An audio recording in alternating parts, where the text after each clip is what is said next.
You want to go to the Eiffel Tower? Taxis are so much worse in Paris. Make yourself comfy. What is this? This is the 2CV. All right, you ready to see the Eiffel Tower? Do you know where you're going? I feel confident that we are going to see the outside of the Eiffel Tower. I'm ready. I would like to see it. We're just gonna have to go by smell. Have you ever navigated by smell before? No, can't say I have. You just have to smell The Eiffel Tower? Le Tour de Eiffel. Okay, wait 1 second. Okay, I think we're getting closer. Either that or it's the catacombs. I didn't do that. That'll buff out. That'll buff out. I went to a cathedral today. Apparently the crown of thorns is there. I didn't get to see it, but From Game of Thrones? from Jesus. As we're actually navigating some of this traffic, here, will you take the wheel for a second? Let me just, go ahead, take the wheel. I don't know how to drive stick. I have something back here. It's okay, you'll figure it out. 1 second. Are you still operating the pedals? Okay, Do you know when to brake? I got it. Yeah, no, I could feel it. Okay, here we go. All right. Please take the wheel. Am I still holding the wheel? Oh, no, I got my knee on it. There we go, you're good. How long is the Paris sewer system? I can't measure distance, so 20 miles. 20 miles, that's pretty far. 2 miles. It's actually over 1,304 miles long, and much of it is big enough to drive a train through.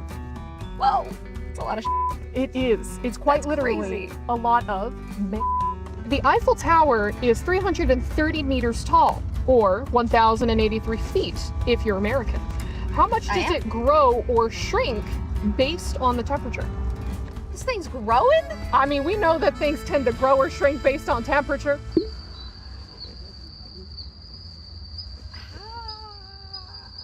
Can I have a hint? Yes, it's in inches. 3. Double it. 6. 6 inches. First try, again. 6 inches? I mean, that's kind of crazy. That is crazy. Yes, I'm there's gonna- a band that did a JoJo opening. I'm gonna think that you don't know so much about Paris, so... I'm an expert in Paris. I've been here for like 2 weeks now at this point. well, what can... Regardez la rue! That means watch the road. Ah, Mm-hmm. where's the part? There we go. Is that le? Just that le. True or false? There are no stop signs in Paris. Haha, true, because I'm just going. That is so true. Actually true, the city uses yields, traffic lights, and right-of-way, all of which have been disregarded on this drive. Bonjour, bonjour. We, Oh, wait. She did not like. She Wait. did not like it. Oh, wait. oh wait, wait, Bonjour. Bonjour. excuse me, should we a gauche? Should we? Well, I think we're a droite. No, wait, I need to a gauche this. We did a Let droite. me a gauche this. Let me a gauche this. Ah, so cute! Oh. Très belle, le chat. Hey, watch the road! What? Oh. Okay, that was their fault. We only need a couple more gauches and we're there. Maybe I should just take an Uber or like a taxi. Well, no, that's me. I am your Uber and taxi. I've got a lot of student loan debt. Another one. Oh! Well, I feel like I'm the safest Uber or taxi that you could ask for. Sure. Check out my 5-star rating. Is that the Eiffel Tower? I think That's not the Eiffel Tower. no, That's a crane. I think maybe you can't see the Eiffel Tower because it shrunk 6 inches. Ah, right. That must be it. But also because this freaking grandpa is on the road in front of me. Oh my God, he dropped his croissant. I have GPS built into my brain. You know, like those pigeons? Those pigeons that always know how to go home? Yes. I know how to Homing go to the pigeons. Eiffel Tower. Do you? We're still making the. What's the other one? A droite? A droite. We're droiting. That was pretty a gauche. We're droiting. We're droiting? We're droiting. We're droiting. You know, maybe I should walk. I'm just gonna get out here. You're just gonna, I'm just gonna get out. right here? Yeah, just What- I just it's not. I'm But I just gonna could walk, stretch my legs, breathe the Parisian Paris, you know, the air, and just, you know, just. I can take you the rest of the way. No, it's, you know what? It's really nice out, and I just think I know that it'll be a great walk. it's just one more a gauche. Oh, wow. Can I have 5 stars at least? Merci.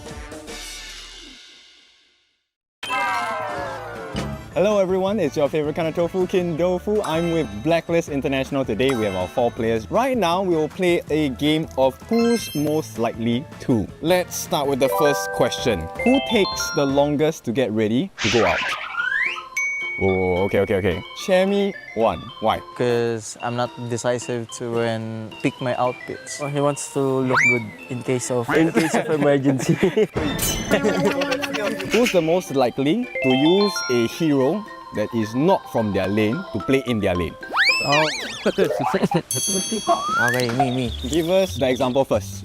Dharma support. Dharma support. Yeah. You guys did that, right? One of the In games? PKL. Yeah. Okay. Did you all win? Yeah, we win. Dharma support. Begin. Next up, who is the most likely to buy a new skin when it's launched? That was pretty quick. You have like all the skins in the game? In my role, yes. But sometimes when I see a good skin, like it's definitely worth buying. Okay. I always buy it. Like even though I didn't use the hero. Okay, so favorite skin? Crimson Rider of Guan Yu. Oh, okay. We're gonna end it with the last one. Who's the most likely to oversleep and miss practice? Two of them. Two of you. Okay. So of them. give me the story. We start with Chemi first. There's time when screams, like he overslept. How late was he for the practice? 20 minutes. Okay, 20 minutes. Okay, not bad. Okay, now we go to chat. Typically, Chelsea's like sometimes he tend to forget that we have screams. So maybe that's the only time that. That's even worse. It's old. Yeah. That's even worse. Bad memory. So that's it for the short segment with Blacklist International. We'll be back with more.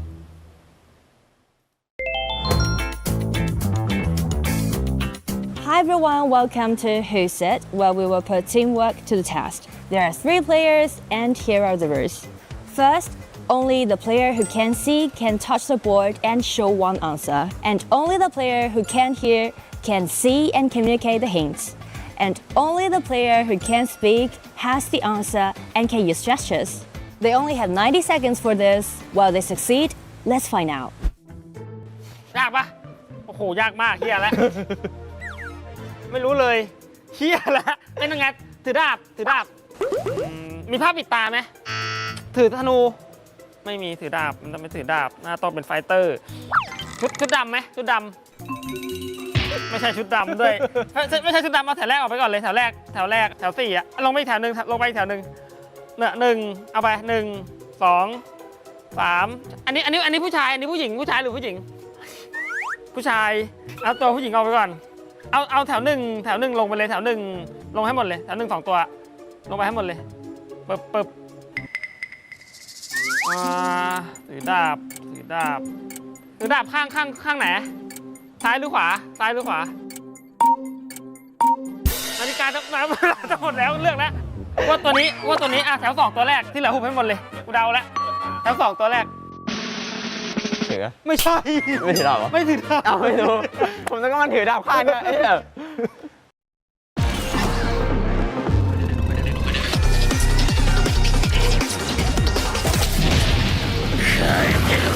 自分の大切な友達を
行くぜ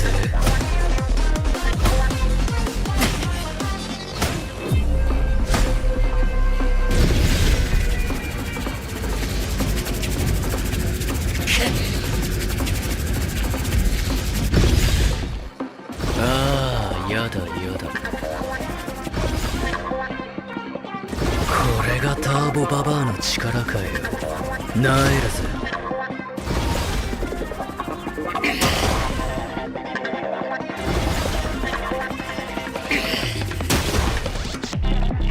許さねえぜてめえはよ。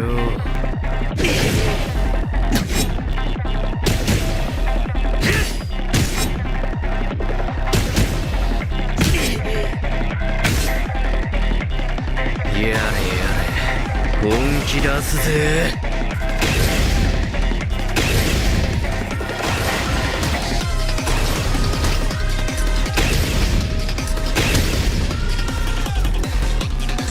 ももちゃん会いたかったぜ。強くならなきゃ、もっと強く。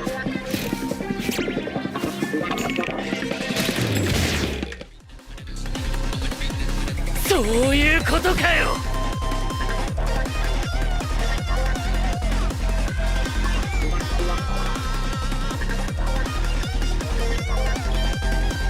おっと悪い。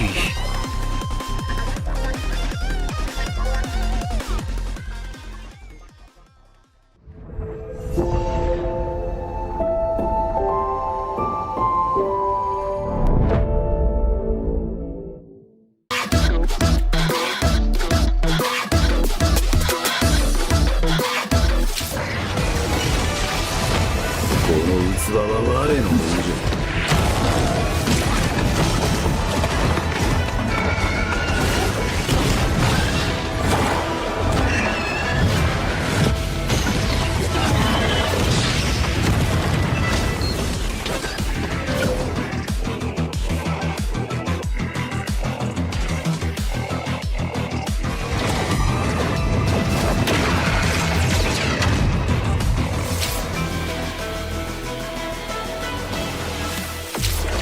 わしのじゃ。つよい。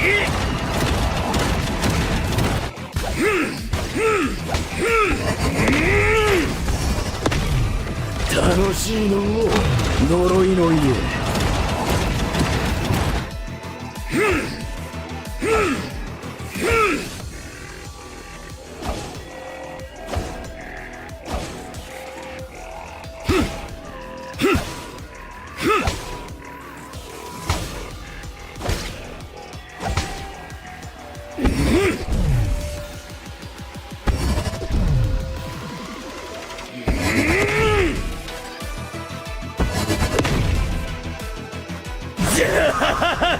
そうかいじゃの。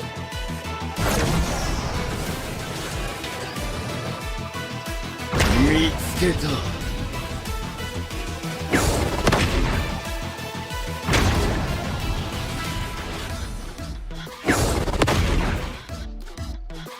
わしのじゃ。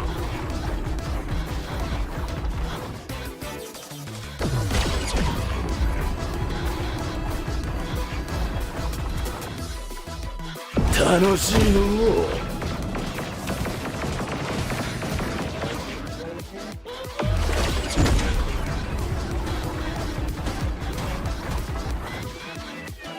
つよ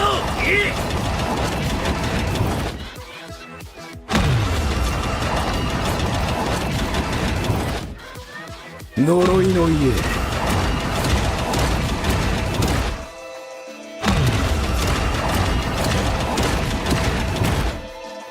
早く戦うぞ。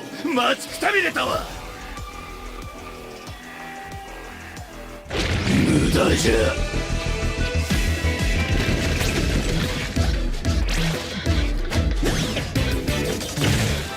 これから人間にとっての地獄を見せてやるからの。早くしろ。我は待たされるのが嫌いじゃ。なんじゃ貴様、ぶち殺されたいのか。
きしようよ準備以外テクハイヤーもう止まらないこの世界を楽しんでみたすんだ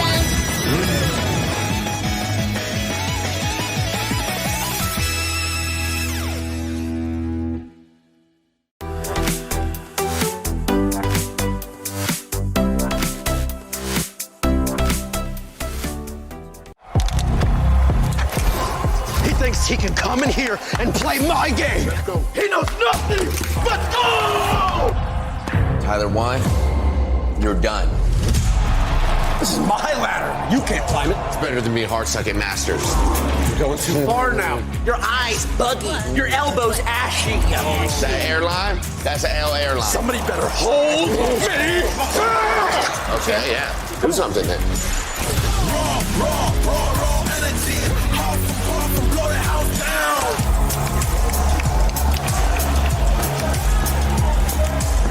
You look nervous. You look short. Everything's good? Fight.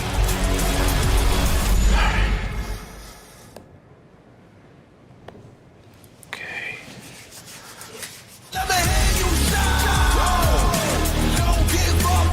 Do you really need the wraps? Yeah, that feels like overkill.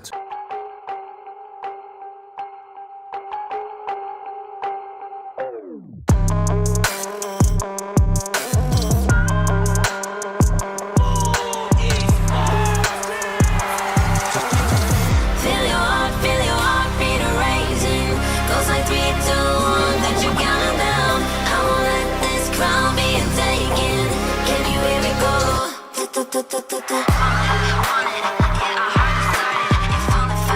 Valor crowning on us. We're the champions, ready to go. Yeah, we're made out of gold, never letting it go. Got your back and it coming, strong in the storm. Do you wanna go on in fortune? Valor crowning on us. Crowning on us. With fortune, Valor crowning on us.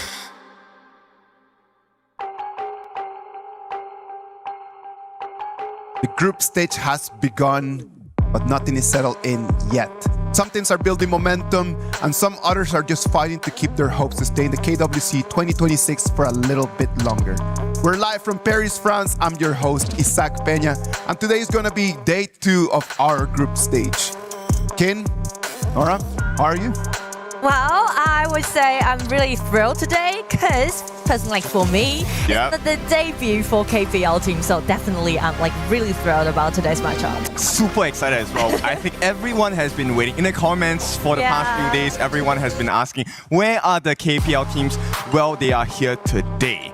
And this one is going to be an exciting one because we are going to have our first ever global against KPL team matchup.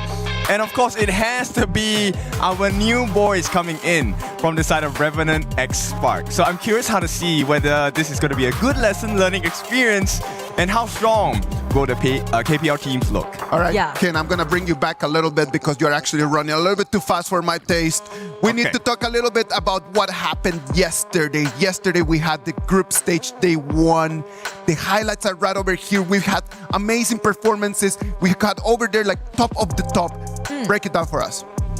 Well, yesterday's matchup, actually, we've seen several different players, especially I want to highlight this Luna player by Yulong, and he really showcased a lot. And also, we've got 2 teams, I guess, just got their spot into the playoff, which is ROC Esports and also GK Esports. Yes, it's a very important one because there were kind of some surprises, right? We were expecting, example, Aurora. When they first showed up, they were touted as the #1 MKL team. They were the champions. And it was supposed to be a stock standard result going up against ROC Esports. But ROC surprised every single person across the globe, getting a comeback and making their way into the top 8 slot. It's not easy, actually. It's definitely not easy for them to do so. But after they like seal the deal. Actually, they got the priority to pick the opponents that they want to play against through a draw in the playoffs. So that's what we talk about, right? During this group stage, the most important part is not only to get the ticket into the playoff, but also trying to vie for the first place. Yes, you definitely want to use all the advantages you have because this is a competition, right? So you want to have a strong team, but you also want to have strong benefits going into the later parts of this competition. And also during the group stage, you can see different teams have their different understanding towards the patch. So you can see, like, for example, this one, right, Nemesis CC, he played the Valor as a farm lane, which is quite a nice flex pick and unique one, actually. Yes, and one more thing we can expect today is I think we'll get even more creative drafts. The coaches have been through the boot camps. We have a lot of teams that have gone through the boot camps as well. They have learned quite a few things, so I'm curious to see what else they can offer in this second day of our group stages. That's also something I want to see about, and also like for KPL teams, because the patch is slightly different, right? Yes. So a lot of composition which they are really good at playing with is absent in EWC. So definitely that's gonna be some problem for them to deal with. 20 teams began this journey, and right now as we move into the group stages, as you remember, we had the play-ins, then right now we're in group stages, best of 3s, best of 7s. This whole tournament has a very specific way how it's going to work out. So what about if we look at this video just to see how the trophy is going to unfold? Welcome to the Honor of Kings World Cup, happening right here at the Esports World Cup 2026. Before we get into the action, here's how the tournament works. The global ban pick system will be implemented, and there will be 3 stages: the play-ins, the group stage, and the playoffs.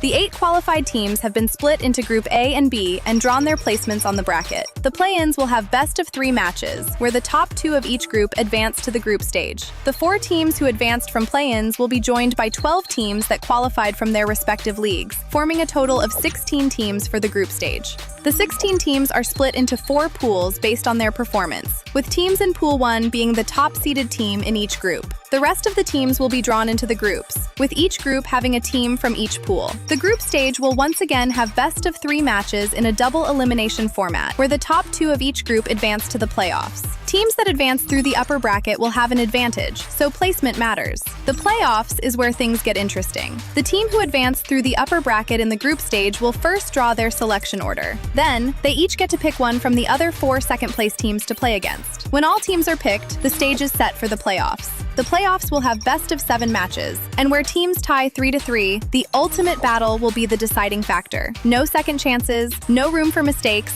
and only one team will be crowned the champion of KWC at EWC 2026.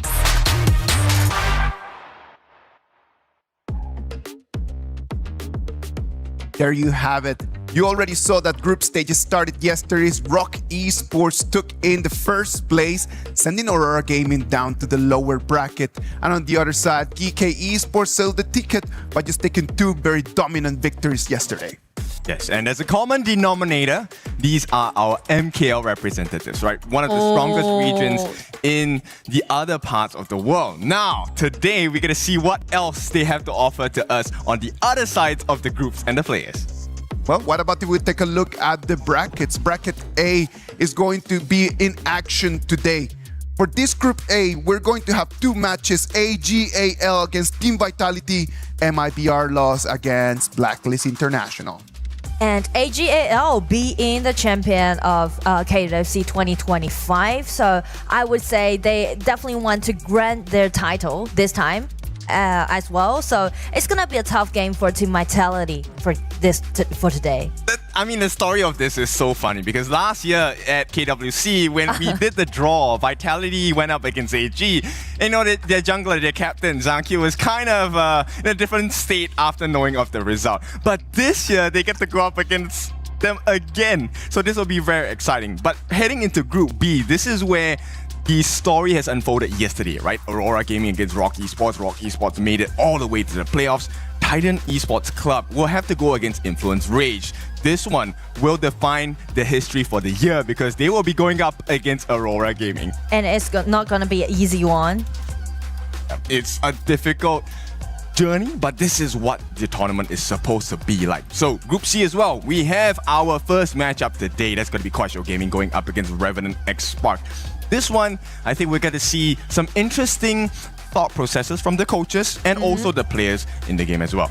And because of the features that both teams share, which is their playstyle, is very aggressive. So I'm looking for a very head-to-head matchup for today's day one. Yeah, and following that, we have the Virtus Pro against Buriram United Esports. HOK and AOV once again share the stage. This one is another banger to watch out for as we progress throughout the games of the day. Now let's head over to Group D. This one, we already have our winners, which is going to be DK Esports heading to the playoffs from their performance yesterday, beating Team Nemesis. And if you voted, right, in-game, for the longest time of the game itself, more than 25 minutes, you won. High five, because it was 28 minutes. But here's one more thing that I want to highlight about our schedule, right? Because it's quite tight, and which also means if you can win game one, 2 wins in a row, then you can seal the spot into the playoffs. So you can finish all your schedule in one day, which Rock and also DK did yesterday. So that's the thing. If you can save one more day for yourself, you can actually get well prepared for your playoffs. And then just standing there for a little bit longer not only is going to make their way in the KWC to have a lot more meaning, in the bigger picture, in the Esports World Cup, that club championship rankings keep moving and moving and moving. And then there's a lot of clubs that they're ranking and stacking up a lot more points. Yes, this one was so nice to watch. We were in the back room yesterday. Team Falcons got another trophy, meaning they got 1,000 points coming in. So this is going to be important for Team Falcons. But for the rest of us on the other side, if you take a look at the rest of the table, Nongshim as well as GK Esports, these are some of the teams that are in our roster of HOK. MIBR lost as well. So it will mean the world to them if they can win this entire segment of KWC. Exactly. I mean, overall, it's going to be a worldwide tournament. So, each game or each project matters a lot. Yes, there's a lot of money on the line. And there's something else that money rarely can buy. And that is the pride and the success, the satisfaction of having that #1 placement, along with the huge prize money that you're going to get. And actually, speak of the money, there's a unique reward in KWC, which is when you're playing up against a team from KPO, you will get extra bonus, which is the King's Moment reward. So this is for example, Revenant today, right? Yes. If you want to play up against KSG, and one match or one game for different bonus. Incentives, right? And that is important. It's not only about just being there and just the honor and the pride. Sometimes in life, you cannot just live out of honor and pride. You still need to put food on the table. And what a better way than just to keep packing up in there some of the prizes. So true. And also, just check the prize pool. It's dazzling for this project. So it's very a big achievement if you can do with this kind of prize pool. 7 figures, right? I don't think we will get to see that much money in our lives if we take it day to day. But one day, Talk about yourself. you might have 6 figures in your bank account. Top prize gets 600,000 USD. This is a lot of money. That's a lot. All right.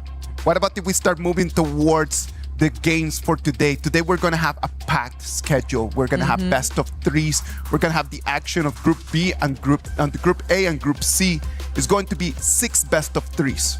Yes, it is 6 a long day ahead. So we'll take a look. First up, we're going to be opening with the Quaisho Gaming going up against Revenant X Spark. That we're going to follow that with the Virtus Pro and Buriram United Esports games as well. This is going to be really interesting. Yes, and for the rest of the game, it's going to be AG.AL play against Team Vitality, and also MIBR Lost play against Blacklist International. And just like what we said, we still have 2 more upper brackets games to go at the rest of the day. So it's going to be in favor of teams who think that they can win upper hand. I want to see how the performance of the winners bracket is going to be like, because this one defines the rest of your journey. If you win, you have a couple days rest, you also have time to prepare and take a look at the research you can do on your opponents moving towards the top 8 positions. This is very important, because the format actually had kind of like a gap between best of 3 and best of 7 because we're doing best of 7 in the playoff, right? So just think about it. If you can win the upper bracket and got your ticket, get into the playoff, you can save like at least one more day prepare for the best of 7. Yes, and 24 hours of research makes the world's difference down here. And you know what? There is more research to be done on your side because if you want to figure out how do you play Princess Frost specifically, we have a beautiful skin for you to try her with. This is our EWC special, KWC special as well. Fortune Honor, crowned by Honor, the heaven beacon for Princess Frost. Already showcased in-game, unfortunately did not get the win in the series, but nonetheless, you will lose in style.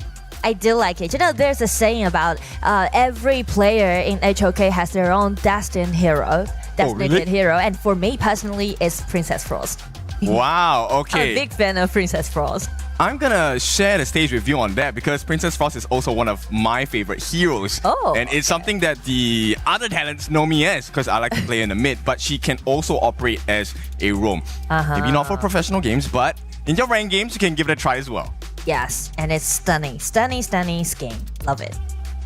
So moving on from this is gonna be an interesting day because I think arguably our first series of the day, Kuaishou Gaming against Revenant X Spark. This is a monumentous challenge for Revenant X Spark, right? They have only been in the global space for roughly about 4 months. So this is going to be a huge lesson in HOK. I mean, definitely the experience towards global tournaments gonna matters a lot. And also actually speaking to global experience, Kuaishou is like because they are the new champion in spring season back in KPL, so this is actually their first time as well to play in such a global tournament. So these are rising stars. It's gonna be like the first time that we're gonna have KSG and the first time that we're going to have right over here Revenant X Spark. Kane, what do they bring to the table? I think they will show you how proficiency is so important in this game, but also how to handle the pressure. Because behind the scenes, Kuaishou Gaming, they're not only competing in this international tournament as well, they have their home games that they have to play. So there's a lot of pressure for them to show up. They want to impress their fans. Jumping onto that, like they have been having difficult days recently because they need to be working on so many different metas, right, Nora? Yes, at least 2 metas at the same time. So actually you can see like they had a really tight schedule. They just finished their KPL games back maybe like 2 or 3 days ago. And then they just directly fly into Paris. And for yesterday, they got their rehearsal, the shooting day, the media day. So a lot of things for them to deal with in the recent days. So actually, the patch is also different. The Thursday was a bad day for them, right? It was actually pretty difficult. They were playing against EDGM and then they had a 2-0 advantage. And then after that, they just dropped the back and then made it a 2-3.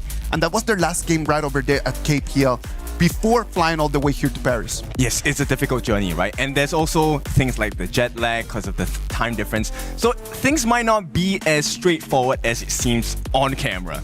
Yes, but that's something that I really want to see them to pull themselves together because I know that they are known for their resilience back into KPL spring, right? They are considering as the underdog because that championship they granted, that was their first ever championship in their team's history. Yes, and no one could ever thought that they can beat Wolves back in spring season because Wolves was known for like 10th. Now already made it into 11 right now championship. KSG at that moment in spring, right? Like it was like the top of the top. It was their peak moment. Now we go in front of us and we go to the other side of the street. Revenant X Spark right now coming in here. They had a 4-1 victory over AG.AL over there in the King Arise India tournament. Talking a little bit about that game, Kin. How much information can we get out of that match that is going to show us something of what they can actually do today? I think the one thing we take a look at Revenant X Spark will have to be Jing Tian, right? Because he's the main core of the team. Now, the rest of the players, they have already entered the other scenes of HOK Global Esports, which is things like the ENC and the Asian Games. They have garnered quite a bit of experience. So now the big question is, how fast can you learn? Because you're going up against one of the biggest teams from KPL. Yes, this is their first time on the international stage, but they are all proficient with a lot of the heroes that are available in this patch. And I feel like it's gonna be a little bit stressed when you're putting under spotlight, right? And also you know that you're gonna face against KPL teams, and this is the first game we see a non-KPL team play against the KPL team in KWC this year. So a lot of pressures on Remnant actually. I think that King right now just touched onto a very interesting topic that most likely people at home want to know a little bit more. For Revenant, like they need to come up with something different. They need to come up with something nice. In terms of the hero picks, what do they have right over there in their arsenal that they could actually toss at KSG for them to catch them by surprise? I think catching them by surprise is going to be really difficult, but the usual assassin jungles are definitely what Jingtian will be looking for, right? At the same time, now Jingtian brings something else to Revenant X Spark that I think not a lot of people might know. So he has switched up in many different teams in HOK Global. He has been in the MENA region, he has been in IKL as well. So he's taken bits and pieces of information and playstyles from these different regions and brought them over to this side of Revenant X Spark. So I want to see if that's going to be enough to compete, put a good fight against Kuaishou Gaming. But I mean, like, he's played against Zhuhao, like the jungler from KSG, and Zhuhao is like, I would say he's one of the most popular rising stars so far in KPL because he got his first championship in spring, and also when he made his debut in KPL, he was known for his like getting the first place in the boot camp and getting the first place, being the first place to be selected by the teams and started his journey in KPL. Yes, it's going to be really interesting. So we need to see this first BP, right? Normally this first BP will set the stage, especially in a short series like a best of 3. First one to get 2 points wins. So you want to make sure that you get off on the right foot here. Take one game first and we can start talking about maybe potentially taking the series. Yeah, game 1 is definitely very important, and there's one thing I want to highlight about is about the patch difference, right? Because we mentioned that KSG need to deal with 2 different patches at the same time. So actually a lot of heroes that they can't use right now so far, even though they're really good at playing it. So speaking of best of 3, I would highlight one hero that they can use, and they definitely well use, is Byron, because Byron is one of their signature hero of their playstyle back in KPL, and also Byron is still available, and not only for them but also for like all HOK teams. It's so popular for that Byron pick. Yes, now if you are wondering, you are new to HOK, you're wondering why is Byron such a good pick, it's because he has so much utility, right? With his second skill, it's a knockup stun. With his ultimate as well, it generates a shield for him. So when that happens, he actually can put himself in situations like 1v3s, 1v4s. And that's going to be very critical when you're talking about flanks coming in from your opponents. But we'll take a look at what the idea of the BP will be like from the different coaches. The My and Pay. This has been a standard ban structure from all the different teams so far, right? Yeah. This is going to be from the side of RNT. Just trying to slow down the tempo. They're targeting at Zhuhao and also Liu Long at the same time. But on the side of KSG, they're banning away this early and also Flowborn Marksman. I feel like they're targeting at the marksman on the side of RNT, as you can see, right? Both heroes have been banned away, and just give that feeling that they won't go for the all-in pick on the side of KSG. Yeah, and it feels like RNT, they're going to play a completely different game, right? They're going to put the farm lane, at least on the backseat for the start. Yeah. First pick for the side of RNT is going to be the Jing. This is one of the biggest assassin heroes you can play. If you play it flawlessly, you're going to have a beautiful game. But the challenge is pretty difficult. Yeah, I mean, like, speak of flawlessly, I mean, like, confidence is what I can see on the side of RNT, right? No more operation, no more microing, just go it hat to hat. Yes, you definitely need to take a big step forward. This is an important milestone for you, right? So right off the bat, in the laning phase for the farm lane, I think this is pretty good from the side of RNT. They've taken up the channel going up against the AG.AL and the Long, right? Yes. So multi-targets with the Soul of the Wolves. This is going to be important to help them aid, at least to try and win that laning phase first.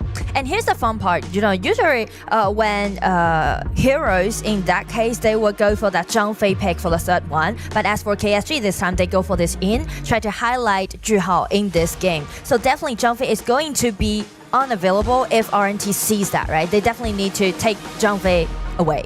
I'll be very surprised if they don't ban that. right? Yeah. Because that is the 1-for-1 combination. You get a Lapu, means the opponent has to pick up a Zhangfei to balance out the ultimates when it's used. Yeah. A Bridal Outburst pushes everyone to the back, mini stun, and then you get a beautiful setup. Same could be said for the Lapu Lapu Raging Sea with the ultimate as well. But interestingly, RNT says, okay, we will allow the Zhangfei. Exactly. They just let Zhangfei as an open choice, so I guess they will just take it. Easy peasy. And also, like, for both mid lanes that they have banned away, this Muwa and Lorian is trying to prioritize this Haya, which I think so far it's so well-rounded on the side of KSG's draft. Yes. So for the newer players, why Haya is such a prio pick is because number one, she has excellent wave clear. Very few people can win her in the laning phase. Yeah. That first wave, by the time you're done, Haya is already in another lane, putting pressure on your other teammates. And not even mentioned to actually Liu Lang was the FMVP of KPL Spring when they got the championship. Yes. So this is, difficulty added on difficulty. We'll see how RNT is going to play this one. They pick up the Garuda in the mid lane, trying to play the long range poke, as well as the Florentino. Now, Florentino, I'm kind of like on the fence because we know the hero to be really strong, right? But the win rate hasn't exactly been the most impressive so far in KWC. Yeah, I mean, people will go for Florentino all the time, like thinking that Florentino might be the hero to save, to rescue the rest of the team. But the thing is that the laning phase can be kind of decent. But the thing is that this hero needs time to scale up. But the way that how they pick this Florentino with this Jing just show like pure mechanics and pure confidence on the top side of the map. So this is looking more like an individual showcase, right? Exactly. And hopefully that comes in great synergy during the team fights. But here's one of the things they need to consider, right? A Jing as well as a Florentino. How do you beat these people? Because if you're new, you're constantly losing to these heroes in rank. It's about the 2v1s, 3v1s. Just get more people, the numbers advantage, and you should be able to swing the fight in your favor. So actually you mentioned about the importance about 2-2 or 3-3 battles, right? And speaking of that, actually just check KSG's composition. You can see like all of the members or all of those heroes that they selected has the survivability, right? Yes. The ultis, the flash, or like some tiny skills that they can use just trying to dodge Jing's ulti or Florentino's chasing down. So that's the mechanics that we're talking about, and that's the mechanics we're looking forward to seeing in Game 1. Yeah, so Game 1 is very important. We need your help. We need you to do us a favor. We have a voting system going on, as you saw in the Overlord's pit as well. KSG currently leading in the votes for the Overlord pit. So when they take the Overlord, you will see a reward in the form of this sigil. Oh, Jingtian is doing something.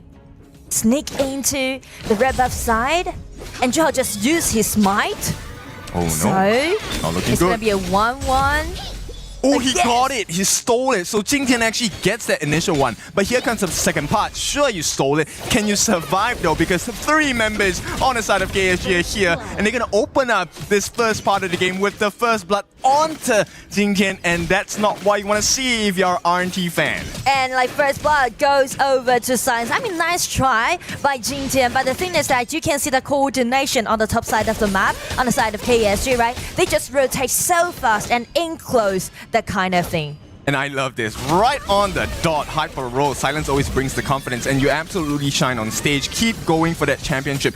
With that first blood going into the hands of Silence, this means the Clash lane is looking a little bit spicy for Deadshot. I'm not sure he's going to be able to hold it on his own unless help comes. And here's some backstories about Silence and also Yu, because both side lanes on the side of KSG, this year is their debut, and this season was their debut, and they got the championship. That's what we're talking about. I mean, that's super impressive, right? Exactly. Rarely do you get a performance where you come out in your first debut, you win the entire thing, come to the international stage. Once again, they're looking pretty good at this point, right? So the assist going in for Chi Hao as well as for Liu Lang as well. This is all gold advantage. At 2 minutes in the game, we're already 1,000 ahead for KSG. That's a lot.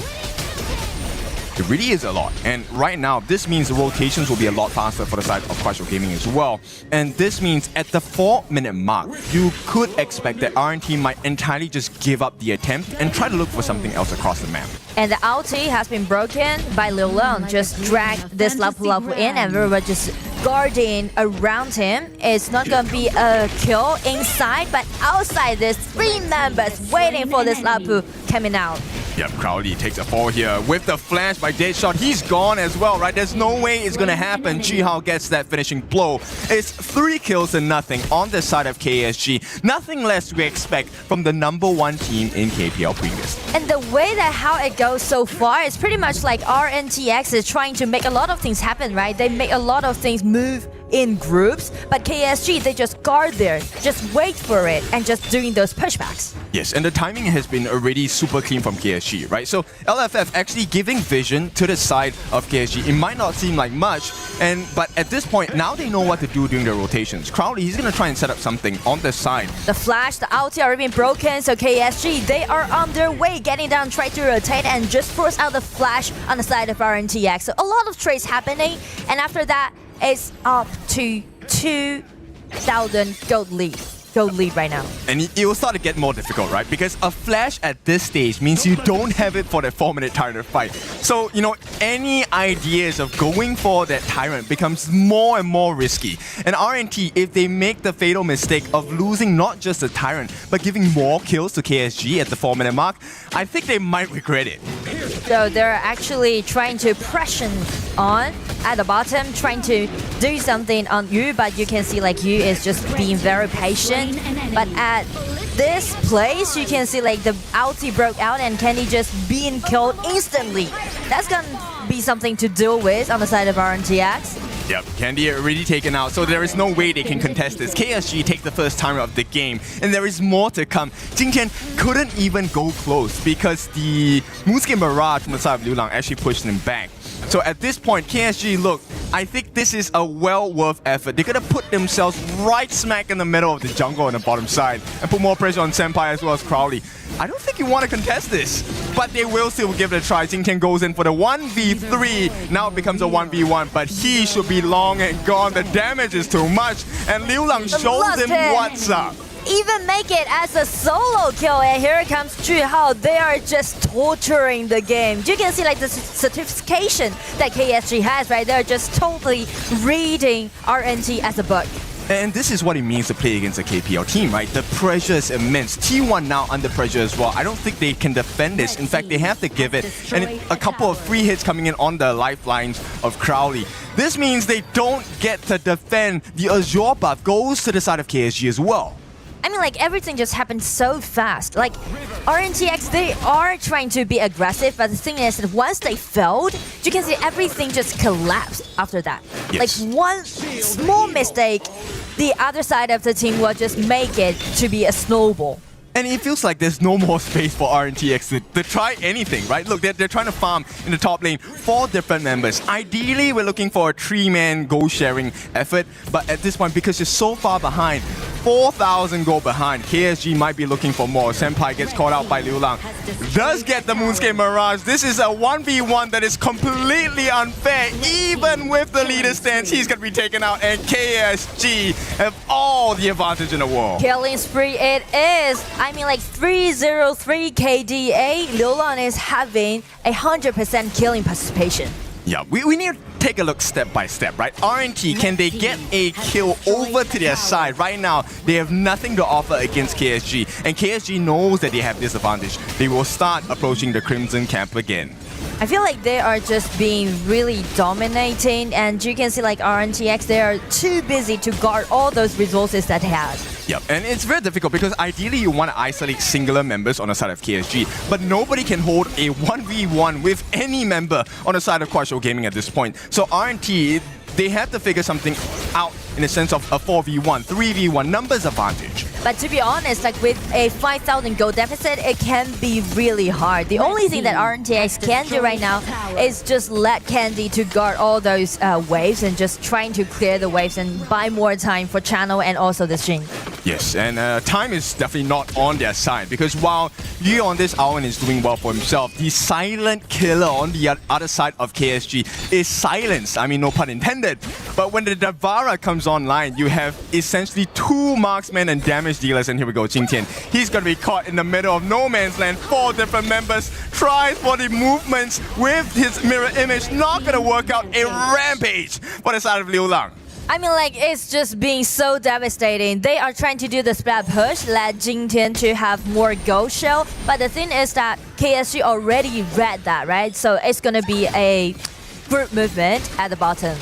Yes, and you can see Liu Lang already at 403. What's scary is not the ocean, it's the undertow. And the currents by this guy are too strong. Now the 1v1 silence against Deadshot. He's gonna give it a try.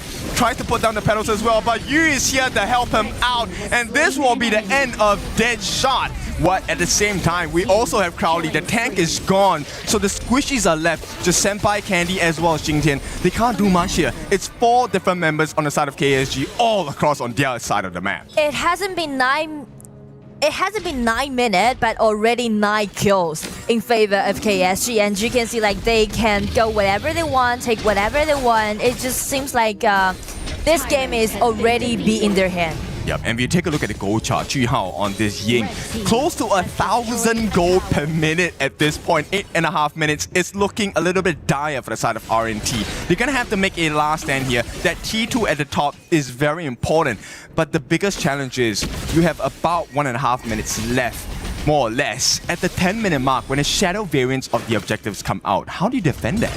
I mean, like, to be honest, it seems to be impossible for RNT to contest with the Dragon at the 10 minutes mark against KSG in this kind of case. The only thing, I mean, they can do is trying to guide their high ground tower as long as possible. Yeah, because it looks pretty difficult. Okay, one more Moonscape Mirage. This one is going to catch Crowley out, which means there is potentially no more tanks for the side of RNT once the damage is done. Liu Lang will let him live, giving the last of the silence as well. They will give it a try, but this is not looking good. The Radiance comes in with the Unbridled Outburst as well. They're going to end this game with an ace at this point, just waiting for the minions to come in. A triple kill for silence. The T3 in the mid is the entry point, and KSG are looking so good. They just aced RNT, and it hasn't been 10 minutes yet. KSG looking for the victory. Everything went so optimistic to them, and game 1 goes to KSG. A very steady performance. This is what we expected. So what if there is jet lag? So what if there is 2 different patches? We have the upper hand.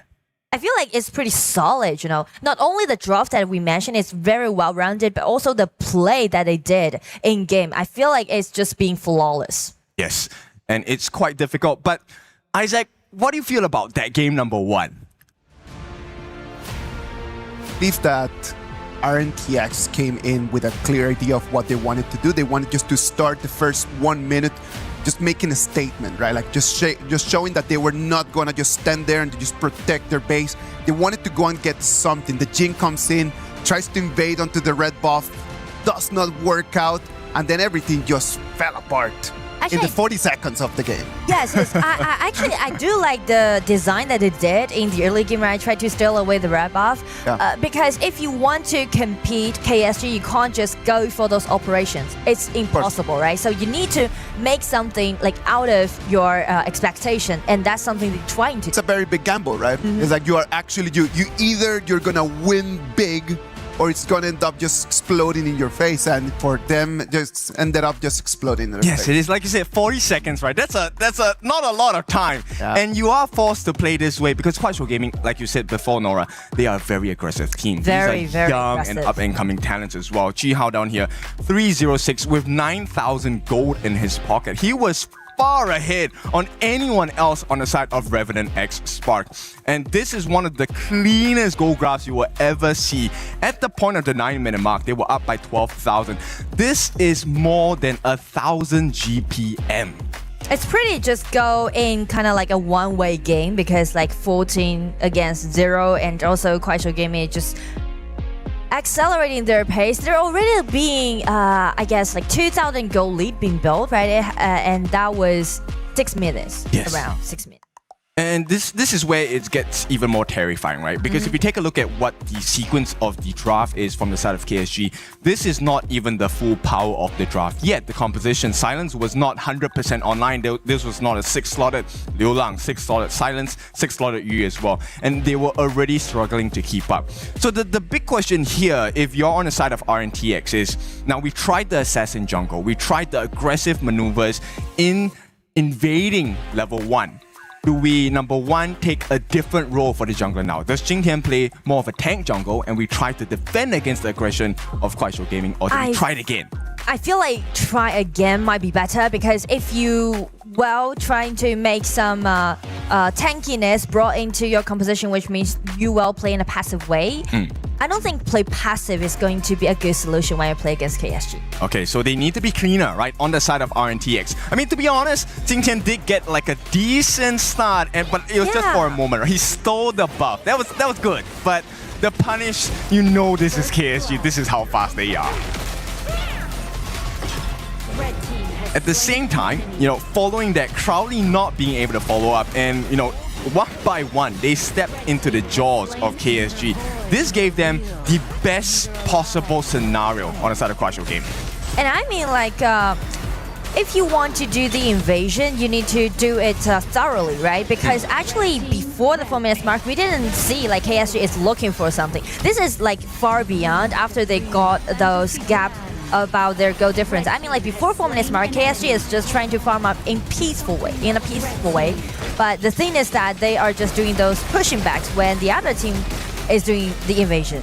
Yeah, I mean, there's a difficult position to be in, right? Because right off the bat, Liu Lang, level 1, already as a higher, has insane wave clear. So the immediate reaction towards the attempted steal on the Crimson buff, you would have to expect that Liu Lang will be able to accompany Jihao on the Gorge and, get the punish in as well. And I mean, speaking of that, if they still want Liu Lang to be the shot caller, then might well be the hero for Game 2. Well, let's wait and see what's going to happen in that Game 2. Game 1 came in, KSG took it in less than 10 minutes, sending us straight into Game 2. What about if we go for a break, and when we come back, we're going to bring you the action of Game 2 of this match number 1.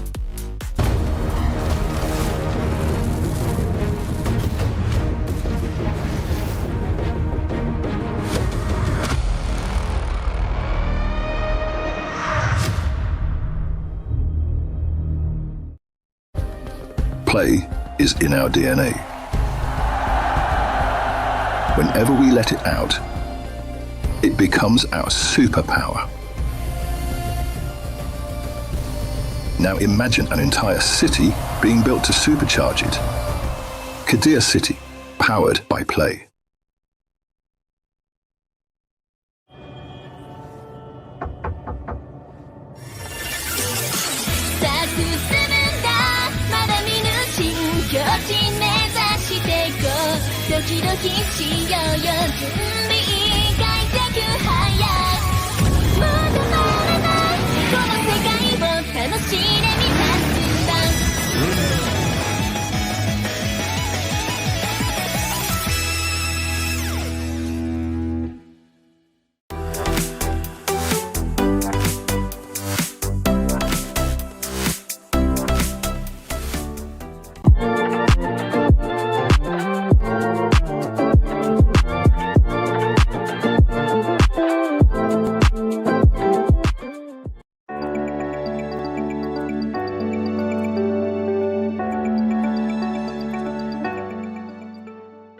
He can come in here and play my game. He knows nothing but go! Tyler Wine, you're done. Raw energy. House for pop and blow the house down.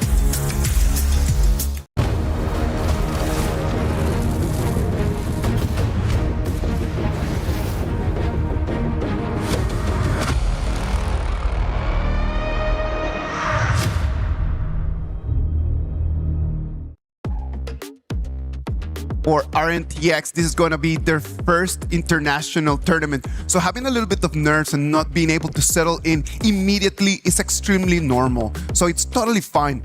Right now, we start thinking about what they have in front. They have KSG, the KPL Spring Champions. Let's be realistic and not think about wow, let's go and try to beat them. What do you guys think is an achievable goal for RNTX in this match right now? I think let's try and get the pacing under control first, right? Yeah. I think the idea of invading is great. That's what you need to do to match against an aggressive team. Yeah. But I think they need to have a composition. We were talking about this just before we came on. They need to have a draft that if you want to invade level 1, it needs to be able to be done, right? Because a Garuda and a Florentino, if you're behind, there's no way you come back into the game. And speaking of that, I think draft also matters a lot because we mentioned about actually KSG is trying to prioritize the jungler, right? Let Zhuhao to have that in, so Zhang Fei should be banned away on the side of RNTX, right? You couldn't just let a well-played team to use such a well-played combo. So that's the thing. And also speak of the draft, maybe it can be better for them just targeting at one row, I guess. Yeah, you know what? One row to shred down those initiations. Let's first and foremost, let's not pick the Florentino game one. Right? Yeah. It's a difficult one. I mean, Florentino's a really strong hero, but we already saw one of the ways to beat the Florentino pick, right? When there's a numbers advantage, especially when you're behind on farm and EXP, it's not going to be a simple game at all. So RNTX, like you said, this time, I believe they should be going for first pick again, right? Could be because if you lose a game, you get to be in a position to pick your sides.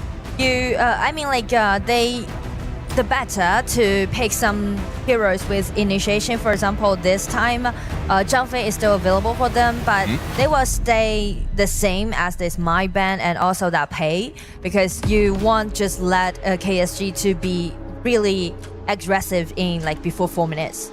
Yeah, definitely. The first 4 minutes are really important, as we have already, or rather, KSG has already showcased to you what a lead within the first 60 seconds can do for you. And we are going with the stock standard bans once again. No pay, no mai, coming from the side of RNT. But this time, the Guan Yu and the Chicha coming in as the bans for KSG. So they're looking for a snowball. They want to go in face first. No flanks allowed. And that kind of gives me a feeling about maybe they will go for like a Yangjin Dolia pick or like some marksman like Channel, I guess, because of this Chicha and also Guan Yu ban. Yep, and we start to see Senpai. I mean, they pick up the Arlie, and Arlie is one of the strong heroes, right? But once again, very mechanical. Very mechanical it is, and also Daidea is an open choice on the side of RNTX, right? It's gonna be quite decent, and also maybe with this Zhang Fei pick, they should just prioritize Senpai at the bottom, because you can see like how aggressively he was during the laning, right? Try to keep pressuring on you. I like that you bring that up because we never really got to see the farm lane, right? It was always action in the mid and the top, but simply because they understood that, hey, we have an advantage in the clash lane, let's push that advantage over there. Yeah. Now, RNT, they're gonna pick up the Dharma along with the Princess Frost.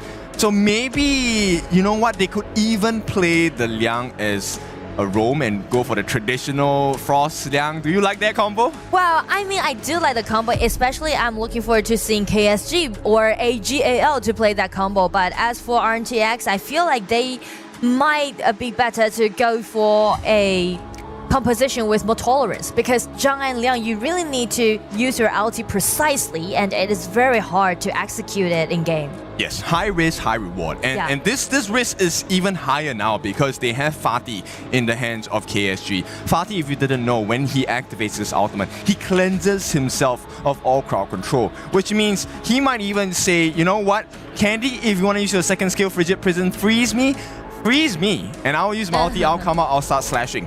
And it's not going to be a fun place to be at. Now, on the side of KSG, we talked about the Zhang Fei roam, right? It's not going to be allowed. The KSG don't even want to give them a chance. Yeah, but as for Lapu Lapu, it's available for KSG. So this time, well, RNTX banned it away or let Zhang Fei let Lapu Lapu to be an open choice, because KSG, they are already capable of doing a lot of damage, but the thing is that their lack of controllability. Yes, and also tankiness, right? I mean, yes, they have quite a bit of lifesteal when the side of Yu as well as the side of Silence, once they get their equipment up, they do have quite a bit of lifesteal available when they land the auto attacks. Yeah. But right now, they just need a shield in front, someone who's able to soak in all the damage, or maybe even eat all of the CC coming in from the side of RNT.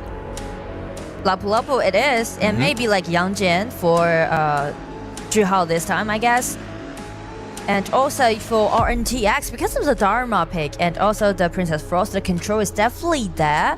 The CC is completed, so they might need some hero to do the splat push in the middle game. Yeah, I definitely agree. Split push, actually in this case, on the side of RNT, wave clear isn't their biggest strength, right? And we will go for the traditional pairing here. So the couple that is in play, Ogren as well as the Dire Dia. They are a couple, but there's a second couple here that is going to be the Dire Dia and the Arlie. This is one of the traditional picks you'll see in any professional league in HOK. And I would consider that bottom door as maybe the most, like the strongest door right now. So in this patch at the bottom. So I feel like this time RNTX is trying to highlight their marksman Senpai, trying to, you know, be more aggressive during the laning and try to take the tier 1 tower at bottom first, then KSG. But Chihao, he gets a Agudo. And it's one of the natural counters against an Ogren. I'm not sure this game is going to go any easier for the side of RNTX. Like, we've seen the power of KSG, Kuaishou Gaming. Now, if you don't understand Chinese, Kuai means fast. And they were playing extremely fast. And Shou means hand, means like fast-handed. Yes. Yes. So I think we can expect a very fast rotation. One of the fastest jungle camp clearers is the Agudo. And this is going to, hopefully, I think the Ogren pick for the side of Jingtian, he needs to invade. Ball camp, definitely a prior here. If he can get away with robbery in this level 1 invade, that would be great. Because if you don't do that, we're going to see a repeat of game number 1. But I mean, like, if you want to do some invasion happening before Formless Mark, I mean, like, around level 1, the only thing that Ogren can do is steal away the small monster, the piggies, around the camp on the side of KSG. That's the only thing that you need to do, or you can do. But after that, the mid lane clarity might be the main focus in game 2. Because not only Ogren, but also this Agudo can be a great help to their mid lanes in this clarity. Yes, they can actually hit multiple targets and also a very fast wave clear from the side of Chihao on the Agudo, right? That's true. For Jingtian on the second skill, the Death's Precipice, the one where he does a swipe, the targets that hit by that will be available for him to get multi-hits. And Jingtian, he tries again! Oh no! Okay, we'll see how this works out, right? Just take it personal, like... yeah, like, okay, game you know what? Game 1 invasion, game 2 invasion. I like it, actually. I like this because actually you can stop the passive of Chihao. He actually is successful. Now, the rest of the cavalry comes up. Straight away, it's a 3v2. The life bars are falling low on the side of KSG, but they don't have enough damage, and Liu Lang gets the first blood. Yes, it is onto Crowley, but here we go. Jingtian, your Ogren, the jungler, the core. He is down right from the get-go, right before the 60-second mark. I mean, like, same strategy, same tactics that RNTX trying to make, but the story just be remade again on the side of KSG. Like, it's like the deja vu of game 1. Almost. So, I mean, they did send Senpai down to mid lane, try to get that mid first wave and rotate to the top or the bottom to get more EXP, but it's not working now because they have to waste time clearing that first initial wave. And this is all of the timers on the side of RNT put and push back. Just watch the replay, right? Actually, they did quite nice at first hand, but as you can see, Ollie just hold back. So the rest of the team member is not that capable of dealing with the early power on the side of KSG. So that's a problem. If you want to take one execution, you need to make sure that you can do it in a quite thorough way. Yeah, and in quick fashion as well, right? Yeah. This is the risk of taking a big fight before you hit level 4, because as an Ogren, you only get one chance of your first and second skills. If you don't get a kill or exchange off of that, you are in a dangerous spot, right? Level 4, yes, you have your ultimate as an Ogren to get back some life that is lost. You also get the insta-kill with the Seer State. But once again, okay, I like this. Jingtian says, let's give it a go again. They will go. This time it's a 3v2 with the roll and a tumble from Chihao. He makes it out safely. But once again, this is time wasted. I don't know if this is the correct answer. 4 members on the side of KSG have answered the call of Chihao in the jungle. Yes, the waste of time, that's exactly the point, because when you're trying to do the invasion but you didn't take anything from your enemy, that will just lower your own farming pace against your opponents. Just check the gold difference, right? 2,000 gold already in favor of KSG, and that's the thing. And in the middle of that exchange, you also got a solo 1v1 kill against Candy. Now, Candy losing to the side of you, I think that's to be expected. But the problem here is you're giving farm to the channel, which is not supposed to happen. He is going to be so big at the 4-minute mark, probably even at the 10-minute enhanced variants. The thing that KSG is trying to highlight the top side of the map, they are just letting you to have his own good time. But out of expectation, he did that solo kill for himself. So definitely everything just went so optimistic to KSG in this game. Yep, and pre-4 minutes, yes, you do have a little bit of a backdoor defense, the yellow bar on the towers. That's the extra health of recovery. But once it hits 4 minutes, that is going to be gone. So right off the bat, even before we touch the Tyrant, KSG has an advantage in damage on turrets already. And speak of the gold difference, speak of the gold lead, just check silence. This man's just keeps silence, but with 600 gold lead. Yes, that's quite a lot, which means he probably will get a big advantage coming in. But here we go, the launch coming in. Once again, 2-man knockup.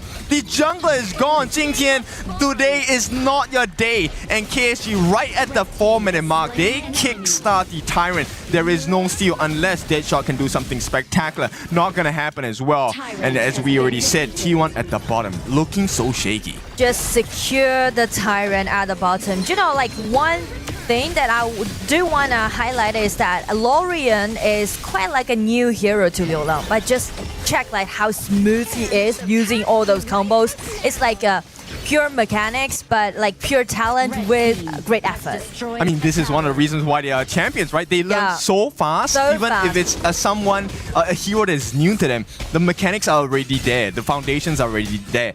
And the foundations of their victory start with RNT's T1 on the Clash lane taking a fall. So KSG has a little bit more space to operate around the gorge at this point.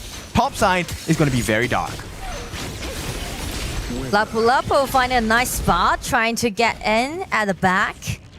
Red team. Yeah, this is so good, right? Like, okay, he's just standing there, but that is a lot of value for the side of KSG. Yes, the value is that gain the vision control and open a door for them to maybe make the tower dive possible, and at the same time just let the people to do the split push at the bottom, so you can just, you know, throw one rock and you can hit 2 birds. Yep, they will get the double knockup once again. Deadshot, no return fire. Jingtian's gonna be taken down as well. KSG are looking so strong, they're too far ahead. Crowley falls solo. It just took 3 hits from the side of KSG to get it down. All the T1s are gone. T2s are next on the menu. They still have a minion wave in the middle lane. This means Chi-Hao can go to work, and Agudo takes and eats towers for breakfast. KSG is just snowballing the game, and look at the pushing efficiency with this Agudo, with this channel. Actually, this composition allowing them even close out the game before 10 minutes. Yep, I don't think we'll even hit the 10 minutes if this situation continues on. And you know for a fact, KSG, they know what an advantage is like, and they know how far to push it as well. We'll see how this is like for the side. Jingtian, he's gonna give it a try again. Radiant's gonna be dropped down. Oh, 3-man knockup. This is all over for the side of RNT. A beautiful piece of work from the side of Kuaishou Gaming. This shot's gonna try, but all that's left is Candy. And this truly is taking Candy from a child. He's gonna be taken out of the picture for the time being. T3 open up, and the wave is approaching KSG. They are done with this series. They want to do more research on the other teams. And with the crystal being taken down, Candy, the last one, the end is with an ace. A clean 2-0 win goes over to KSG. Just check the composure that it has, right? Just check the coordination that it has. That's what we're talking about. Everyone is amazed about the power that KPL team has, but when you're really like actually looking at it, you'll be overwhelmed by their mechanics and also certification. Yeah, so this is like the legends, right? You hear stories, okay, this team's really, really strong, but now you actually get to see it. This is what you need to do. When you have an advantage, you need to find the different angles of where to put pressure and put pain on your opponents. Now, for RNTX, I don't think they should be too discouraged. This is their first international against a KPL Prodigy team, these are the strong ones. So Kuaishou Gaming will be the winners of this first series, and what a performance to start the day. And I mean, like, they can actually learn a lot from those matchups when they're playing against KSG, right? Because KSG, actually, they're pulling all their efforts in. They're not saving anything. Just whatever they can play well with, the cards they're just taking it out, and also check out the pace. They're pulling all the things that they have to their opponents, showing their respect. That is very commendable, right? Because for KSG, they could have actually just come in and they just take this with a little bit of like more calm, right? But just out of respect to your opponents, you come in with 100%. And for RNTX, I'm telling you, I do believe that they're going to go home actually feeling like they learned something. It's not every day that you get the chance to play against the KPL champions. So they're actually very lucky that they had this opportunity.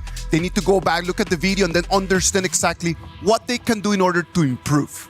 Well, I feel like they can just continue being aggressive in the early game, but maybe we'll polish it a little bit more. For example, if you want to steal away the red buff, you need to make sure that everyone's there for you, coming up with all those damage you got. You need to have a way in the same as you need to have a way out, right? Like, so if you understand how to come in, yeah, that's totally fine, but you need to have a plan on how you can actually go back home with the gold. Yes, safety is very important, right? The exit plan, exit strategy is definitely one thing that I think RNT is going to take away from this series. And I love that you pointed this out.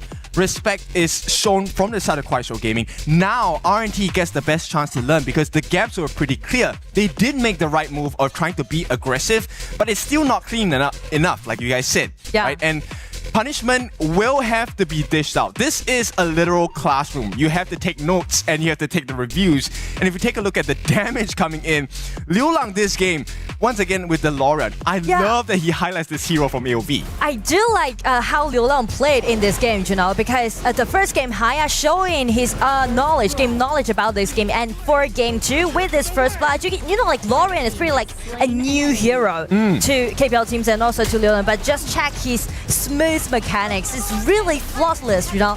A lot of efforts that we can see back his mechanics, and also like you can see the talent from this player. Yes, and of course, across the caster desk, we all play different roles in the game. And I want to point out LFF, some of the things that he has been doing in this game, you definitely need to learn from it. Just standing in the brush is also one important factor. Giving them the information that, hey, actually, RNTX are around this area, and with a Lapu Lapu pick in a tight corner, there's no way you run away from the Raging Sea, right? Yes, you can see it, but can you run? I don't think so. I think that Kin made a very interesting and very smart comment saying that KWC is a classroom. It is out there for everyone who wants to learn to become better at what they do. So every single person that comes in all the way here to Paris, France, as long as you are willing to take in information and try to become better, we'll see you next year in KWC 2027, man. It is just a road. And it might not be right now for RNTX for them to show that they are the best of the best. But if they take the notes in, I know that one day they're going to be able to really bring it in to KSG one more time. Well, let's go on stage and let's talk to Mara to see exactly what the players have to say about this match. Here we are with Liu Lang. Congratulations on this first matchup. You came in here as a champion of KPL spring season and you showed exactly why. You finished the game very fast. It was very clean that your opponent didn't have a chance against you, basically. Do you expect all matches here in KWC to be this one-sided? 流浪，你们作为 KPL 春季赛的冠军进入到这个比赛，感觉确实也证明了你们这个实力。每一场都是像刚刚那场就是完全是2比0输空了对手。你认为就是这种实力差距，你们是否后面的几场可能都会是如此碾压性的去获得胜利吗？如果自己打得没啥问题的话，应该都是这样的，输退了。 As long as we can perform at this level, I think there's no issues with crushing everyone 2-0 just like this. What you showed today would definitely scare everybody in your group. Now, the meta in the global is different from KPL, especially with the new AOV heroes. Earlier, we saw your team use the Lorian. What was the preparation like, especially because you're in the middle of your summer season right now in KPL? Was it a bit challenging for you? 在国际舞台上面，他们的主流打法可能跟国内的 KPL 也都非常的不一样啊，因为这里也有那些像什么LV 的英雄，比方说你们刚才拿出那首那个 Lorian， 那你们从 KPL 的夏季赛来到这个国际舞台上面，做出了哪些方面的调整呢？可能大家都是职业选手吧，都多花点时间练一下这边的英雄吧，可能国内都没有，就大家多花点时间练习一下。Well, we are professional players after all, so it came down to just practice.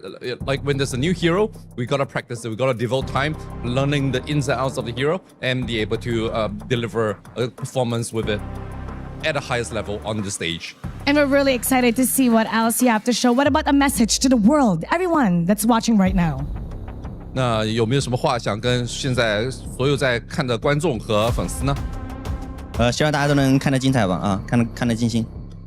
I hope everyone can enjoy the show and watch us win. Once again, congratulations. We're gonna break that down a little bit more and head back to the casters. Lead the gorge. Thank you very much, Liulang, for coming in here, spreading the good word of top-level honor of Kings. I love that he came here. He has the confidence that they're going to make it all the way through as long as they perform as they should. Match 1 is done. Match 2 is waiting for us. Let's go to a break, and when we come back, we're going to bring you all the action.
Play is in our DNA.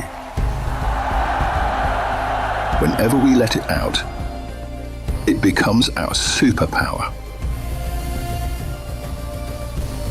Now imagine an entire city being built to supercharge it. Kadir City, powered by play.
Welcome back. This is the KWC 2026 Group Stage Day 2.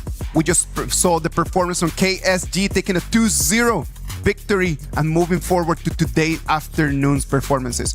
But then we need to see exactly who they're going to be playing against, and that is going to be our next match.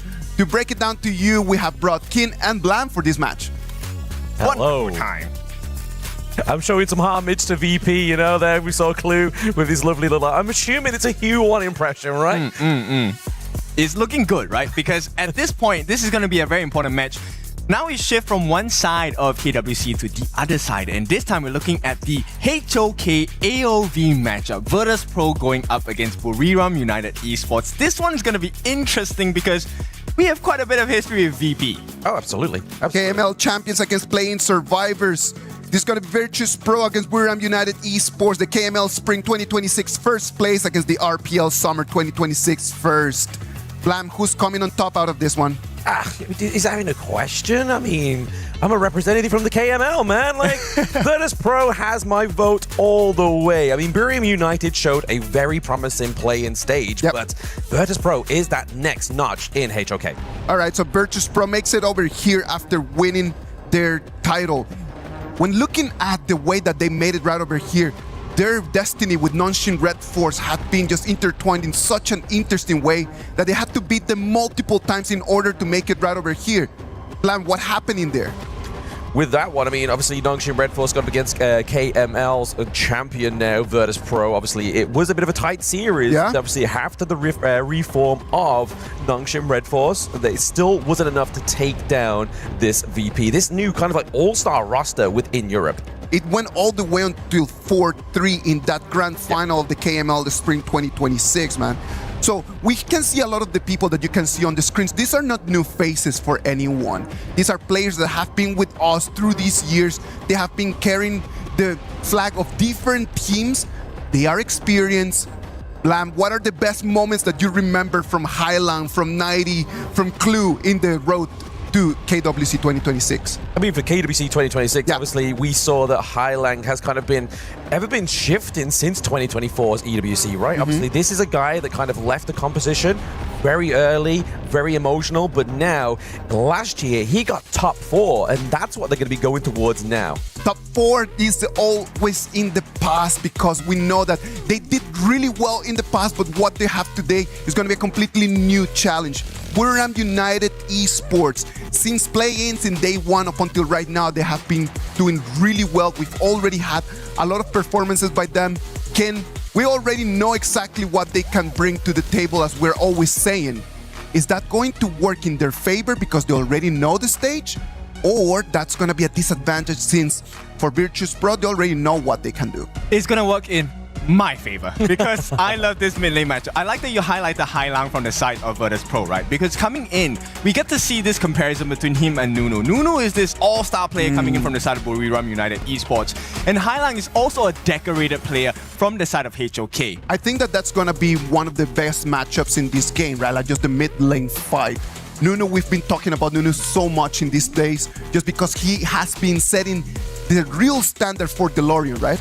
He is the gold star, right? If you think of Lorion, you think of Nunu right at this stage of KWC. And this is going to be a very interesting matchup because the wave clear ability from both sides is equivalent at this point before we start the performance, right? Highlang is also known as one of those very flashy mid lane players. We might see, I mean, we probably wouldn't see it today, but Shangguan and Mai, these are two of his favorite heroes in the mid lane as well. We haven't seen Nunu move away too much from the Lorion pick because he has found so much success that, to be honest, I don't think Buriram United has been tested yet. But well, if he's already been given this option so many times, and we already know that this is going to be one of his main picks, Blam, would you use one of the bans just to say like, okay, we're not allowing Nunu for that Lorian pick? No, you know what?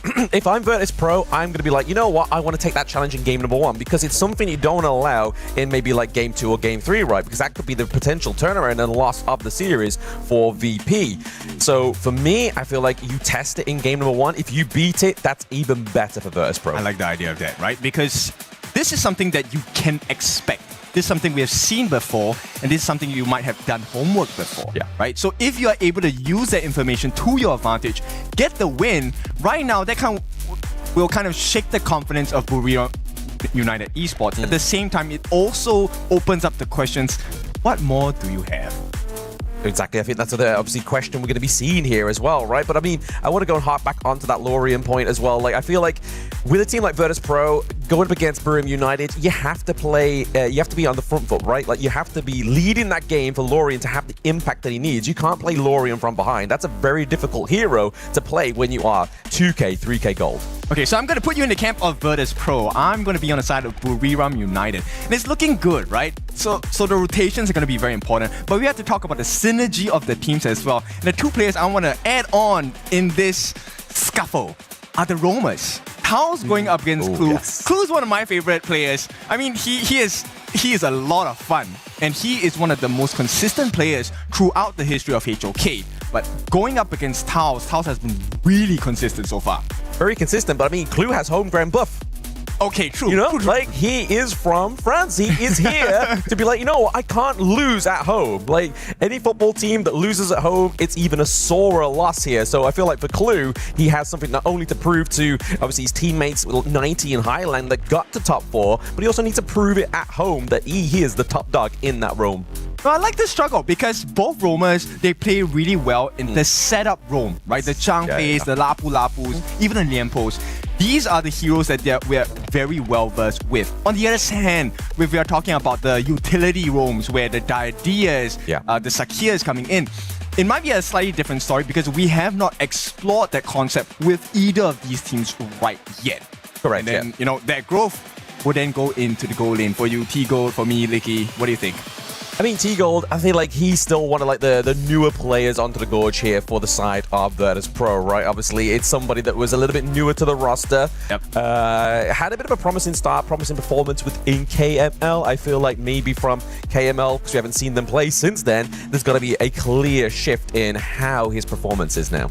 All right, I'm going to be putting quite a bit of scrutiny here. I feel T-Gold has not hit his peak performance yet. Okay. Right? But I feel like Licky is already in the groove of things. So to me, in that farm lane matchup, besides the BP, it's also about how confident you are. Are you really smooth with your movements? Because based on what I've seen of Licky's performance so far in KWC, I think he has just one step ahead of T-Gold. Yeah, but you got to look at the performance of Virtus Pro, right? Like, yeah, okay. You know Highlang doesn't have to rotate top side of the map. He's got 90 locking down that clash lane as usual. Highlang is going to be going down, helping T-Gold into the farm lane, putting a little bit of a stunt of growth on Licky here. So I am not worried about my boys on Virtus Pro.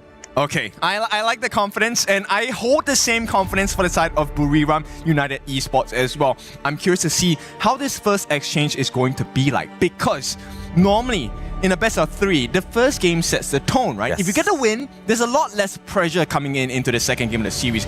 You could just potentially go for the killing blow there. Yeah, I mean, you always obviously want to, right? Obviously, game 1, what we saw yesterday, obviously, Chuck BR be able to get a victory from the MKL team, right? That shows that game 1 is a big motivator in that series. So if that is the case, it's brilliant. But you can't underestimate your opponent like the Chuck BR team did yesterday in Influence Rage. Okay, so we covered quite a few members on the side of both teams. Let's talk a little bit about the junglers, because that's another matchup that's going to be very important, right? In the previous series we were watching, we saw that a good jungler really defines a game, right? And the mistakes of a jungler could also define how the rest of the game goes from the get-go. Yep. But before we jump into that, I mean, we'll take a look at the BP.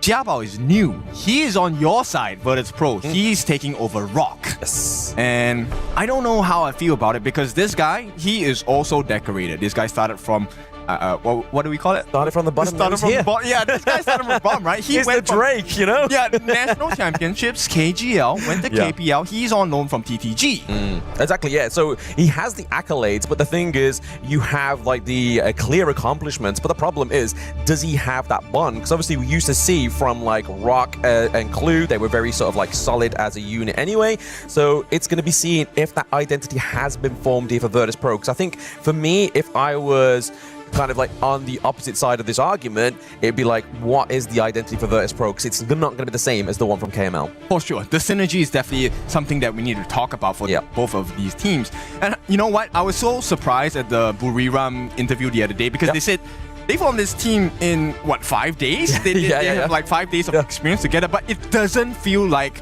they're playing as though they've practiced for 5 days only. This guy seems pretty in sync with each other. So I'm curious to see if VP has this same formula in their bag.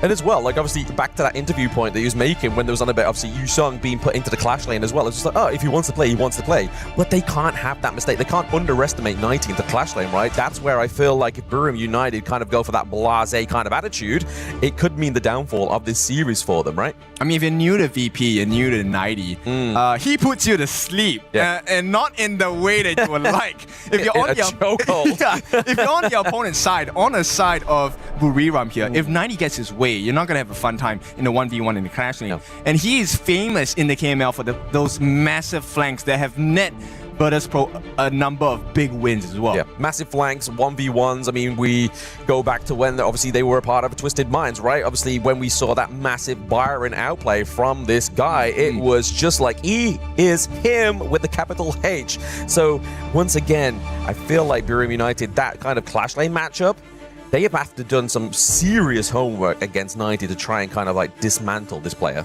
I mean, that's one, right? The second one I think that's really curious is how many of the AOV heroes do we get? Do we get the Florentino again? And curious point, I think yes, Lorian is a great pick. Nunu is definitely very well versed with that hero as well. But I'm thinking that Virtus Pro might not take the risk and actually ban out the Lorian.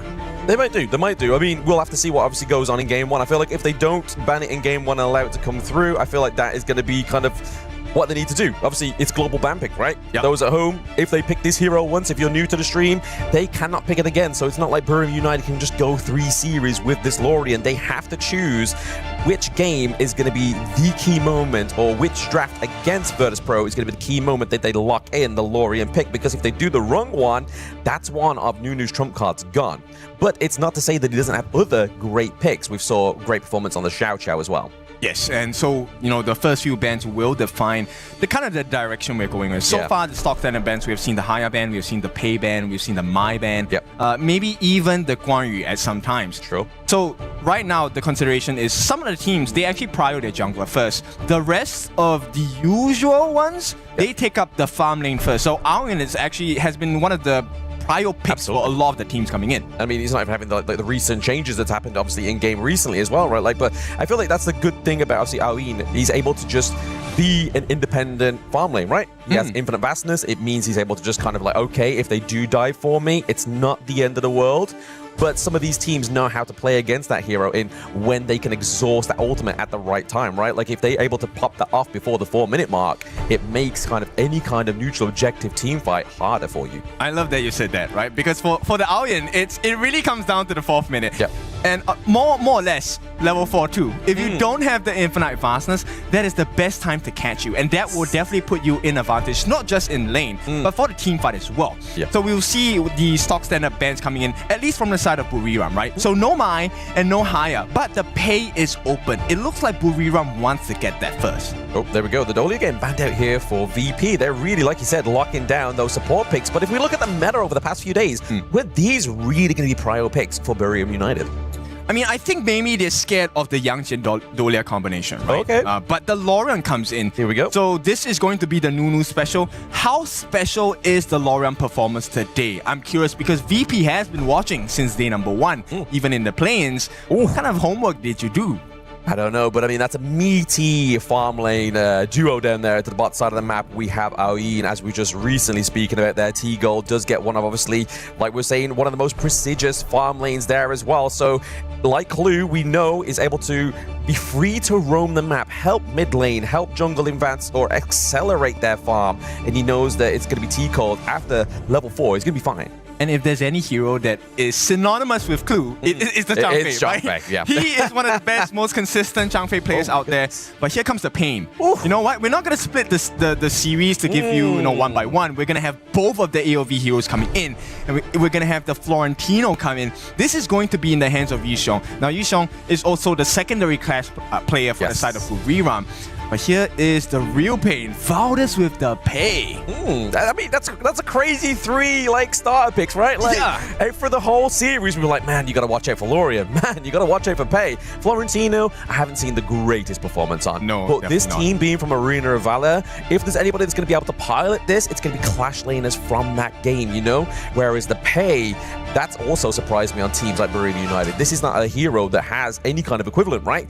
It's different, but they are able to be precise with it. And we know Valdez. Valdez he loves those early to mid-game junglers, like his Pei is a Gudo. That's when he's had his best performance. Okay, so let's talk about their opponents at this point. But because we brought this up earlier, right? The Byron coming in. This is 90's bread and butter. So he has it now on the Byron, good shields, and with the pick on the Zhang Fei, one of the immediate answers we see from teams is, okay, we're gonna pick up the Lapu Lapu for the Raging Sea, but that has been banned out. No Lianpo as well. So the big 3 in terms of tanks for the roam, that is gone. You are forced now to consider the utility roams. Diadea, Sakir, Tien. Oh no, Diadea is banned as well. Yeah, exactly, no. So what are you left with, man? Left with, like you said, Saki is banned. He can't be picked, you know? Like, so when we look down to the bot side of the map, is it going to be kind of forcing them to go for something like a Hue 1, right? Go something with a little bit more sustain there, able to obviously use them, using to use that AoE to obviously check rushes, do everything like that before you walk into it, but also kind of like try and stop these big engages. So obviously if Zhang Fei pops the Unbridled Outburst and you have your Unending Sorrow, you can kind of mitigate that CC at that moment in time. Okay, so they have picked up the pages from the textbook of Buriram here, right? So taking the Xiao Xiao in the mid lane for Hailang. Hailang hasn't really shown too many times at the Xiao Xiao, but you can be sure it's a guarantee that he will play well on this hero. How well, though, against Nunu on this Lorian? He is the gold star, gold standard of this mid lane hero. I'm just curious to see. They're leaving the jungler for the last counter pick against the side of Buriram. Yeah, it's going to be really interesting what these last 2 picks are going to be here, right? Obviously, we're looking for the jungle and we're looking for marksman. Obviously, we know that Ali has not been taken off of the Gorge here for them, but they're going to go and lock in the Chano here as well. Okay. And certain kind of flavor matchups, it is going to be the Hue 1, like I said earlier, just to give them a bit of sustainability. Because if you look at their draft, in terms of front line, it's only going to be Hue 1 that's really going to be like a pseudo. It's not the greatest kind of substitute for a tank roam. So we'll have to see how they do. Obviously, Chano is going to be a bit of a late game assurance here for the side of Burim United, but the Xiao Xiao, I feel like, complements Aoyin, right? Obviously, Aoyin, mid-range hero. We know that we can get the poke potential here with Xiao Xiao. It's also a good counter, not lane counter, but for the Aoyin. So I think that's a good pick here for Virtus Pro to be taken.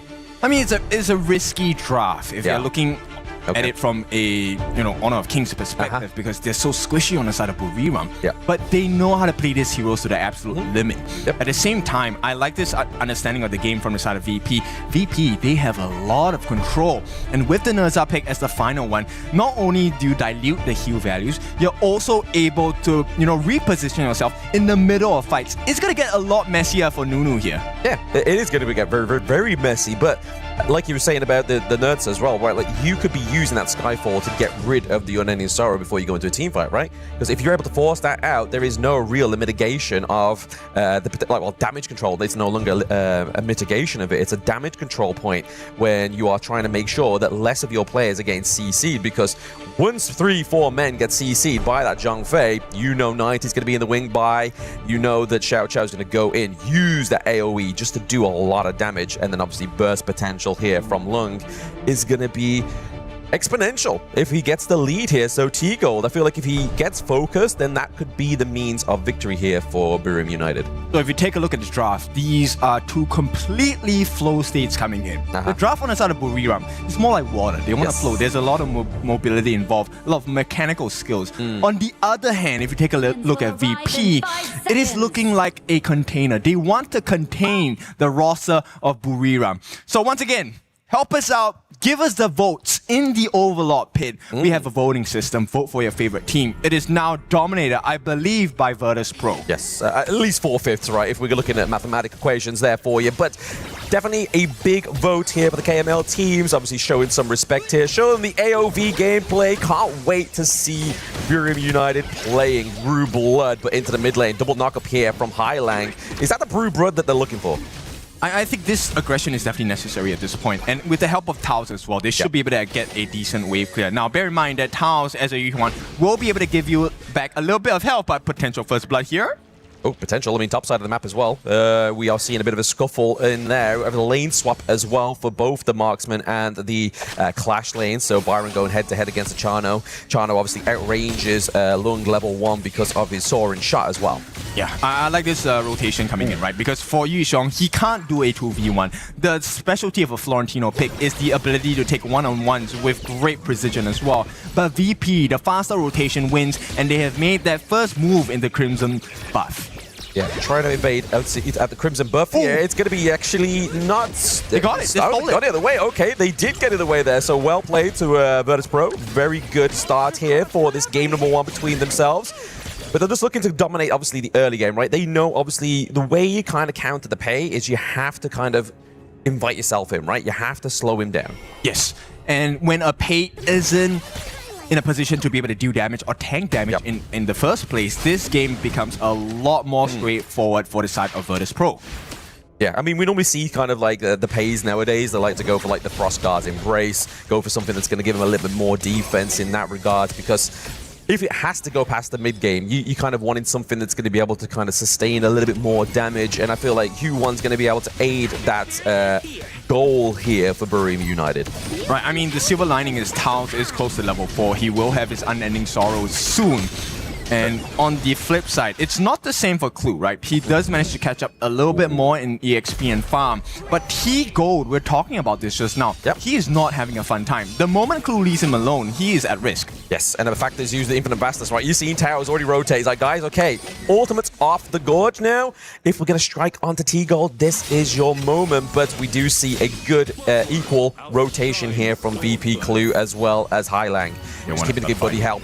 They're forcing to hit the flash there from Taos. I mean, that's going to be a bit of a expensive use of that common skill. Yep, this is way past 2 minutes, right? If you use your flash pre-2 minutes, it's okay. Yes. You will have it in time for the 4-minute Tyrant fight.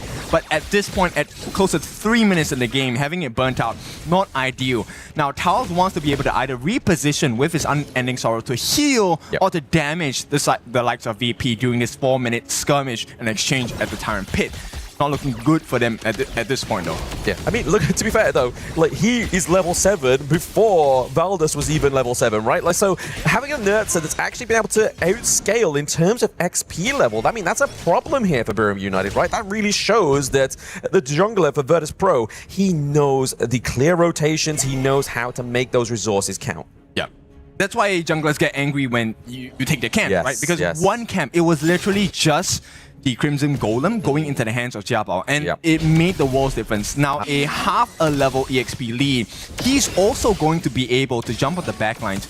And with the level difference, it's so hard to fight against him. Yep, and we all know, obviously, Nerds is a scaling hero as well, right? So if he's able to scale a little bit faster there, it's going to mean that it's going to be a little bit more frightful for the side of Burim United. Top side of the map here, we're looking for a potential takedown. It is going to be Yu Song who's going to be the first blood here, but it is going to be Burim United looking to try to be a bit of a cleanup Clue. There it is. We see jungle fall for Clash Lane, but Virtus Pro are not done yet. Unbridled outburst onto the back line. Takedown onto Nunu. 3-for-1 trade. Virtus Pro very clean. That's why we say it's a team game. Valdus here in the middle of a 2v1. They don't really have the resources to go and wrestle for the Tyrant, and they know it on the side of VP, so they will make life difficult for Valdus. He does secure his Azure Golem at this point, but the damage has been done. This is a T1 at the top. 1,000 gold going to the side of VP. And Clue, I mean, that last Unbridled outburst to finish up, make sure they get the finishing blow as well. In this particular exchange, I mean, it was the right decision for Valdus to not go in. But it was unfortunate. They had to spend a little bit more time to get AG.AL. They did get him in the end, but this is the value of the Nerds. He buys time for you. Yeah, exactly. That's what, when we see the Nerds come through, buying time is the whole point of the game. But this vengeful Unbridled outburst, that was personal, right? It's like, you know what? I'm not going to get everybody, but I'm going to get one person in particular, and it's Nunu that I'm going to get the takedown onto as well. But you were saying it really good there, Kin. Obviously, it's starting to fall apart. The early game, T1 top side of the map has gone. The Tyrant now being procured by the side of Virtus Pro. And I mean, I don't want Burim fans to kind of look top side of the scoreboard here as well. Obviously, the gold is definitely into the favor of Virtus Pro. The biggest challenge now is we haven't seen the 90 exchange yet, right? This Byron has yet to pull out any value for the team fights. simply because he's not needed at this point. Now, they will start to jump on Valor. He is low. Uh-oh, yep, very low there. I mean, not too low, but he's able to pounce out that one there using his Tiger form. And then we see Yusung just kind of patching up the wound, saying, guys, just, I'm going to push him away. You can get safe, but at the same time, they're not even safe in their own jungle because that T1 takedown top side of the map means that it's easy access here for Virtus.pro.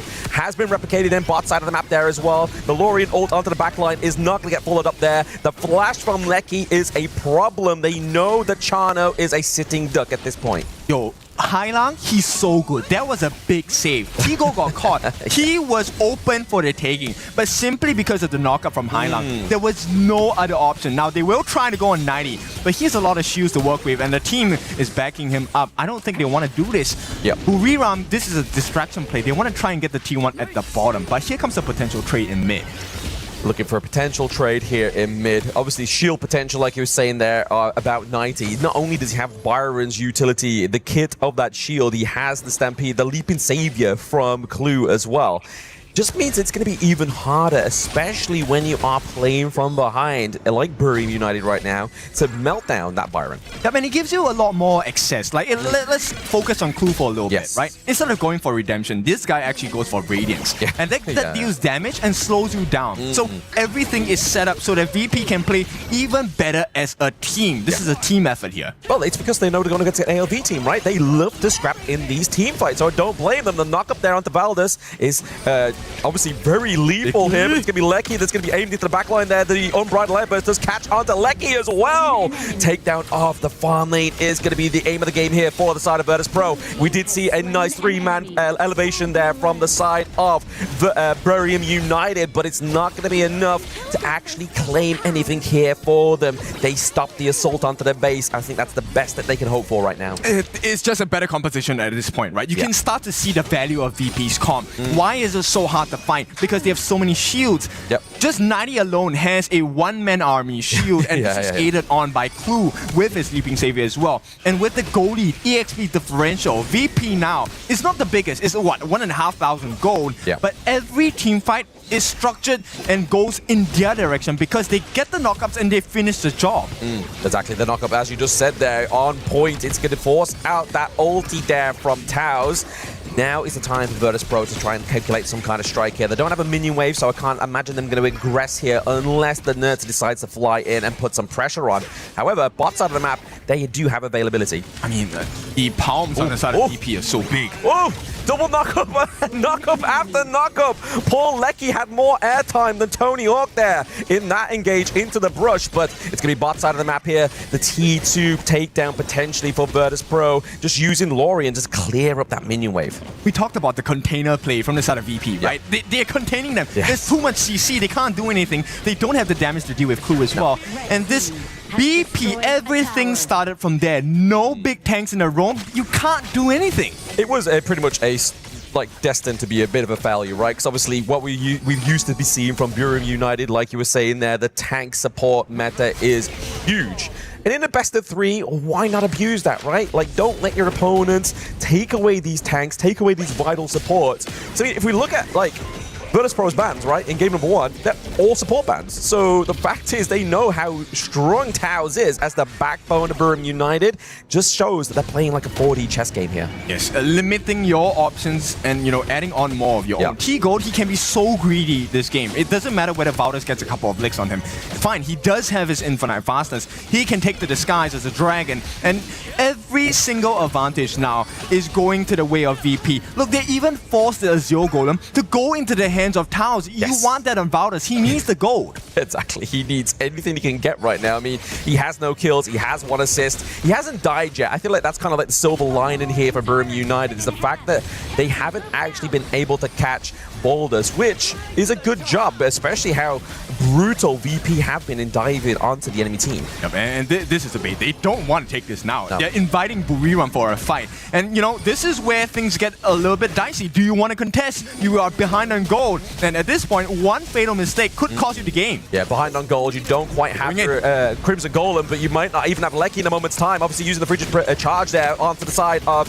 VP means a claim and drive away Buriram United from that Tyrant pit. But it's going to be Yusung into the backline there. The Infinite Bastard that's been brought through just to being a bit of fear here and force the flash out from Burim United. They are running scared. Yeah, both Clash laners doing really well to isolate the rest of the team, split the fight. They want to get the farm laners, but both teams know how to play this game. They will be successful in fending each other off, and the reset happens. But is it a fair trade? No, it's definitely not. VP still very much in control. Yeah, like you said, obviously defend each other off, but are you defending that minion wave that just literally took your T2 to the mid, right? Like, that's not a really good defense, but it's the best defense option Burim United had.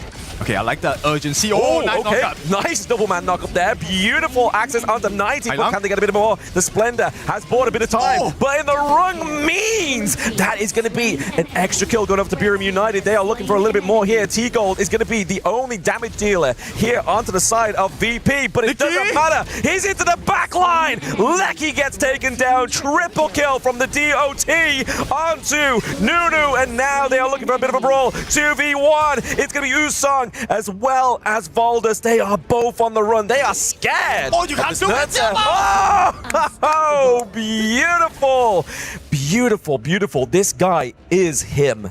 Yeah, 4 kills in a row. I mean, for the team, VP now, they have a 3-kill advantage, but that's not even the biggest pain point. The differential, close to 4,000 gold in advantage to Virtus Pro. And they also have now an opportunity to take the Shadow Overlord, right? Yes, just now they had the Primal Bond, they couldn't risk it. And I like the idea that Buriram had. Okay, you know what? Let's make the immediate trade. This is a very AOV trade. They want to make the exchange as fast as possible.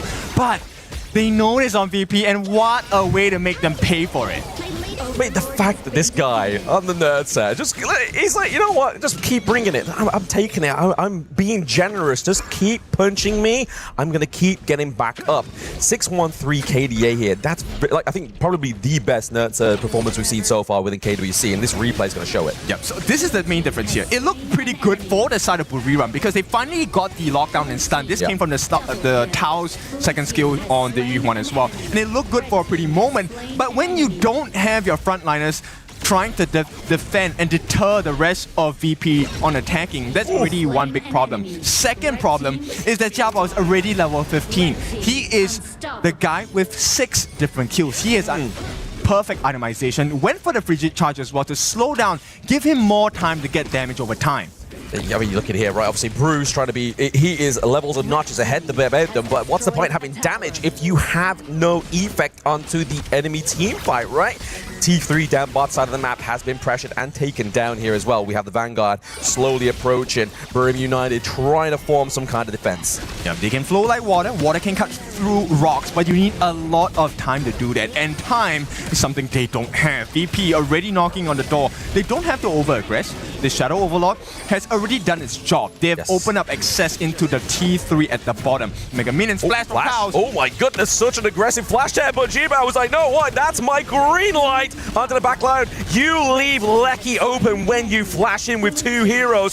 That is your problem. We are seeing trades across the gorge here, so this could be the saving grace for Burim United into the back line. He's going to use Song with a triple kill, but now he has to run and hide. 90 is like the Shining. Here's Johnny. That could have been the game-saving play there. Yishong, if he did not wipe out the backline on the side of VP, this game definitely would have been over. And this is the value of the Florentino. CC immunity and huge dive. Now, Buriram, they don't really have a lot of time, but we'll take a look at this. Nice setup from the side of Nunu. But here's the big problem. AG.AL is already on your backlines. Licky, he's so used to having so much space in all the games he's played to get the free damage in. So what does VP do? They just go straight for the source of the problem. And on the backlines, very good work on the side of Yishong to try and deter the rest of the team from coming in. Successful. That is one point of success, but can he do it again? Exactly. I mean, like we were saying, Virtus Pro, best performance so far within KWC. I have to give it over to Usong here. That Florentino was a masterpiece, and it was the means that stopped them losing this game number 1, forcing it into around about a 15-minute game now.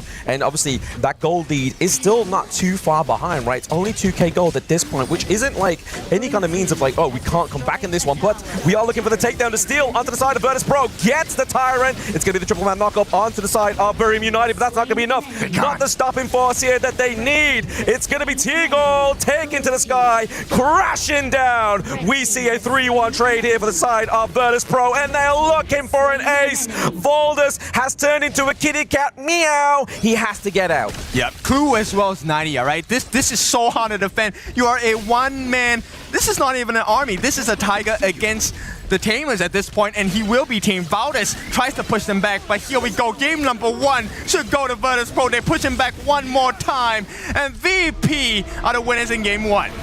Very well played from Virtus Pro. Did I expect anything less from KML? Nah, I don't. Yeah, I mean, okay, it was a good effort, and this is where we start to see, right, the different styles when we clash. We want a more fluid movement from the side of Buriram.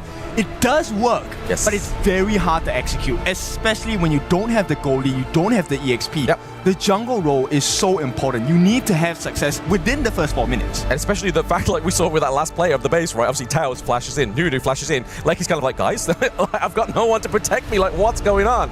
And obviously, the aggressive play really worked there. Able to obviously save off Virtus Pro, but unfortunately, it did spell the means of the end there for game 1.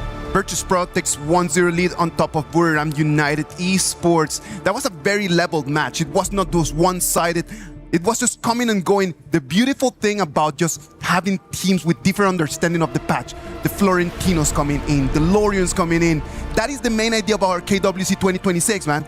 Just the variety. How can we make the ecosystem so much stronger, so much better by just having players that know these two heroes? I mean, this is why we're sharing the stage, right, with the two different games. Yep. And at this point, this shows the understanding of Virtus Pro for the draft of Buriram United, right? This is a very scary draft, by the way. This is 3 big monsters, the Pei, Florentino, and the Lorian. This is meant to create space for Licky so he can get the free hits in. But here's what's lacking, the stun. And Taos only can offer you that stun every couple seconds. So VP said, you know what, let me make life difficult for you. With the Nerza pick, I'm gonna split the fight in half.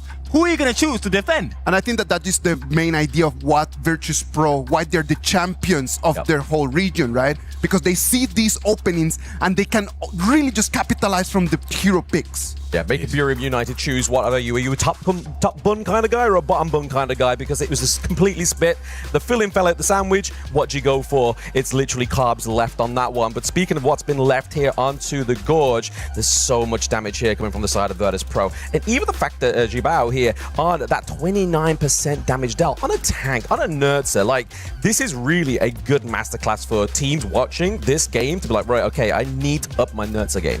This is exactly what you should be doing as a Nerza, right? Split the fight. Make sure that you have to be the focal point of the opponent team. And while that happens, if you are able to take down the farm lane on the side, which in this case for Buriram United Esports is Licky, then you give a lot more space for the side of Tigo. And I like the way that Hailang played this game as the Xiao Xiao. He wasn't looking for just engages. He was also a safety net, right? Every single time Buriram was able to allow Yushong to come in to the backlines, that was Hailang's responsibility. I will break your combo up. And once that momentum is stopped, this is where 90 shines, Clue shines, Tigo comes in, and suddenly you find yourselves in a horrendous situation 1v5. Yeah, I mean, to be fair, you have to give props over to Nunu, right? Like, I think like this is the most 3-man knockups I've ever seen on a Lorian this far, and it's very impressive, but it's also a good counter towards obviously the way that Virtus Pro is playing. When you've got so many players, so many heroes diving in on you, Lorian CC Ultimate is going to be the best means to kind of just drive them away. And I want to just highlight Tigo. This time, I've seen the growth. We've seen him in KML, and I think this is wonderful. But Isaac, I want to know what you want to think. You know what? I do believe that Hailang over there on that Xiao Xiao pick was actually, for me, the best player in the field. We saw him the last Tyrant fight. They already, like Buriram United already started the Tyrant. And it's Hailang, the one that through his stun allows his team to come in and just claim that one. We're going to give you more action of these two teams after this short break. Don't go anywhere. We'll be right back.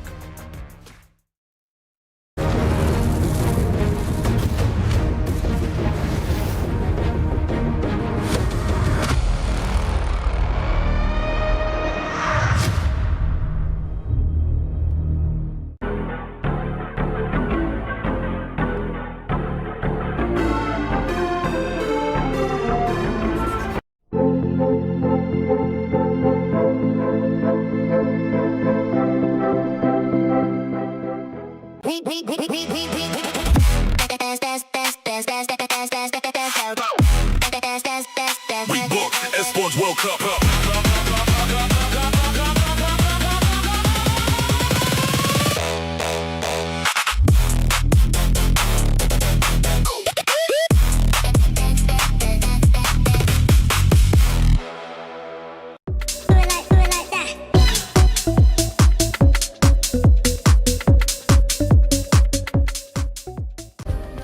Play is in our DNA.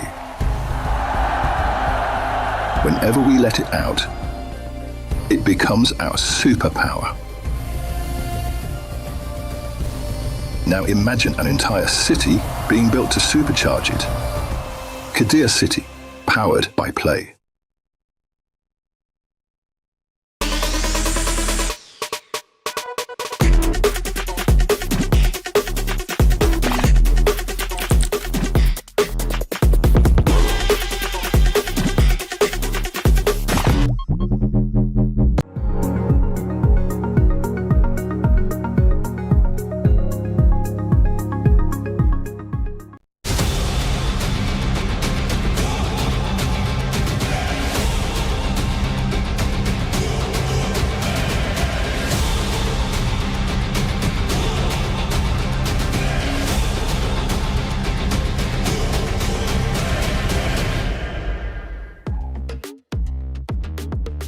Virtus Pro 1-0 on top of Buriram United Esports. Right over here, if they win their next game, they're going to seal their ticket to today's upper bracket final against KSG. But before we can start thinking about this afternoon, we need to think about the game in front of us. Because Buriram United already spent the Florentino, already spent the Lorion, two of the picks that might have given them an advantage. Are we going to see a weaker or stronger BRU coming in? Okay, so this is what I like about this stage of the competition. Every team that has made it here is a champion. Yep. So this is where champions are forged. Now you're in a very difficult position. Like you said, the big picks are gone. What else do you have to offer? Are you going to go for Assassin Jungle once again? And Valdez, yes, he is good. He has come from the experience of PKL. Now, mixing the two games together where we have the AOV heroes now taken out of the picture, what else does Valdez bring to the table, right? I think that one of the beautiful things that Valdez did right over there was the fact that he's always trying to jump in and try to find the jungle, but VP, they have already done their homework, man. Like, they came in, the first thing they did was to protect the resources, not allowing Valdez. When Valdez jumped into the jungle, there was nothing for him to take. Yes, and I will bring this point over to you, Blam. Yep. Remember when we were watching the East versus West battle? This is exactly what they did to Haku, right? They didn't allow him to play in the game. He was either the isolated target or he was the last one to join the fight, of which neither ones were the proper position he wanted to be in. Yeah, exactly. I mean, we've always been discussing this since the play-ins, right? Obviously, some of these matchups where it becomes like, who is the main composure of the teams? And a lot of the times it's the jungle, right? And obviously, like you said there, they kind of forced Valdez to kind of play a kitty cat kind of strat, right? Like, he was always on the run, barely had any kills. He was 0-0-1 for Lord knows how long. And the fact is, back to the point that all those AOV heroes have gone. Obviously, they do have Annette if they really want to go for that one, but really, has it been a playstyle of Buriram United? Unless they get forced into the same situation when they have no tank, maybe the Annette does come out. They can consider the butterfly as well. This is one of the AOV specialties, right? At the same time. But it's also a very high risk, high reward hero because if you don't get the assists, you don't get the kills, it's very hard to get your damage reduction on point. And that's the whole point of playing a butterfly, to reset, go into the fight once again. And VP now, this is another one of the specialties of Clue. Not, to me, his best, but it's something that he has provided with consistency. The Dire Deer. So do we see a potential Orgrim pick or the Arlie pick coming in for the side of VP? I think I'm edging more towards the Arlie pick, right? Because obviously here with the first two picks, we do have Buriram United. They could have gone for the Lung actually, but they surprised me. They're going to go for the Flowborn Marksman here for Lecky. I mean, it does kind of give you a little bit more of extra space, right? The Arrow Storm is going to cover a little bit more range for you than what Lung could ever actually do, but it's actually going to be the Chano here they're going to pick up, and then they're going to go for the Angela here into the mid lane, anti-tank specialist. Yes, lesson number 2, anti-tank. I love the Angela pick. It's one of the most straightforward heroes in the mid lane, able to shred the towers and shred the life points and shield points of your tank roams or even your tank clash laners, junglers, whatsoever. Biggest thing you will pick up is that when you use her ultimate, Blazing Brilliance, you also are CC immune until your shield value falls. So this is something that I think they will play really focus on the side of VP. Yeah, and it also means that you got to kind of like check those brushes, right? Like if you are somebody that's going to be solo rotating, right? Especially if they go for something like, I don't know, an assassin hero that's going to be particularly squishy. If Hylang's in the right bush at the right time and gets that 2-1-3 combo, he's going to get annihilated. But I feel like the Angela against the Guan Yu, if you're using the Blazing Brilliance, to your point, he's not going to be able to kind of bully this this hero around. So really, the focus for Guan Yu, I think, is still yet to be seen onto the side of Virtus Pro. I mean, we've seen so many great Guan Yu plays in the past few days, right?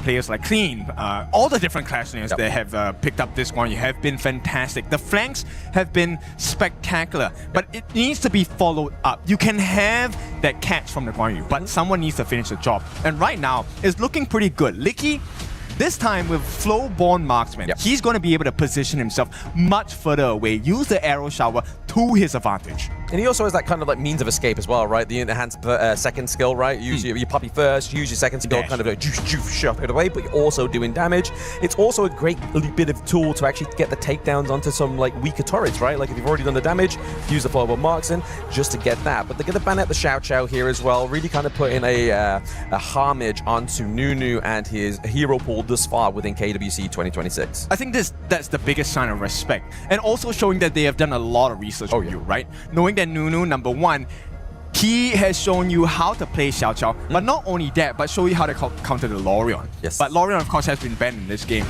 In fact, no other AoV heroes aside from Annette, which is no longer an option for the side of Virtus Pro. I don't think you want to pick an Annette or the Butterfly down here. It's a little bit too risky. You're too squishy at this point. Oh, very, very squishy. We need some kind of front line, right? I feel like it's going to either come in the form of the jungle, clash lane. It has to be, right? Onto the side of Burma United, they're going to go for the newer here as well. Obviously, not only have they got to watch out for Guan Yu, the creation blocks is also going to create some big obstacles here for the side of Virtus Pro into these team fights. And if we look at anything from last game, they like to be all clumped into these team fights. So I feel like if you have creation blocks, if you're stuck between a horse, it's kind of really hard to either escape or actually make any kind of means of an engage. It means like it needs a second thought. And the outrange potential is pretty huge as well, right? Yes. Nuwa is a hero that you can play from afar. When you use the creation blocks skill 1, there is a plus sign, and the full extent of the plus sign still gives you damage. So it's really hard to play. And this is also a late game insurance for the side of Buriram. If this series goes late, this game too goes late, there is a chance they can turn this around. But here we go. I was thinking of this, right? Game 1, one of the reasons why they won so hard was because they had the dive potential from Nerza. What's the other hero that does this really well? It's the Jing. And obviously you could shove, right? Like if there's a hero in that Jing's ultimate, right? You shove them, you get a little bit of a CC. It's like only a second, but it's enough to do a lot of damage here. And it's going to be so nice to see AG.AL on this assassin pick. We saw him on the Nerza. He kind of played him like an assassin, just a bit of a tankier one, damage over time. Whereas this is going to be burst, burst, burst. I'm pretty concerned here because look, this is another one of 90 specials, right? In HOK, if you're new to us, the Dharma, this is one of the most potent heroes you will see. Because once he gets the catch on you, that slam against the wall of the truth mantra, essentially you might be out of the game for a very long time. But I like the response. BRU, they're going for the Ying pick. Good sustain, good damage as well, high mobility. Very high mobility. And as well, I feel like I made this point yesterday when we saw the Ying go up against the Chano counterpoint. You can kind of use those Spirit Wolves to kind of like amp up your combos, right? Like just get those hits off, use your combos, and then obviously you're able to get that setup for the team fight, that long range kind of like slam that we see from Ying as well from the ultimate.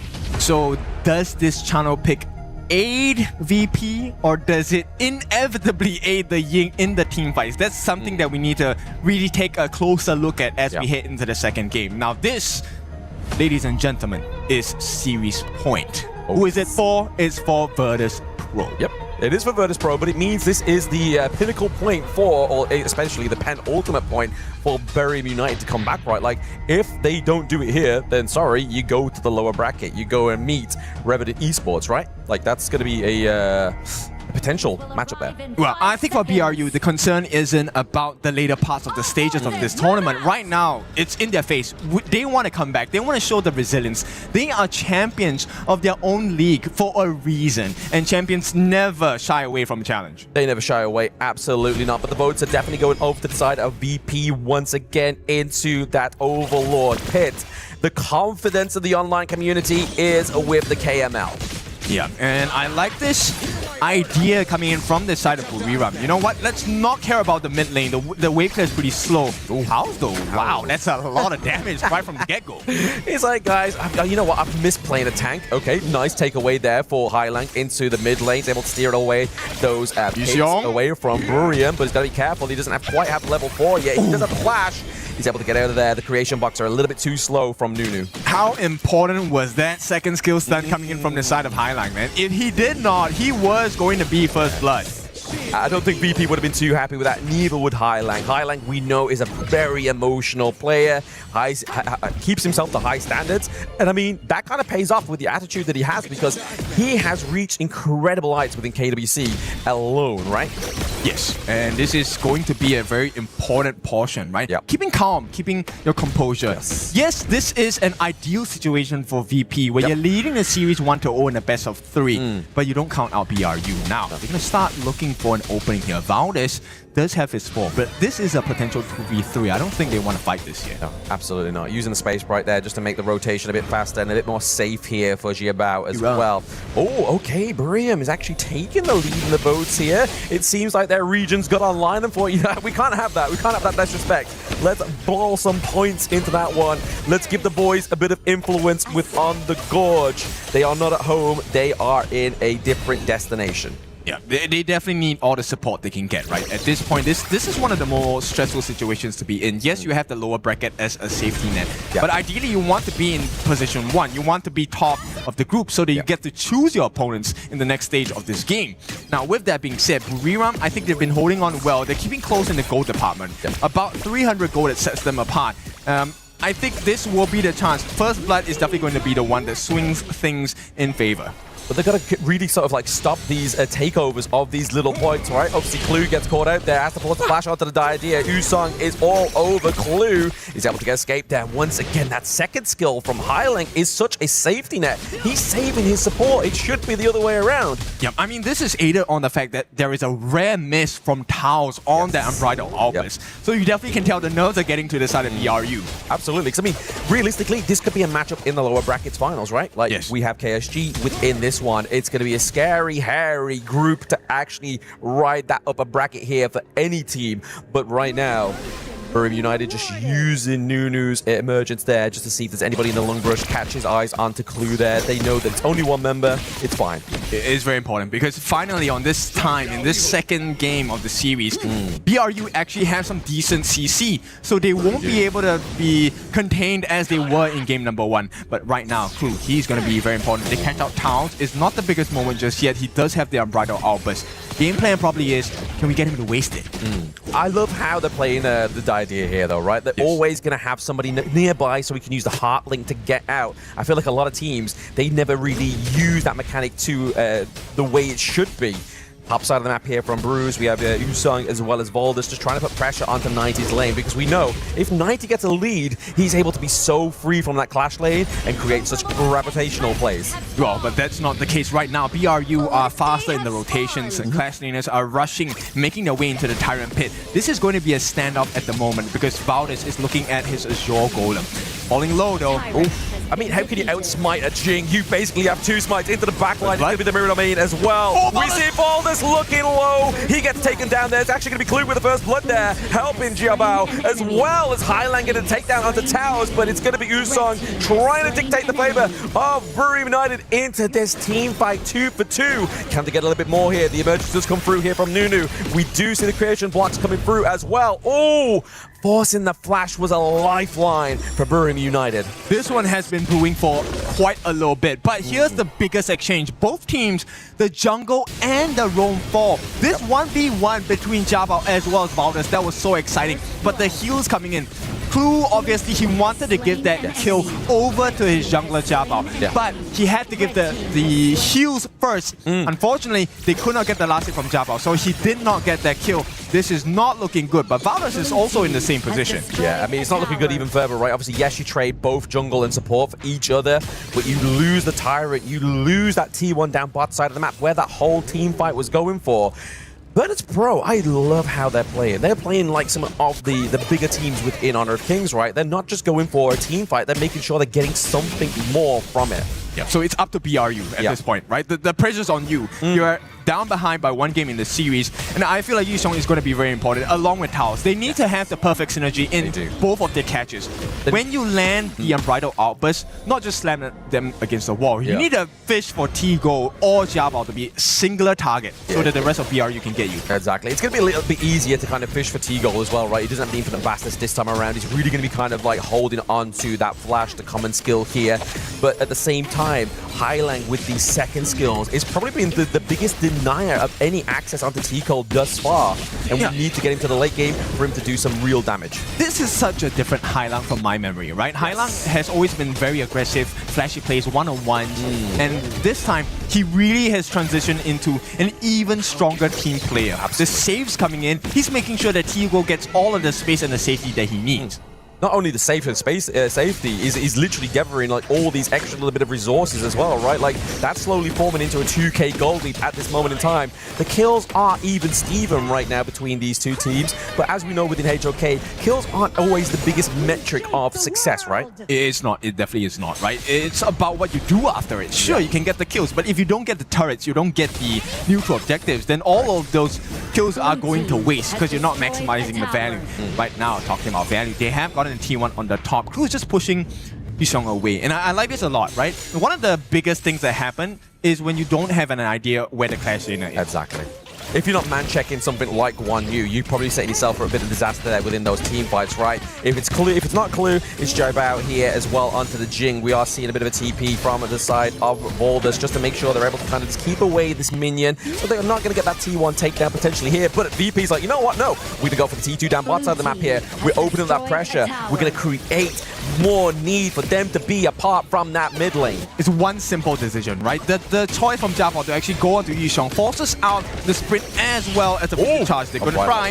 Catches onto T-Gold. Can they get a follow-up here as well? No, it's going to be into the back line. G-Bao is like, you know what? When you lead the charge, you leave your members behind. And unfortunately there for the side of BRU United, they are going to drop 3 for 1. But Valdez is looking for some more revenge here for his fallen boy. And Nunu into the back line with the emergence so well here. He's just single-handedly, with the help of Valdez, turned around that team fight. That could have gone into a disastrous moment for the side of BRU if Nunu did not get that finish there. But he did. Yes, they gave 4 lives for the cost of 3 at this point. But Valdez is still alive. And this is important in the recovery. They will manage to successfully defend the T1. But let's take a look at this fight here. Very nice catch from Taos onto the side of T-Gold. But this is where the value of a utility roam comes in. And also, that follow-up truth mantra from 90. This is why this guy is so scary in the KML. And right now, putting his talents to the KWC stage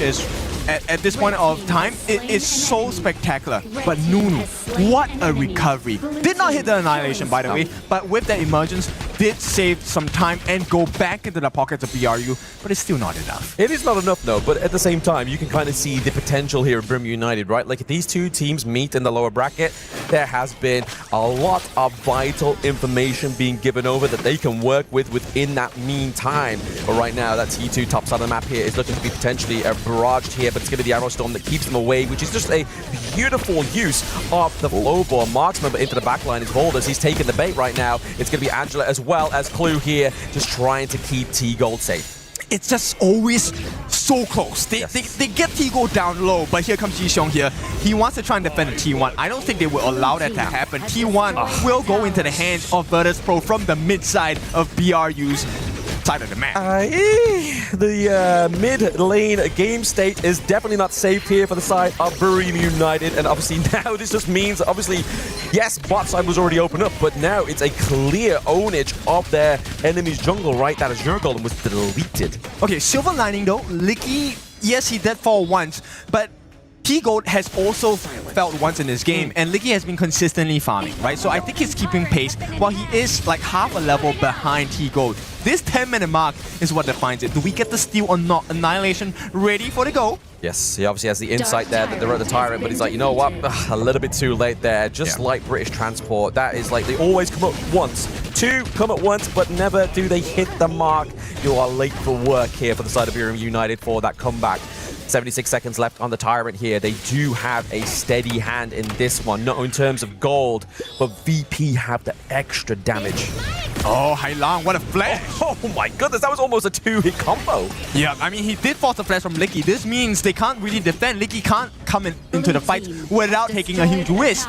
And this is a huge play. Did not get the kill, but it's not about the kills at this point. It's about getting the resources out of their hands. There is no more common spell available. And here we go. Another quick ultimate from Hailang. Yeah. You know, when you have the Angela, maximum cooldown, she takes about 20 seconds before her ultimate comes up again. Exactly. I mean, the amount of obviously aid and support you get from the ultimate as well, just the pure rate of interest is so crazy on that hero. I don't understand why many other people don't pick it, especially when we're seeing this kind of like tank meta come through within Honor of Kings lately. And there it is. We do try and land the combo there. It's going to be enough to slow down. He's gone. But he's taking too much damage. He gets taken down by T-Gold as well.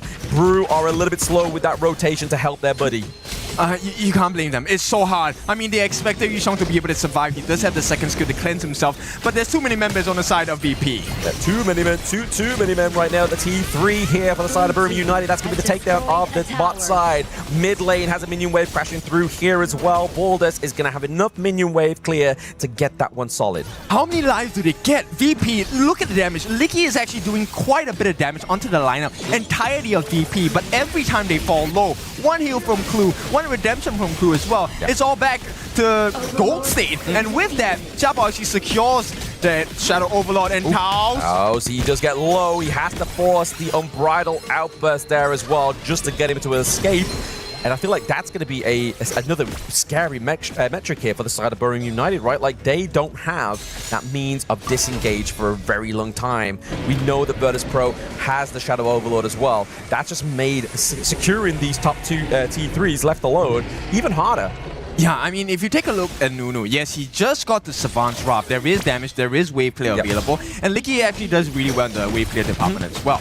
But right now, it's not about the wave clear, it's about the team fights, because that's what VP is fishing for. Right now, you know, 90, he's just looking for them to be close enough to the walls, but he wants as many BRU members as possible. Okay, he's looking greedy, right? He wants the full meal. He definitely doesn't want just a starter. He wants the whole course. He wants the dessert on top of that. The dessert being the crystal there at the enemy base of Birmingham United right now. We have the Vanguard rocking through here. Top side of the map.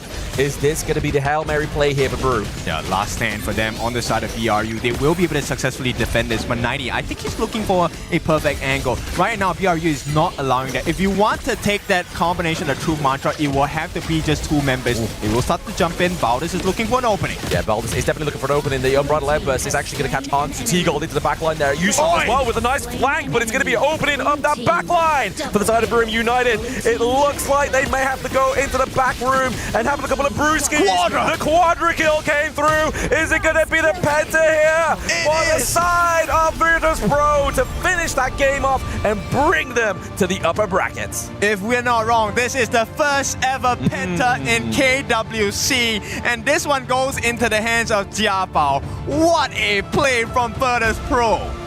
Beautiful, beautiful play there. Obviously, game number one looked like it was going to be a little bit tighter, right? But this game number two, the way that VP's draft synergized there, the capture, the securing of T-Gold was beautifully done by Hailang. Virtus Pro is going to move into the upper bracket. That pentakill right over there. Beautiful, beautiful performance by Virtus Pro. Right now, we're going to be looking at the stage. Look at that. They are the winners, the players that came in. The first game, closer. Second game, it was just one-sided, I would say. I mean, we were looking and asking the question, synergy, right? Jiabao coming in. He comes from all the way at the bottom, reached the top of the stage with the team of TTG from KPL. Can he fit into the play style of Virtus Pro? And boy, did he fit. And he was leading the charge on the side of Virtus Pro. That last dive, getting Nunu out of the way. Nunu was a big problem, but once he was gone, there is no more fight back. No, and as the time would pass, like that Nunu would just keep going bigger and bigger and bigger. So they needed just to solve that problem. Yes, absolutely. I mean, like you were saying there, obviously with the KPL player coming into the roster, trying to find that identity. I feel like as well, you have to give props to the 4 of the members of the side of Virtus Pro. They rose to his expectations, you believe there, especially with that solid gameplay that we just saw. Yeah, I would give the props for teamwork. Like, they allowed the pentakill, right? In most cases, we would be like, no, 4-4 pentakill. No, I'm going to get your last one for your teamwork. I think that he wasn't really looking for that. Since game number 1, in game number 1, he was looking for it as well. I saw him a couple times, but then the second game, he really wanted it and he grabbed it. So let's take a look at the scoreboard. What points out to you at this point? I mean, it's this one right now, obviously. The Jing, my exactly. goodness. It's so beautiful. It was like we saw a masterclass on the Nerdser as well, and he kind of just played this one with just a bit more veracity, right? Like he was like, okay, Brew made the same mistake as they did in the last game. They would always go in, commit so much of the front line, they'd leave open Nunu. Valdez would be left to the walls, as well as Lecky. Yeah, but VP shows you exactly what you need to do to beat BRU. Yeah. This is one of the series where Licky had no space. He was constantly under pressure, and this is why the big picks, Nerds are in game 1, Jing in game number 2. Look, they always were rising in value because they never allowed Licky to be comfortable farming. And if you wanted to farm, you had to take a risk of coming out. Yeah, exactly. I mean, you're in unknown territory regardless. Obviously, AOV team coming to the Gorge. Definitely have a little bit of an issue there in terms of, obviously, navigation. But it's also, like you were saying there, Kin, it's the deniers. It's the gatekeepers of the blue side, which is going to be Virtus Pro. So much damage coming from Hailang, AG.AL, as well as T-Gold. Hailang, this guy, I mean, like I said, we were talking about it in the middle of the game. Hailang is normally a flashy player. But you know what? We have more information for you. We do have more information coming in from the stage. Mara's got over there players from Virtus Pro. Mara, who you got right over there? We're here with Clue. Félicitations. Tout était bon. Merci. You guys did incredibly great. And what we also noticed was that your crowd control chains, perfect. Once a player goes in, everybody follows up. Is that level of coordination specifically prepared for Buriram United Esports, or is this part of the Virtus Pro's identity? I just think it's something like we do every time with VP. We just want to play like that, and yeah, we have some coordination as a player, so it's good. Great coordination. In fact, when we looked at the draft, your opponent's lineup looked like it was perfect for a team fight. But when we took a look, especially in game 2, you guys were more aggressive. And how were you able to do that in a team against a team that's supposed to be more aggressive than you are? I mean, we just like control like every zone to make sure that we cannot get engaged as a team. And Jabao did his thing with Jing, so everything went well. You know what? We would like for you to invite all the listeners to support you. How about we say it in French so we have a little bit of the Paris feel and then translate it in English? Juste merci pour merci de nous supporter et continue de nous supporter. Just thank you for supporting us and keep supporting us. Merci beaucoup, Clue, and once again, félicitations. Thank you. We're gonna talk about that a little bit more, and we'll head back to the casters. Lead the Gorge. I'm not gonna lie, I didn't know that Mara's French was like that. It's good.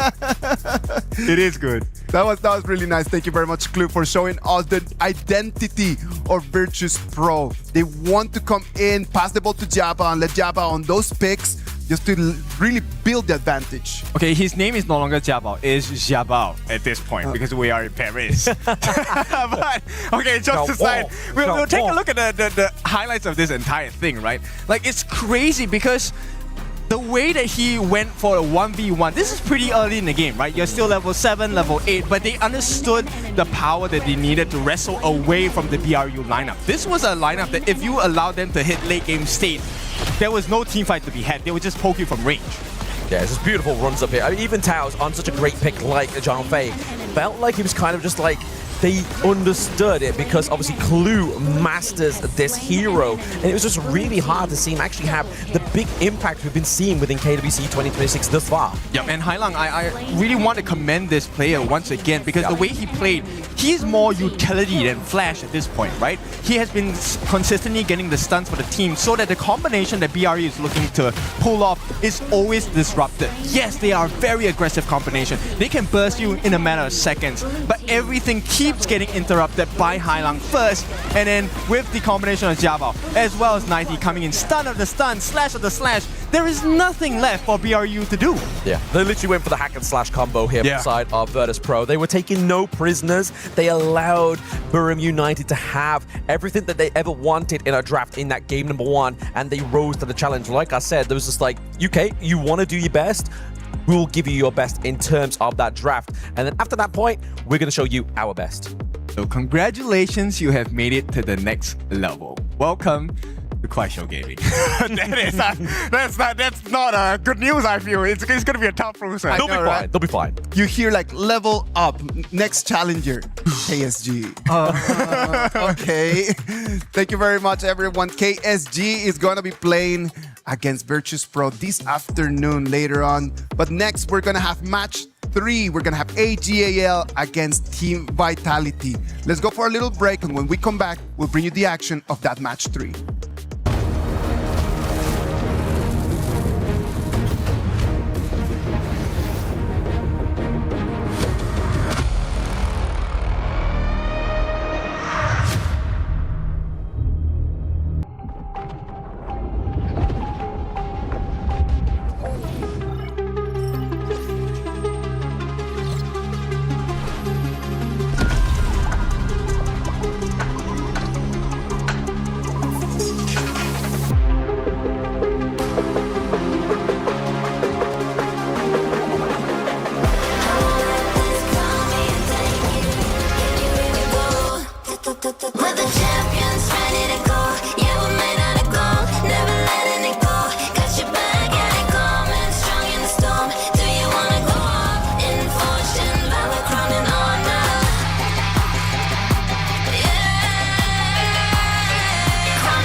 human body was built to move. Not trapped at a desk in one singular posture for 12 hours a day. It's time your chair evolved. This is Secret Lab Titan Evo. Ergonomically engineered for you, gamers, hybrid workers, artists, backing your every move. Play is in our DNA. Whenever we let it out, it becomes our superpower. Now imagine an entire city being built to supercharge it. Kadir City, powered by play.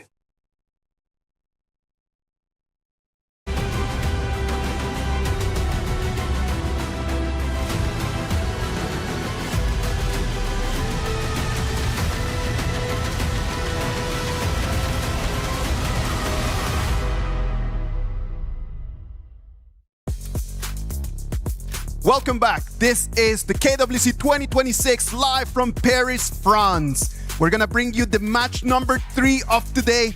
AG.AL is going to do their debut against Team Vitality. The title defenders are gonna come here and then show us how this game is played. Sagi, Nora, What are we looking for in this match?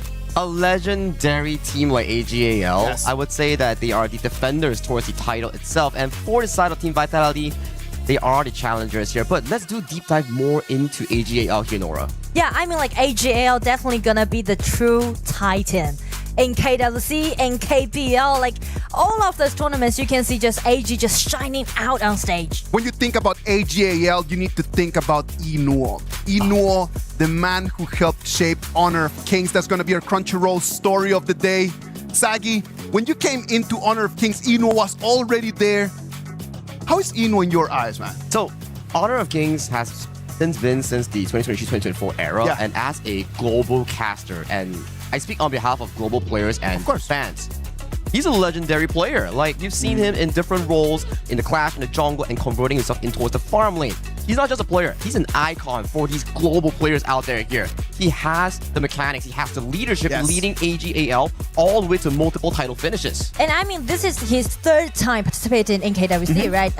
He got the title in 2024 and then for 2025. So this time with AG.AL again coming back at KWC while they defend their title this time. If he gets those 3 titles, that puts him godlike already in that kind of level. What do you think, Nora? Well, I feel like everyone thinks Inuo is kind of like the god of the game, right? And the god of HOK. But to be honest, I think what made him so superb is not only about his pure mechanics, but also his perseverance, I mean. Of course. Because he's been played from 2018 to now and first rotated from the top laner to the farm laner, which allowing him to have such a deep hero pool. And at the same time, this year, they're trying to make comebacks.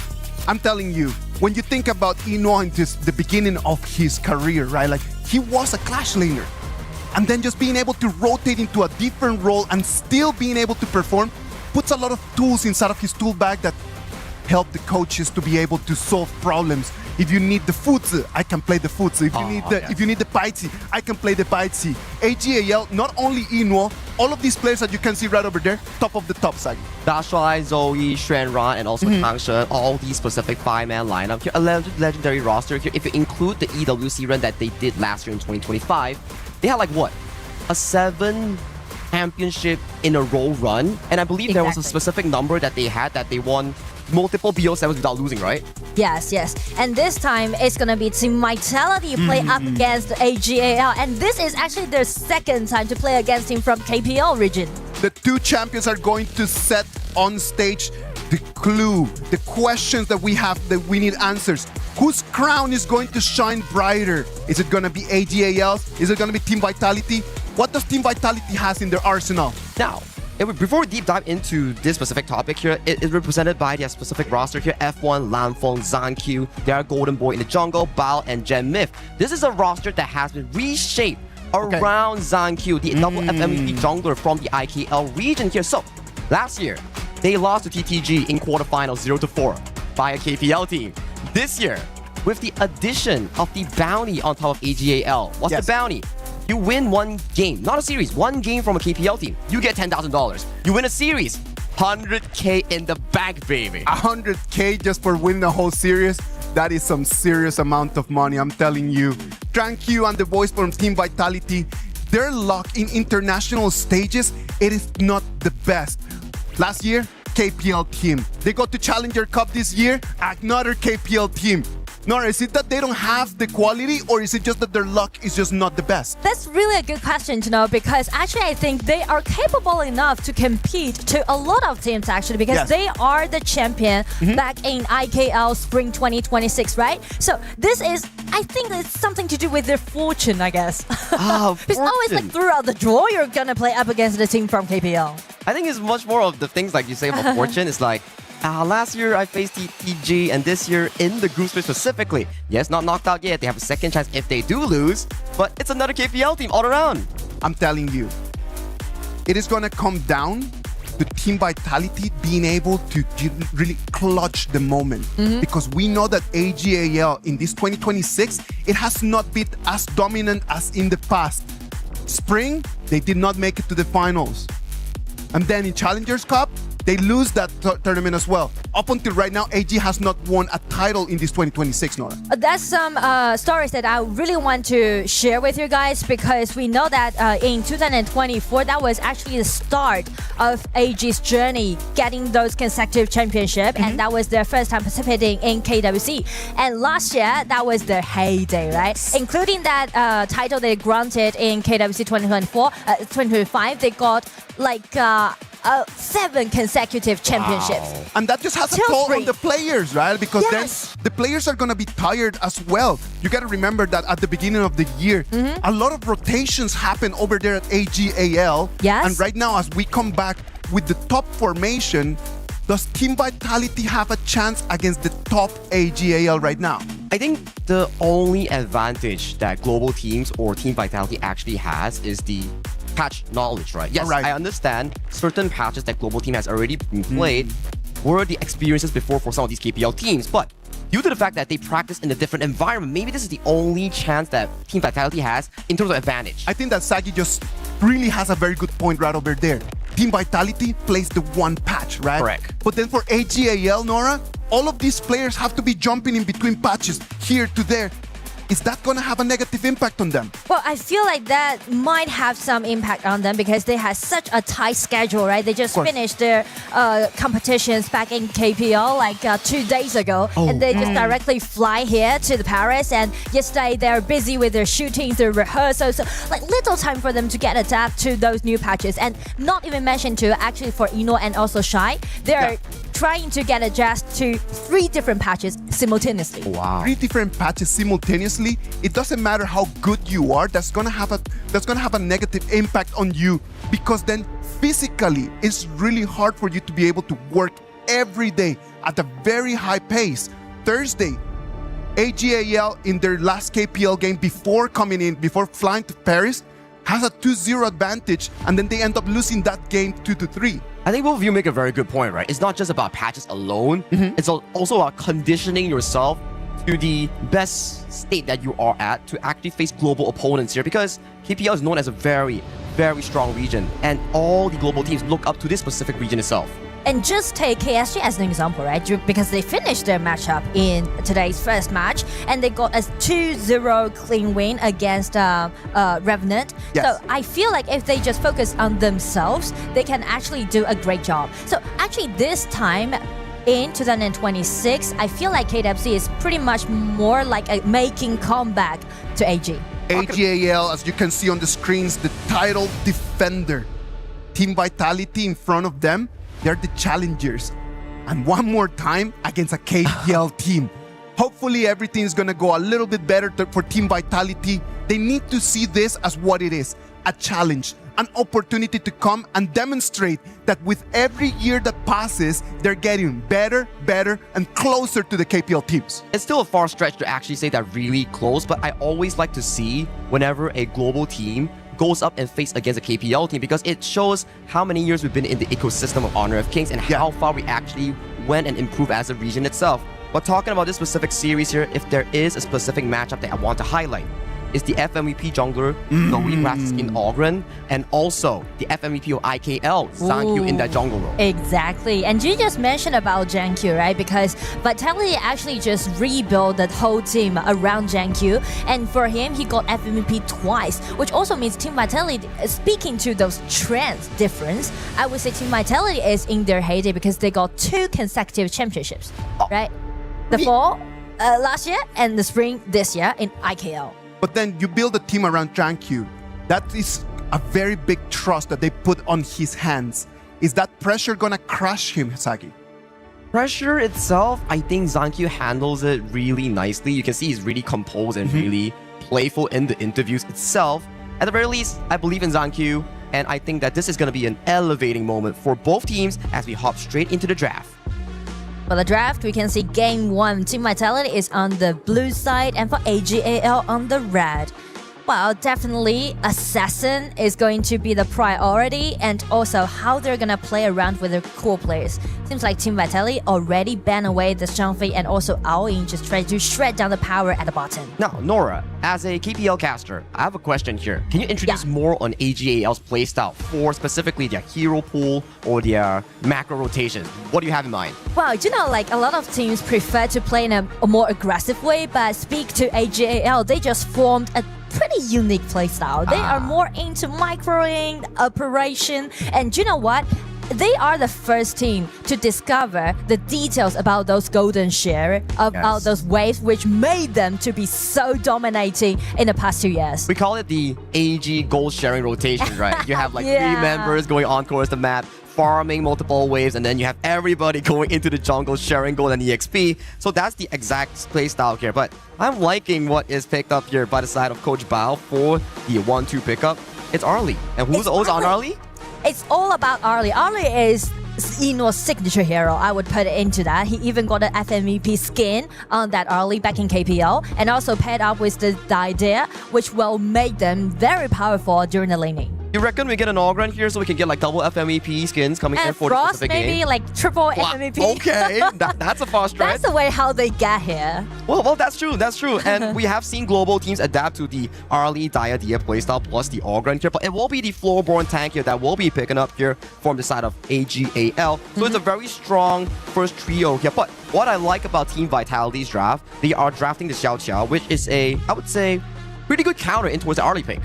That's true, because of the ulti can just lock that Arlie down during this team fight, and also they're flexi picking this Zhicha, and also with this Lapu Lapu, which allowing them to do a lot of initiation during the game. That's true here. So for this specific second phase here, you will see more of these jungle picks that will be banned from the hands of Zhang Q. You don't want to give him a very smooth game. At the very least, you have to play with cautious here. If you give global teams a specific chance, yes, in terms of macro, lane swaps, gold sharing, global teams are not yet at the standard of AG.AL or the KPL teams. But when it comes down to brawling and fighting, maybe sometimes global team might take it. And that might be the main reason why AG.AL is banning away this Ogren and also this Oguda, right? Just directly targeting on Zhang Q, the core player of Team Vitality.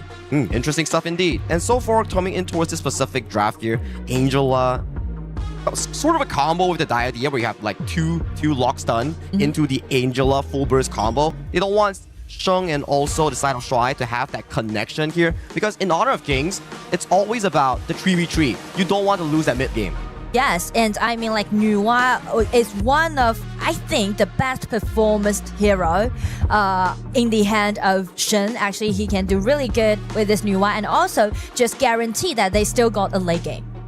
Yeah, I think that's definitely the case here. And I'm just interested to see what kind of jungle picks are still available. You see 3 jungle picks here being locked away. It's gonna be Zhang Q's Jing. He pulled this up back in the Challengers Cup and had a pretty decent early game, but yes, he still lost, but he had some highlight reels that are going around Chinese social media. Exactly. And I mean that with this Jing pick, it shows his aggression about this whole game, but also this kind of composition just leave the door open for this fatigue pick. So for AG.AL's draft, what do you think about this? I think it's very well-rounded because the first 6 minutes, like in the early game, you can rely on the power at the bottom, right, by this Dadia and also this early pick, and still you are guaranteeing your late game with this Nuwa pick and also fatigue. So I feel like they are building up a well-rounded composition with high tolerance. I feel so as well. It also comes down to whether or not Yino and also the side of Dashuai, are they able to pace that early game? Are they able to funnel that goal strategy? So far we see from AG.AL's draft is very mid to late game centric. They cannot afford any single mistakes. If not, the draft coming in from Team Vitality is so team fight prone. They find an opportunity, they will just jump in for every single play. And I mean the opportunity that Vitality is seeking for definitely will be the 4 minutes mark. It is really crucial to this game. And also they actually flex pick this Zhicha as the bottom laner. So actually Zhicha needs some time to scale up, but they do need to, you know, highlight their top laner, guarantee that Dharma can get control of that teleportation, which allowing them to do a lot of preset for the 4 minutes mark. And I'm pretty sure that Zhang Q, yes, Jing is one of his favorite picks, picks, but when you play a Jing into a floorborne tank, and against Zoe, I feel it's so difficult because there's just so much CC galore landing on towards this Jing pick. I mean, like, so many things are happening right now in the battlefield, and I assure you guys the hype is already being there. The debut of AG.AL in KWC 2026, and also VIT make comebacks in this journey. The legendary AG.AL coming in all the way from China KPL to this specific region and coming in facing off IKL champion here. I just want to see how well Vitality fends it off, and I like the early game planning here coming from AG.AL. Immediate lane rotation. They know for a fact that the early game will be pretty tough. Wow, going dangerously low already in this early trade-off. The Fury already been triggered out. That's what we said, right? Because Vitality need to guarantee that their top laner has the upper hand. So that's the reason why AG.AL just do the swap of the lane. They're trying to use the power pike that they had with this Enos early, try to shred down the HP on the side of VIT. Oh, Ran's going in for an early aggressive trade here. Lanfeng does get that fire beak, but laning phase-wise, I think the micro mechanics are still pretty top-notch coming in from Ran. The early game is pretty much like AG is doing those presets for VIT. They need time to scale up a little bit more, and they are just relying on Enos early to hold their early game power. Yeah, that's the thing, right? When we talk about AG.AL specific composition, so much late game here. So Zoe, Try, and Yino, they have to hold their grounds, make sure that it doesn't go over their way. Topside Bao is just suffering in this specific lane matchup. Every single time you see Bao, he's just getting hit on by Yino and also Try. I mean, like, it's really painful for him during the laning, and because the teleportation is on the top side of the map, and they know it is very critical to get control of that teleportation. And it's a very slow and steady playstyle coming in from both teams. I think we'll see more of a aggression when the jungle is wide open, when the Tyrant starts spawning in the later 4th minute mark. And I feel like VIT is just preparing for the 4 minutes mark. Yeah, and that's the Overlord pit that you see here. The voting event, definitely most of the global and also the KPL fans, they are putting a lot of their votes into the pockets of AG.AL. And I'm telling you guys, since we are actually in this arena, it's not only the support that we got online, but also offline. There's so many audience sitting down here right now. And a lot of fans actually just flew all the way from their own country here to Paris and showing their support to their favorite team. That's just lovely, right? Like being able to support your favorite team, your favorite player all the way from a different continent coming in towards Paris, France of our EWC. That's just a legendary moment for esports. Yeah, and I mean, like, for those players, they definitely will feel very touching if you see them. Exactly the case here. Do you think for the side of Vitality they'll feel stressed because there's so much like fans supporting AG.AL on the live stage? Well, but also, I mean, like, if I am Team Vitality, I would be thrilled to play against the KPL team. I mean, like, definitely it's gonna be a tough game, but I will just check if I've improved throughout the year or not by trying to play up against a team from KPL. It's like American team, right? For Vitality, yeah, they won Indonesia. They want to advance globally as a competitive region here. So what better way of doing it than to measure themselves with one of the best teams that's performing since 2024? Yeah, what can be better to play against them? So as long as we are going into this game and we are very close to the 4 minutes mark, we can see GenQ is being a little bit proactive right now, try to cut the wave. This is a very good game plan coming in for Team Vitality. Immediately cutting this wave, making sure that they have first prior rotation in towards that Tyrant here. And surprisingly,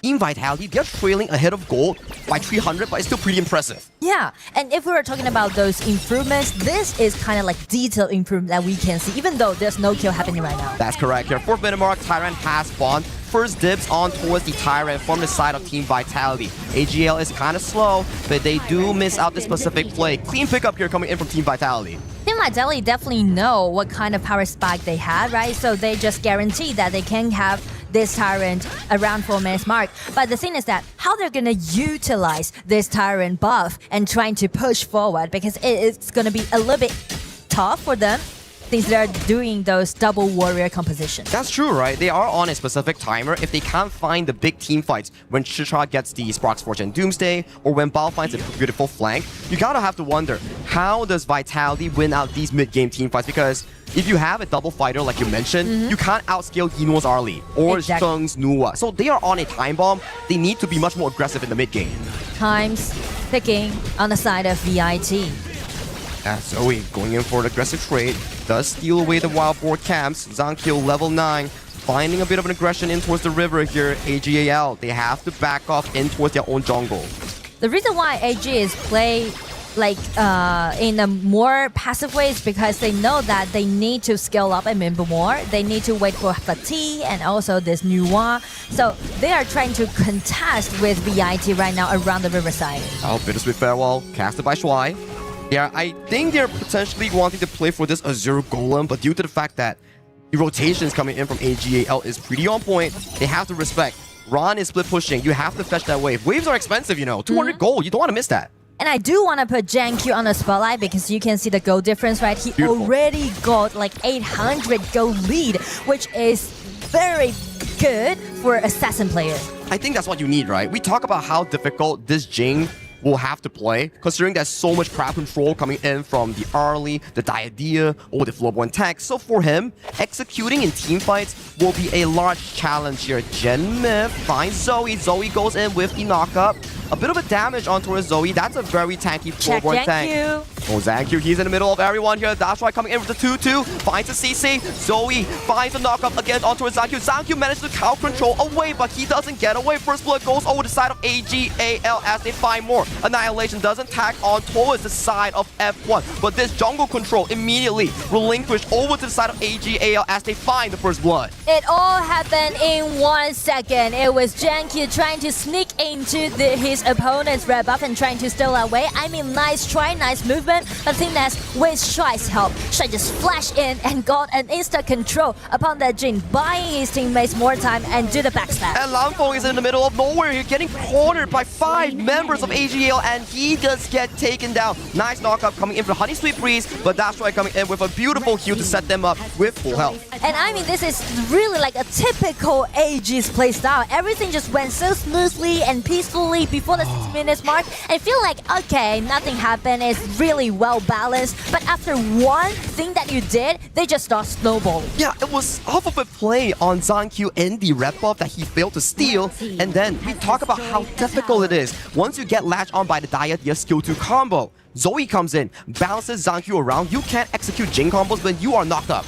Exactly. And we know that Zoe is playing this tank, Floorborn tank, right? So he is totally acceptable for him to suffer from the gold deficit because he's playing as a tank. The only thing that he knows or he need to do is keep his eyes upon JanQ's Jing. I think that's also something that global teams have to worry about is the mastery of heroes across different class. Like for Zoe, you can play the tank, you can play the assassin, the fighters here. That's just what makes it so amazing here. But Zoe, not fear of whatsoever here, poking out F1. Zankyu is really low. Can he contest for this Azure Golem here? Bao, he's looking for a flank. He's in a good position here, but due to the HB bars, 3 Azure Golem going on the side of AG.AL. I mean, like with the 3,000 gold lead, AG.AL is trying to pushing forward a bit more, gaining the vision control of the riverside and just force out Bao's flash. And since the Chill Tower is still standing there, it's gonna be fine for VIT. But what about the silence? The minions going in. Oh, at the very least, they cleared it right in towards the mid lane. But still, in towards the side lane, they get a bit of a trade-off here. But good news for Vitality, at the very least, the most important mid lane tower is still available. Exactly. And I mean, like, this Tyrant goes over to AG. And you know, this is how we're gonna enjoy the games played by AG because it's totally different when you're seeing them play. Oh, Jamie flashes forward. He gets pushed out. He is the one that's getting down first one here. Zoe. Super tanky. That's the problem that you are having on Team Vitality. If Gemini falls and Lampo is not around, you just don't have enough damage to take down this tanky Floorborn. I mean, like, Gemini just vanished from that one punch. I think he got like pushed back by the creation blocks coming in from Changshen, and then he got sent up slightly abroad. Oh, Bao wants to find an engage try. Nice flash to dodge away from the truth mantra here. Bao pays for his aggression with that play itself. 4 kills in favor for side of AG.AL. They are dominating the map before the shadow objectives. We're coming to the 10 minutes mark, but just check the coordination that AG.AL had and just check the fearless play that Zoe is using, is piloting this Floorborn tank, right? His calculation is so perfect. The way that he's going in for specific plays, he knows for a fact that the redemption, the heal coming in from Shuai will always keep him healthy, so that when he goes in, he he knows how much he can tank and knows when he has to retreat. He knows exactly where his limit is by using this Floorborn tank. Exactly 10 minutes mark. 10 minutes mark. Shadow, objective spawn. We do see Zankyu onto the top side, looking for a potential trade-off here on the Overlord. And actually, that is a really smart trade that they're gonna make because they are suffering from the gold deficit. By using this Dragon Trade Exchange can buy them more time. Very clean stuff coming in from both teams here. Vitality know they can't fight. They go for the aggressive trade-off. At the very least, they get more time to scale into potential wombo combo plays here. AG.AL wins the voting, gets the Overlord pit, and towards the bottom side, a very good combination here coming in for the side of AG.AL. Genmith goes dangerously low, but Zoe is in the middle of 3 members here. He's not taking any damage. I mean, like the HP trade, you can't even see like Zoe has been shredded down. Like he's always pushing forward and just pressuring on the vision for EIT. I think this also comes into one thing where if we were to watch some KPL games, you will build Mass of Agony, the mass item, on specific mid lanes like Xiao, so you can actually get the burn damage on tanks like this. But for this specific game, I think Genmith went for potentially Venomous Staff as his first item. He's trying to, you know, kind of restrict fatigue, but the thing is that Zoe is definitely on the spotlight for game 1.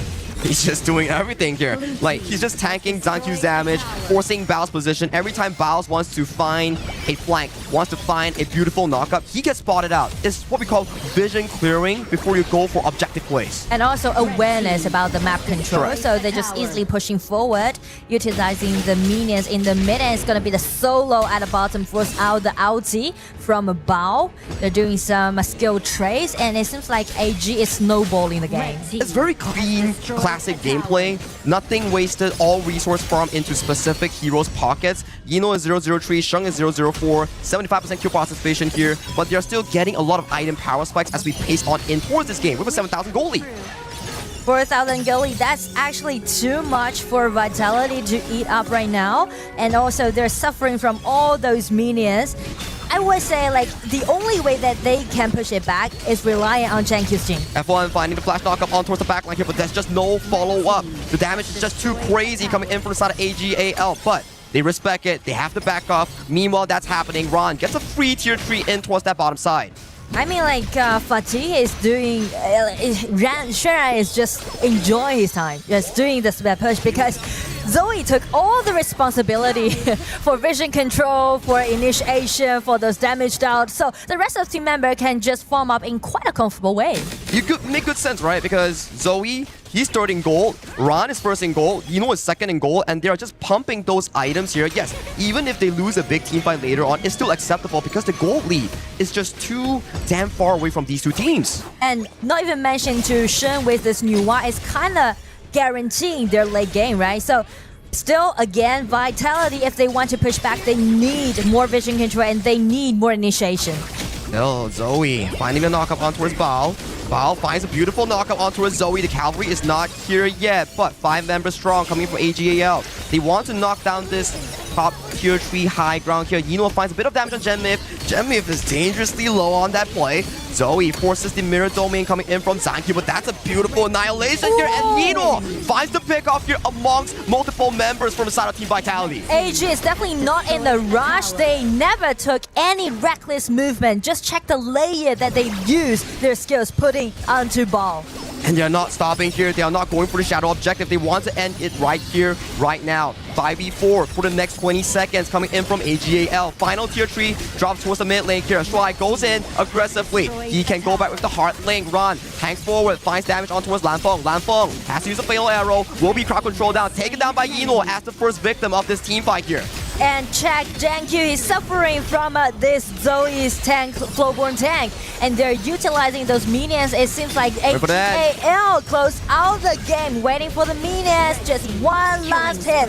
Take down those enemies. First, it's going to be Bao using his last-ditch effort. It's going to be a shutdown, but the crystals also fell apart. So game 1 goes over to AG.AL. Very clean execution coming in from the defending champions of last year's KWC 2025. AG.AL, what a perfect game. I'm like so classic, you know. It is like so classic AG.AL's playstyle. That's why I enjoy this game so much, because before 6 minutes, you don't even think that AG.AL is it. Are they just getting weaker this year? You kind of have that kind of thought in your mind, but the thing is that it's just their playstyle. I am thinking when I look at this game and I start understanding like what we have gone through the years, Team Vitality against the KPL teams again and again and again. I started analyzing the data and started analyzing the times. This has been the longest game that they have ever had against a KPL team. So that already tells you that they start to understand exactly how to stay alive. You can only win a game as long as you can still have your crystal in there. You understand how to protect, and they're always just trying to find a way how to go from the side and try to start getting some kills. That is going to be the next step. And I do want to highlight those small detail movement that JanQ did right from that Jin. Yes. Even though it had huge impact on Team Vitality for game 1, but still, he's trying to make a lot of things happen, and he's trying to do those sneak in and try to steal away the red buff. I think the first 6 minutes of the game looked pretty decent for Team Vitality. They were trailing a bit of gold, like let's say 500 to 1000 against AG.AL. But that's the thing, it forces them to do so. Their composition just isn't fit for that mid-game department here. Once that small misplay coming in from the side of ZhanQ, he got caught in the red side jungle. Yeah. Everything just got snowballed from the side of AG.AL into a convincing 14-minute win. I gotta just continue just telling you how good Team Vitality did right over there. Right. Because in the past, we've seen this in KPL teams against global teams, that they just, since minute 1 or 2, they just start just snowballing so quickly. And right now, Team Vitality is just learning slowly, but they're learning how to just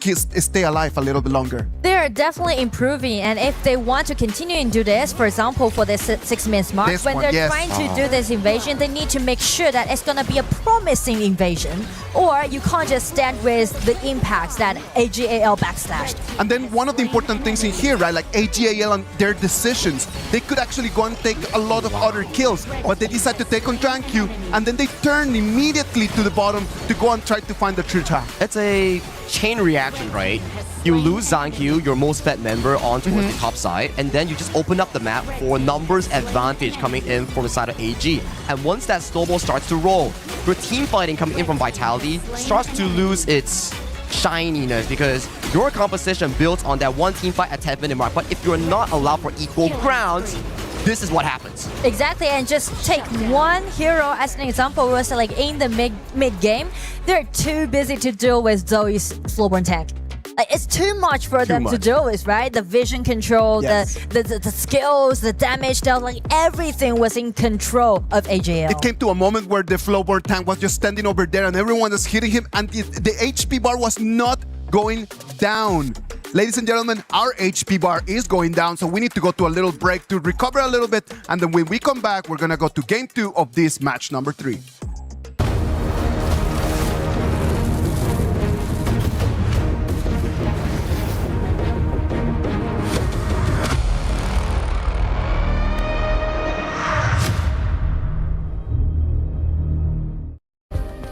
Play is in our DNA. Whenever we let it out, it becomes our superpower. Now imagine an entire city being built to supercharge it. Kadir City, powered by play. We were there. For every click, every clutch, every respawn. We were there for the years of grind, and we're here.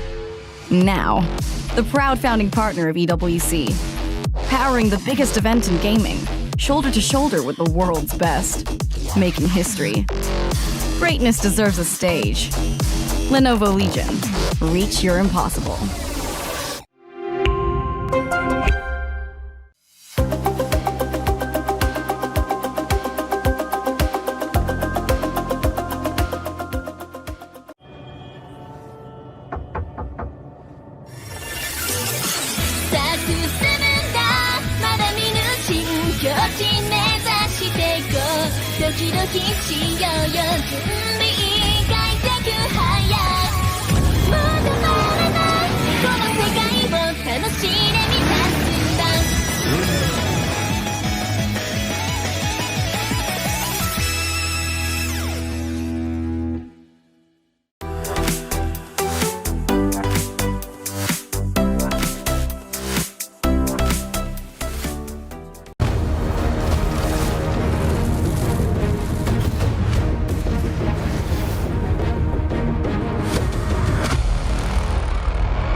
Welcome back. This is the KWC 2026. We're live from Paris.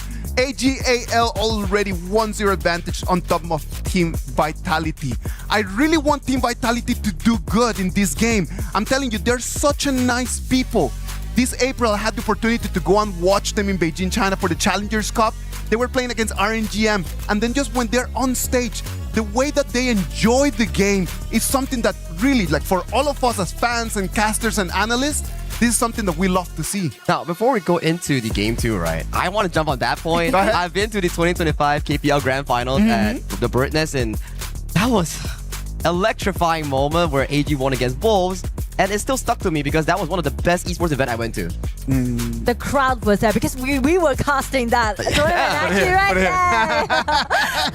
And that's gonna be the moment for AG.AL, because after they got the title in KWC 2025, they got more like 2 more consecutive championships. Insane. And just extended into 7 consecutive championship. Can you imagine that? Just to put everything in perspective for everyone that is at home just listening to us and watching these games, Team Vitality is facing one of the teams, one of the clubs in Honor of Kings that have won the most titles in the history.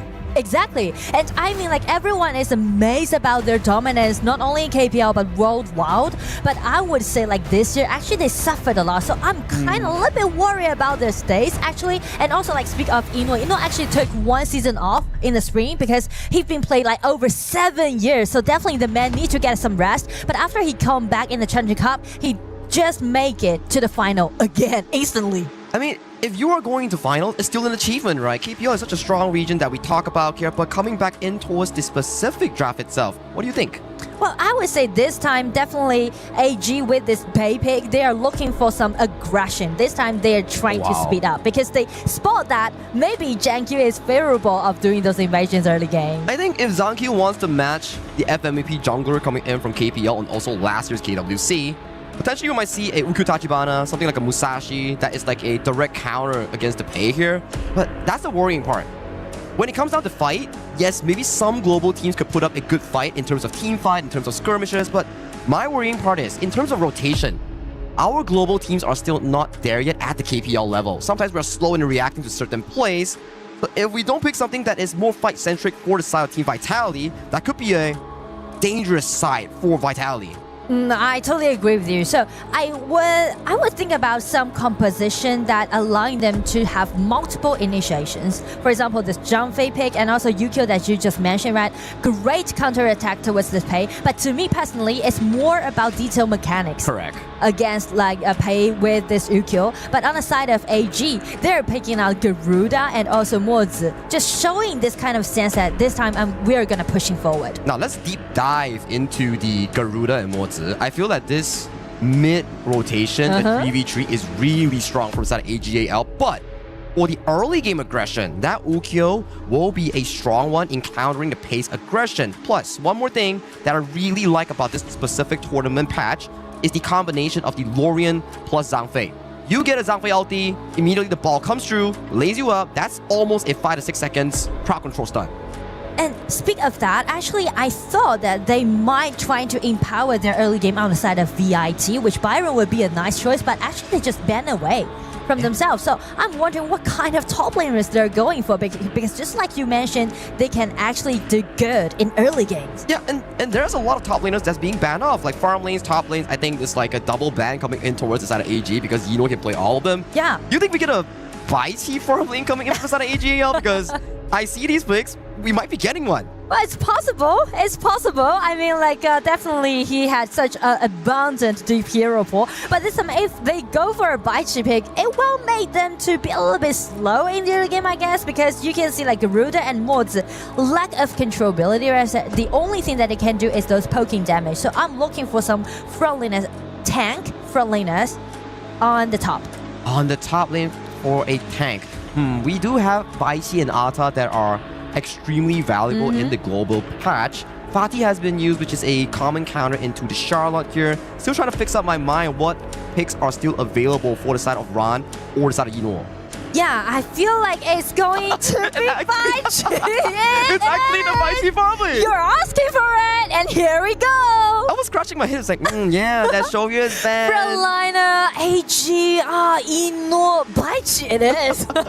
He's showing off all his cards, you know. He's known for his early in the KPL, and he's also known for his Baichi farm lane, and he's just bringing it into the global scene. And you know, is still they are flexing it, right? Yeah, because Baichi can be played by Ran possibly, or Devourer by Ran. We don't know yet. It Correct. just depends on them. But the thing is that actually got a nickname, you know, about like a human Baichi, because no matter what kind of hero he play, like He will everyone's get targeted. targeting him. Yes, exactly. I saw that meme before back online. Is that whatever he plays, whatever it is, there will be 4 people jumping on towards it. Yeah. And this is a specific matchup that I'm talking about here. We might see either Lanfeng or BAL flex that Umbrosa and also the Charlotte. I think recently we've been getting a lot more double fighter compositions with Devara in the mix. Yeah. And now coming in towards the specific matchup itself, even Vitality, they are removing the farm laners. It's like, okay guys, all the farm laners are banned. Let's just whip out double fighters. But the thing is that, yeah, we are okay about like flexing the Chicha or Devara, but Umbrosa, I'm not that sure about Umbrosa flexing into a farm lane actually.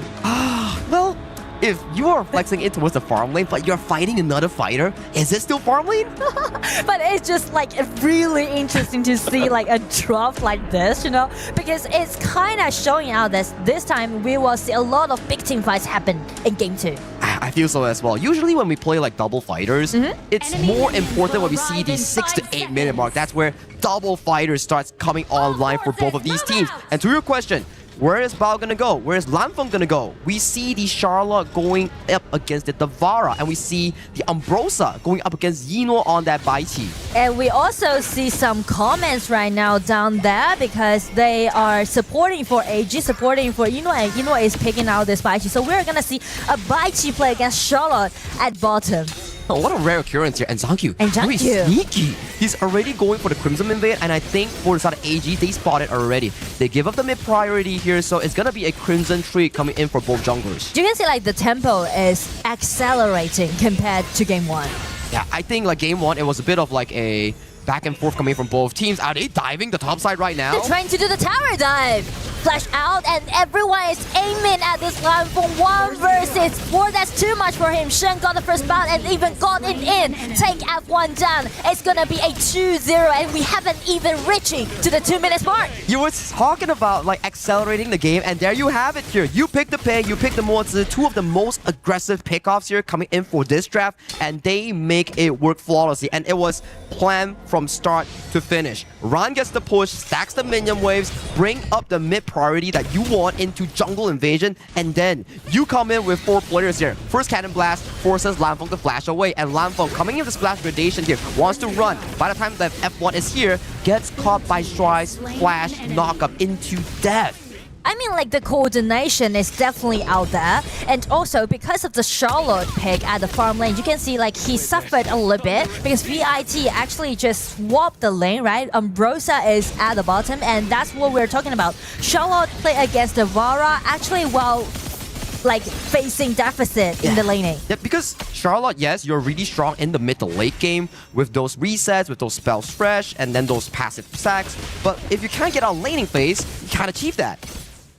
But you know, it's very interesting to see game in this way that we talk about AG's classic playstyle is kind of like operating, microwaving, but this time AG is showing their diversity about how they're gonna use their composition. It's like totally like an extreme way going into it. It's not only just about draft, right? It's like, oh, this is the classic one. Pei is like half a marksman, then you have Devara, half a marksman too. Then you know it's like, okay guys, you need a tank, copy. I play that tank really well. And even if they play these sort of specific matchups here, the way that they do it is very, very interesting. You have the strong side, top side, and Yino takes on the defensive side towards the bottom lane here. So it doesn't go into this balance where you need both sides, but Yino going in for a flash engage onto the side of BAL into the thing inside the box. Beautiful disengage coming from F1, but BAL goes dangerously low. Gets picked off by Sheng in that exchange. The nice knockup coming in from Smith sets up the big play for Zangkyu. Zangkyu finds the trade-off here, but can Zangkyu run away? He has mobility here. It's a good trade-off coming in for both teams as it's a 1-for-1. everyone just put all their efforts into the chaos skirmishes happening at the bottom. You can see like those control abilities that they landed upon it, and also Jankyu used this Yukio. Yukio can be so powerful in the early game. You can just check out his burst out damage, right? It's totally sufficient. That's why it's a good counter in towards the Pei, right? Where Pei wants to jump in towards you with the Tiger form, and then Zankyu is like, okay, jump in towards me, let me drop the stun, and let me get that ultimate to really get it going. And we are fighting till 4 minutes mark, which is really rare to see when these two teams play against each other. And Ran already forcing out the flash coming in from Lanfeng. That's going to be a very important timer going into that 4th minute mark here. So far, more of the control is being relinquished over to the side of AG to prepare for this objective. And speaking of the preparation, they actually force out the flash and also the HP on the side of VIT, on the side of Lanfeng. So they got numbers advantage. AG is preparing for the Tyrant, they're testing it, but Jankyu just secured the Tyrant. I think it makes sense. You don't want to fight so early on for the side of AG. You need the item power spikes first, especially on the side of the Vara, the Pei on towards Zoe. Then at 8 minute mark is where both teams start to shine as a whole. Wings of Judgment tagging on towards the bottom lane. Genmid finds a good engage into the Unbridled Outburst, but where's the follow-up coming in from the team? It's still really far away for Zankyu to actually follow that up. Yes, the distance is a little bit longer, and upside of the map, the solo is still going on. Ron is having a fantastic time. He knows for a fact that no one can catch him. It's like, oh, you guys like to play bottom side? Lanfeng, take this punch. And also, there's a waning link between this Devara and Shadow, so definitely Ran is doing it on himself, trying to build up a really nice top side of the map for AG.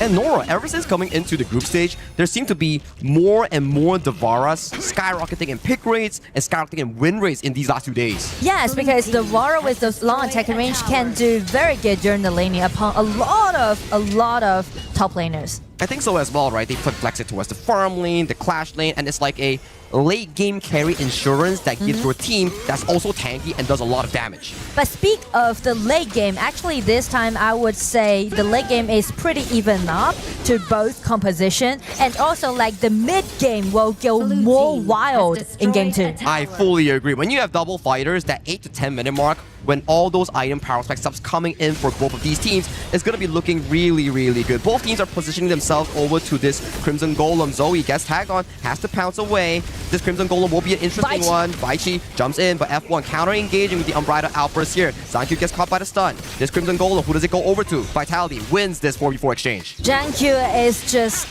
dancing around with this red buff. He's just playing in such a deft way. Topside once again. Suffering. What happened to Lanfeng's HP bar? He lost a tower, and he's about to lose another one right now. I mean, it's really painful for Lanfeng to play so, on the top side of the map. And right now, with Zoe's help, they're trying to make the power dive a possible movement.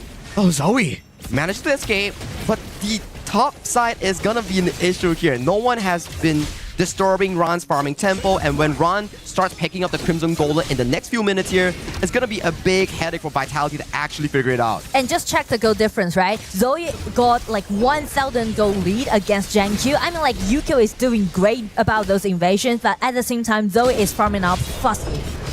And Zoe is not going to be very easily to be taken down. You have the Frostguard Embrace coming in from this little Tiger pick. And if he gets even bursted down, that 300 armor, fully sufficient for this Tiger pick. And also, we can see a lot of 4-4 team fight happening at the bottom side of the map.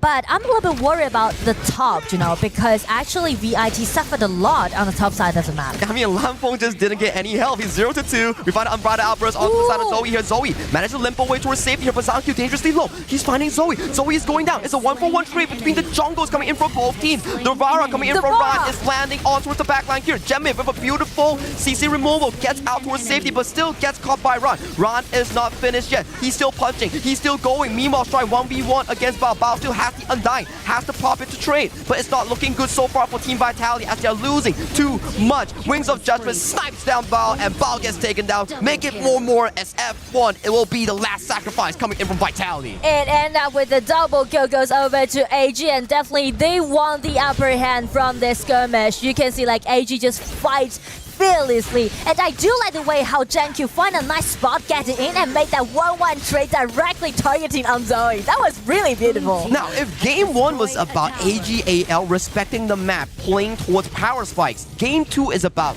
you want to fight? Let's fight.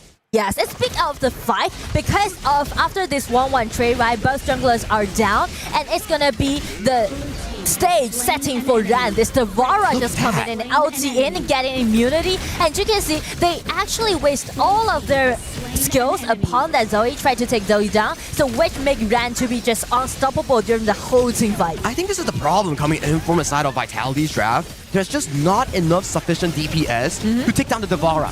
Once he pops in ultimate and you waste your burst, no one can mark this Devara coming in from Ron. Yeah, and from that team fight, you can see Ran is going to be unstoppable from now on. And that's another thing that I want to talk about AG.AL, because if you want to be dominating, we are not talking about only one person who's going to carry a team. It's about no matter what time is it, no matter what hero they're picking, there's always gonna be one player who's gonna standing out. Now, it goes to that point, right? Yes, drafting is really important, but players' discipline, players' map experience on how they like to move, how they like to do certain plays. It's not about the picks, it's about the muscle memory in their mind. And also their trust. Correct. What minute you need to do what. But hang on a moment real quick here. We do see Ron and Yilo going in all the way towards the backline. They want to finish game right here, right now. F1 needs to stampede away, has to use the stun. Still a 1-4-0 trade, but nice flash penetration in towards the backline from Lanfeng, but there's just no follow-up. Ron is still punching. That nice cannon blast does land on towards the bow,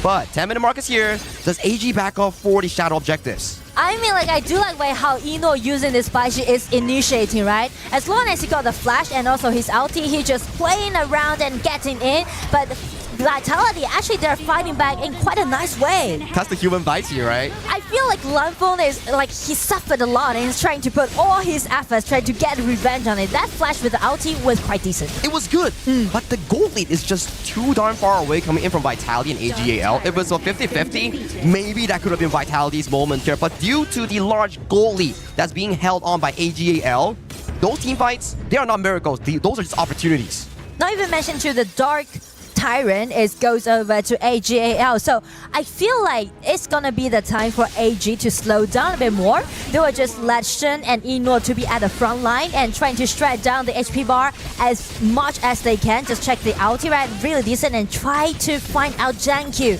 sneaking at the back, trying to find that Shen, because he know that with that 401 KDA and that kind of gold lead, Shen can just easily shred down all those HP for his teammate. He needs to find some pickoff, right? If he can find a pickoff, maybe he can push the game further, get that Shadow Overlord, extend the game.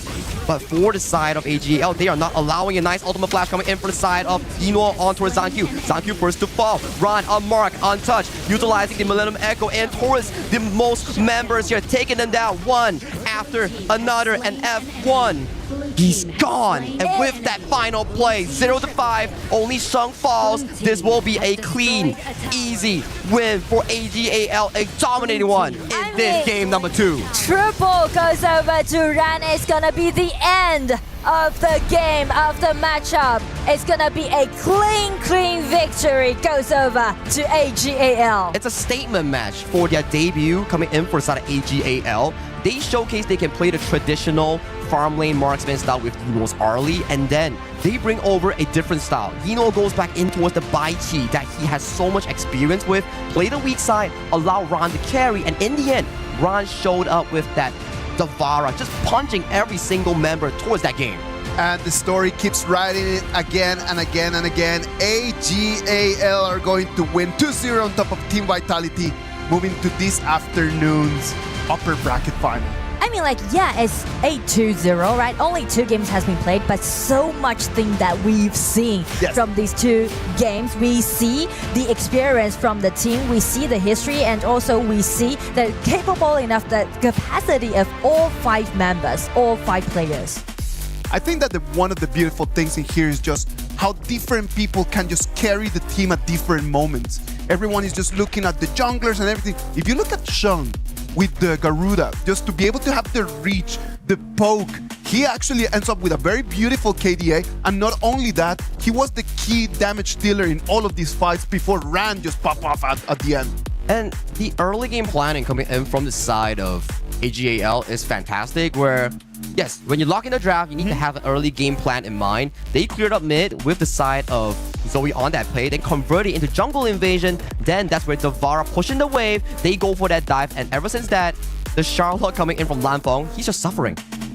He suffered a lot during the laning, and Poor also Lanfeng, like he was just on his own the whole day. And he's just taking this 1v1 against Ran, and then Ran is just bullying him again and again and again, like almost sending him back home. Exactly, and it's kind of just restricted the invasion that Vitality did at the bottom, right? Because you need to take care of your top lane. So that's a problem. And also, like in this game, we can see it was a 14 versus 3 of the kills. AG this time, actually, they're playing in a more aggressive way. Of course, like at the beginning of the game, like the invasion immediately just told you that they were not going to push the game to the 15-minute, almost like the same as the game 1. Like this time, they just wanted to finish everything extremely early. Yeah, the game plan is what makes it so important. If you have a game plan like that, it's not like, okay guys, we're gonna do this when we are in the game. The coaches are like, okay guys, this is the picks, this is the game plan. The VAR is gonna do this to shove in the wave, and then when everybody comes towards the top side, we make it work. So these are pre-planned, not only from the draft, but also experience from these players. I totally agree with you. And that's something I really like about this matchup. Even though it closed out with a 2-0, but we see all those experience pull out by AG.AL, and From also there, we see look at the that. improvements done by VIT. I mean, VIT did some pretty good plays coming in for the specific early game where ZhangQ stole with the Crimson Golem, but just due to the fact that the mid 2v2 matchup coming in for Sheng and Shuai, they can outpush them. That's why every single play, they can move faster compared to Gen Myth and also F1. And actually, they did really good job, right? Like triple knock up at the bottom. This time, actually, the team fight that we just saw was VIT won the upper hand. But after this 1-1 trade, you can see like the Valor Ran is just putting on the spotlight. No one can mark him, right? There's no consistent DPS coming in for the side of Vitality's draft. When Ram pops to Frenzy, when Ram pops to Ultimate, it's just free damage galore towards the backline. And when you think about the compositions right over here, okay, yeah, let's go with both warriors, right? But then AG has the pay, and the pay can just destroy turrets, so that already gives them an advantage. Who's supposed to be taking down the turrets for Team Vitality, though? Good point. That's really good point. And also, I do admire the accuracy that Eno has using his ulti and just drag Gen back for the last team fight. I think the ultimate flash has been really consistent coming in from Eno. Yes, you're a Baiti, you don't have carry probabilities, but the way that you set up team fights coming in for this time pick is exactly what AG needs in this specific hero lineup. All right. What about if we go and hear it from Eno? Mara has Eno over there on stage. Let's go and hear exactly what Eno wants to share to us in this KWC 2026. Here with the legend, Eno, congratulations. Masterful performance as expected. But you know, there is a challenge happening right now with an incredible reward. If any of the team beats a KPL team, they will get 100,000 USD. Now, in terms of percentages, how possible do you think that the other teams can claim this? Eno， 首先恭喜你们在这一场当中获胜，你们的发挥也非常非常亮眼。你知道现在在比赛当中有这么一个大挑战吧？就是说，如果有任何一支战队能打败一个 KPL 的战队的话，他们能立马获得一个10万美元的奖金。那你觉得这件事情能发生的概率会是多少呢？我感觉这个概率应该不会为0吧，因为今年跟很多国际队伍都交手过，跟他们打过训练，他们跟去年相比真的强了很多。我们还是会有机会输的。I'll say that the chance is definitely not going to be 0% because I've been practicing and playing against a lot of the other teams, a lot of international teams and scrims, and I have to say that overall they definitely feel a lot stronger compared to last year. So there's some potential over there and we got to be careful. What about in a single game? They can get 10,000 USD if they beat you in one game. Do you think the percentages would be more than 50% for that?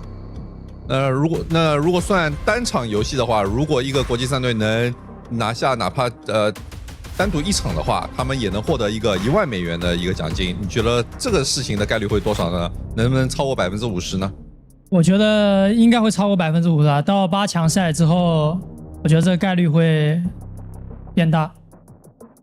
Yes, I do think that it might be higher than 50%, especially once we get into the playoffs where it's top 8 teams. I think the level of competition there will be definitely much higher. That is such great respect that you're giving the other teams. Now, your fellow KPL team, KSG, broke the record earlier and set the fastest time at 6 minutes and 49 seconds. If there's any record that AG.AL would like to break, what would that be? 那看得出你们也很尊重你们的对手。那在今天前面一场呢 ，KSG 战队他们创下了本届比赛当中最快的获胜时间，在6分钟49秒就碾压了对面。那你个人觉得你们战队能在比赛当中创下什么样的新纪录呢？我们之前在国内联赛已经创造了一个无人能及的记录，希望他们能突破我们吧。是无人能及。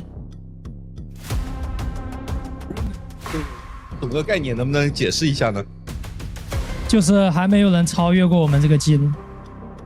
Well, we have set a record in the KPL previously that no one can possibly overcome us. So I think we'll be setting that here as well. Job well done once again. Congratulations, Ino. And let's see what the casters have to say about that. Casters, lead the gorge. Thank you very much, Inwo. Just showing exactly how professionals take their jobs. They come in, they prepare. It doesn't matter how many years, how many games you have already won. The chances of someone being better than you are never zero. And we appreciate Inwo with those words, just setting up the stage for what the KWC 2026 actually is. Let's go for a break, and when we come back, it's going to be match 4 of this group stage.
thinks he can come in here and play my game. He knows nothing but go! Tyler Wine, you're done. This is my ladder. You can't climb it. That's an AL airline. Somebody better hold me back! Okay, yeah. Do something then.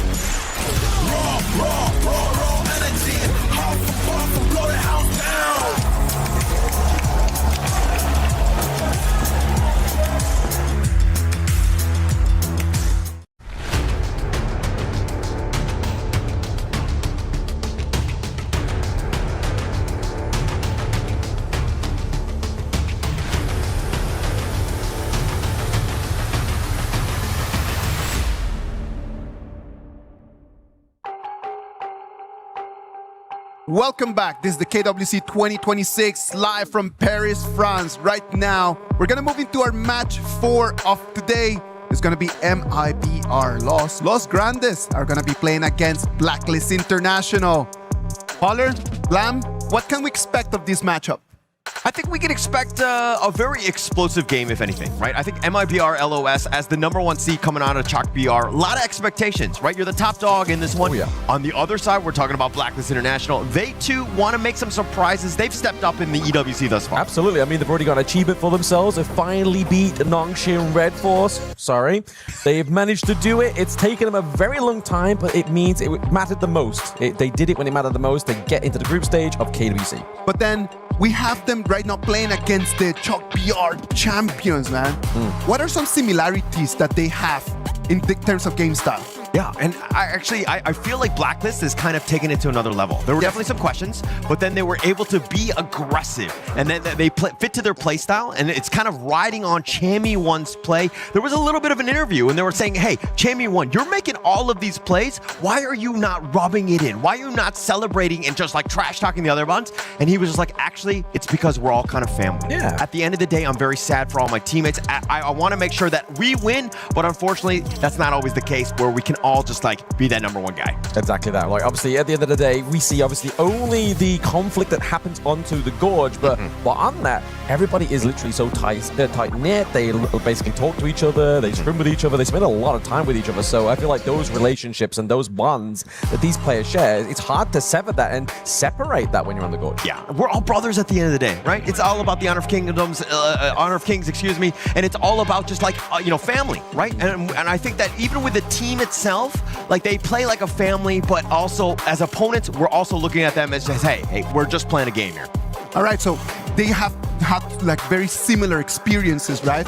Like they are from the global stage. They need to try to fight every single week. Like, what has been the reasons that they made it over here? What can we really look at MIBR Loss or to Blacklist and say like, okay, we need to really spotlight this about their game style? I think it's just basically down to obviously, well, we haven't really seen much of Los Grandes so far within KWC, right? But I mean, the way that they got here is they beat Influence Rage by 4-1 in the fall, right? So that's a very stark score to have within a BO7. So you literally give your opponent one game, that's it.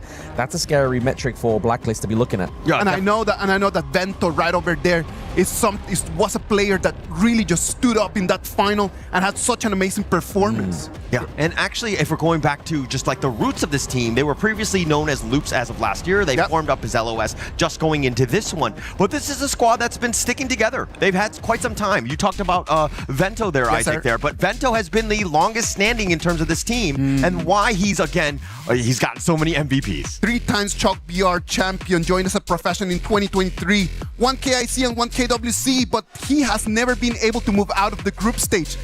Is this year going to be different, Blam?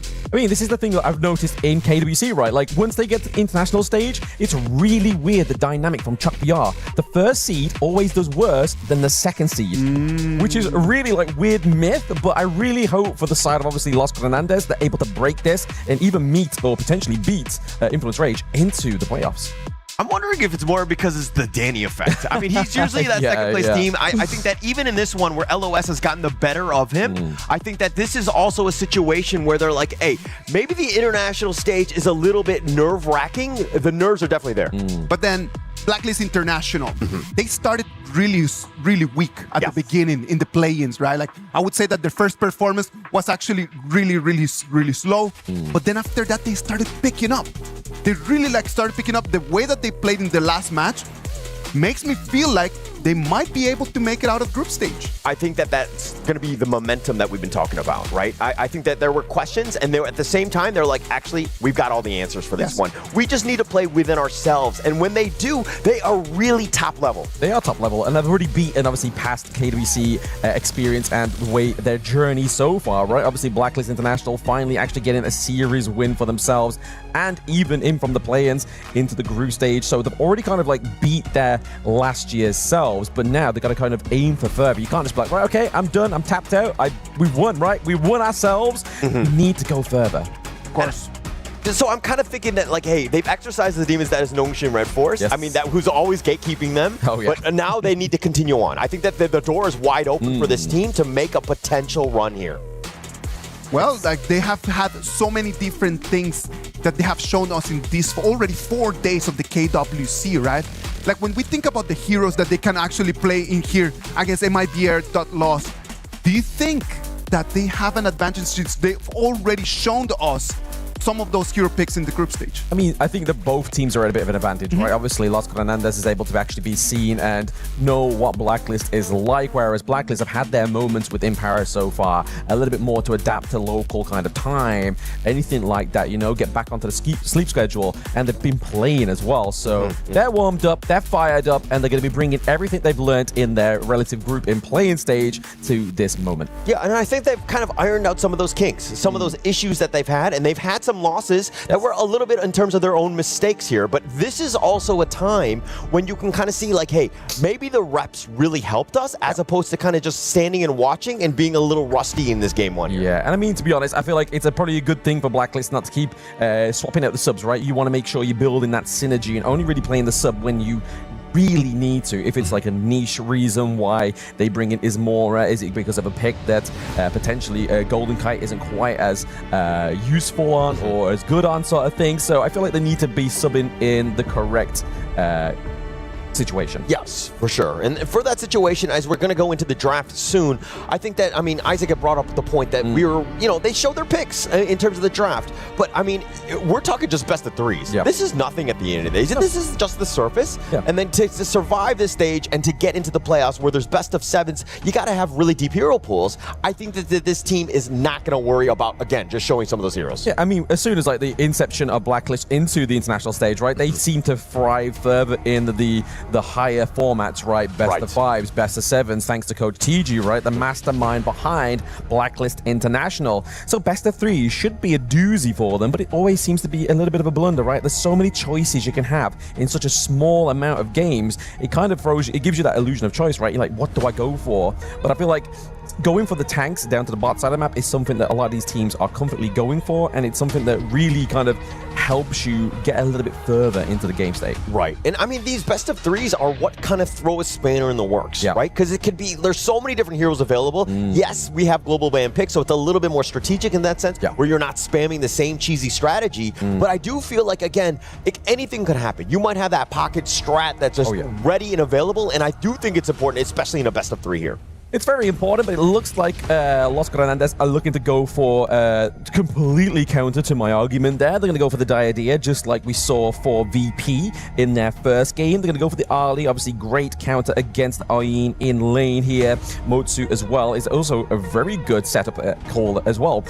For the side of Blacklist International, you know that Chaz is going to be kind of like, right, guys, we need to kind of like lead the charge here. The cannon blasts need to be connecting, and it's actually a good pre-pick before the Orgrin even came out. Yeah, the AG.AL for me is just a counter to the Arlie. Like, you know where that Parasol is going to be, so if they want to light step away, you can just kind of stack up that Honey Sweet Breeze. Plus, you have the moats, right? You already talked about the Cannon Blast. Very smart in terms of just being able to isolate. There's not too much in terms of coverage. Plus, when the Diadea is on top, it's like it's 2 for 1. I'll take that sale any day of the week. Yeah, I mean, there was a point in time where obviously we really kind of like only liked seeing Chaz on those tank supports, right? But then there was, I think it was KIC 2025, where we started to see some really like outplays here on the Motsu. So I feel like this is Blacklist going to be like, okay, we kind of messed around a little bit in the playing stage. We're looking to actually go for the lethal blow, right? They don't want to be riding, again, the lower bracket, because if you're in the lower bracket so many times, the effect it would have on your mental here is like, okay, we're always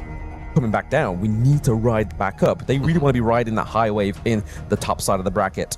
Yes, I mean, that would be best case scenario. It takes away a lot of the pressure. I mean, it's one of those things where you actually play less games if you were able to win this one. You avoid that potential 3-4 game, and you're able to kind of skip at least one team, right? Which is like best case scenario. Playing less, you show less, and also less stress. I mean, there's a lot of good things out of just winning here. Exactly. Sometimes less is more within that case, right? But if you're looking at, obviously, Las Granada's draft here so far, they have a lot of late game scaling, right? Obviously, they've got the Orgrin here as well as the Charlotte. So really, for Blacklist International, we're looking at we need either a little bit more late game or we need something that's going to dictate the tempo in their favor in the early to mid. But the fact that the Pei and the Agudo and the Yu-Gi-Oh has been taken away, in terms of jungle, it feels like the only route that could potentially go here is, again, late game. The Monkey.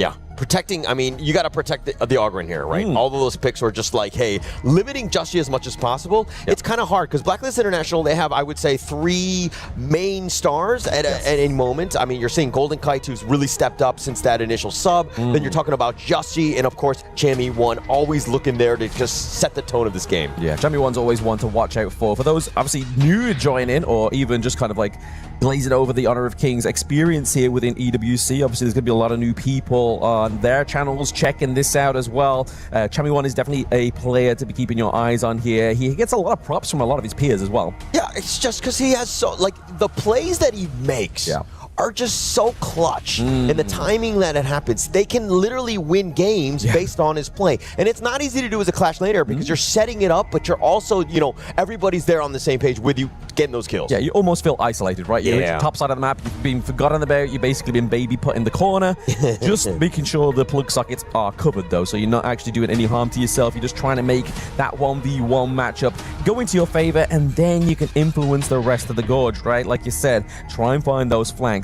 When he's playing a hero like the Vati here, you know he's going to be trying to dive on top of that Ali. Yeah, so this is a really nice pick in terms of the Fatih, the last pick. The Menki, very tanky. He's going to be obviously stoking a lot of damage, but you need more damage. The Loom was the only one, and adding this the Fatih there, you can rely on old Chammy1 to ensure that he's got that farm to be essentially a carry late game. Yeah, I mean, to be honest, they got Angela into the mid lane, right? Obviously, Xiao Qiao, she's going to be able to get a lot of poke damage in the early game as well. That's going to only naturally scale into the late game. So you are right, and obviously pointing out Golden Kite there being the mage denominator in terms of damage. Yeah. But it's all going to be coming down to how tanky they can get this Monkey, right? Obviously, early game, you generally go for a bit of attack speed boost just to make you clear a little bit faster into the jungle. But after that point, you need to be really prioritizing those kind of like tankier items, like obviously your plate mail and stuff like that. Yeah, and going into this draft where, again, game 1 is so key in a best of 3, right? Winning that tempo dictates like everything in terms of how this series will go out. Put a lot of pressure on, of course, the opposing teams.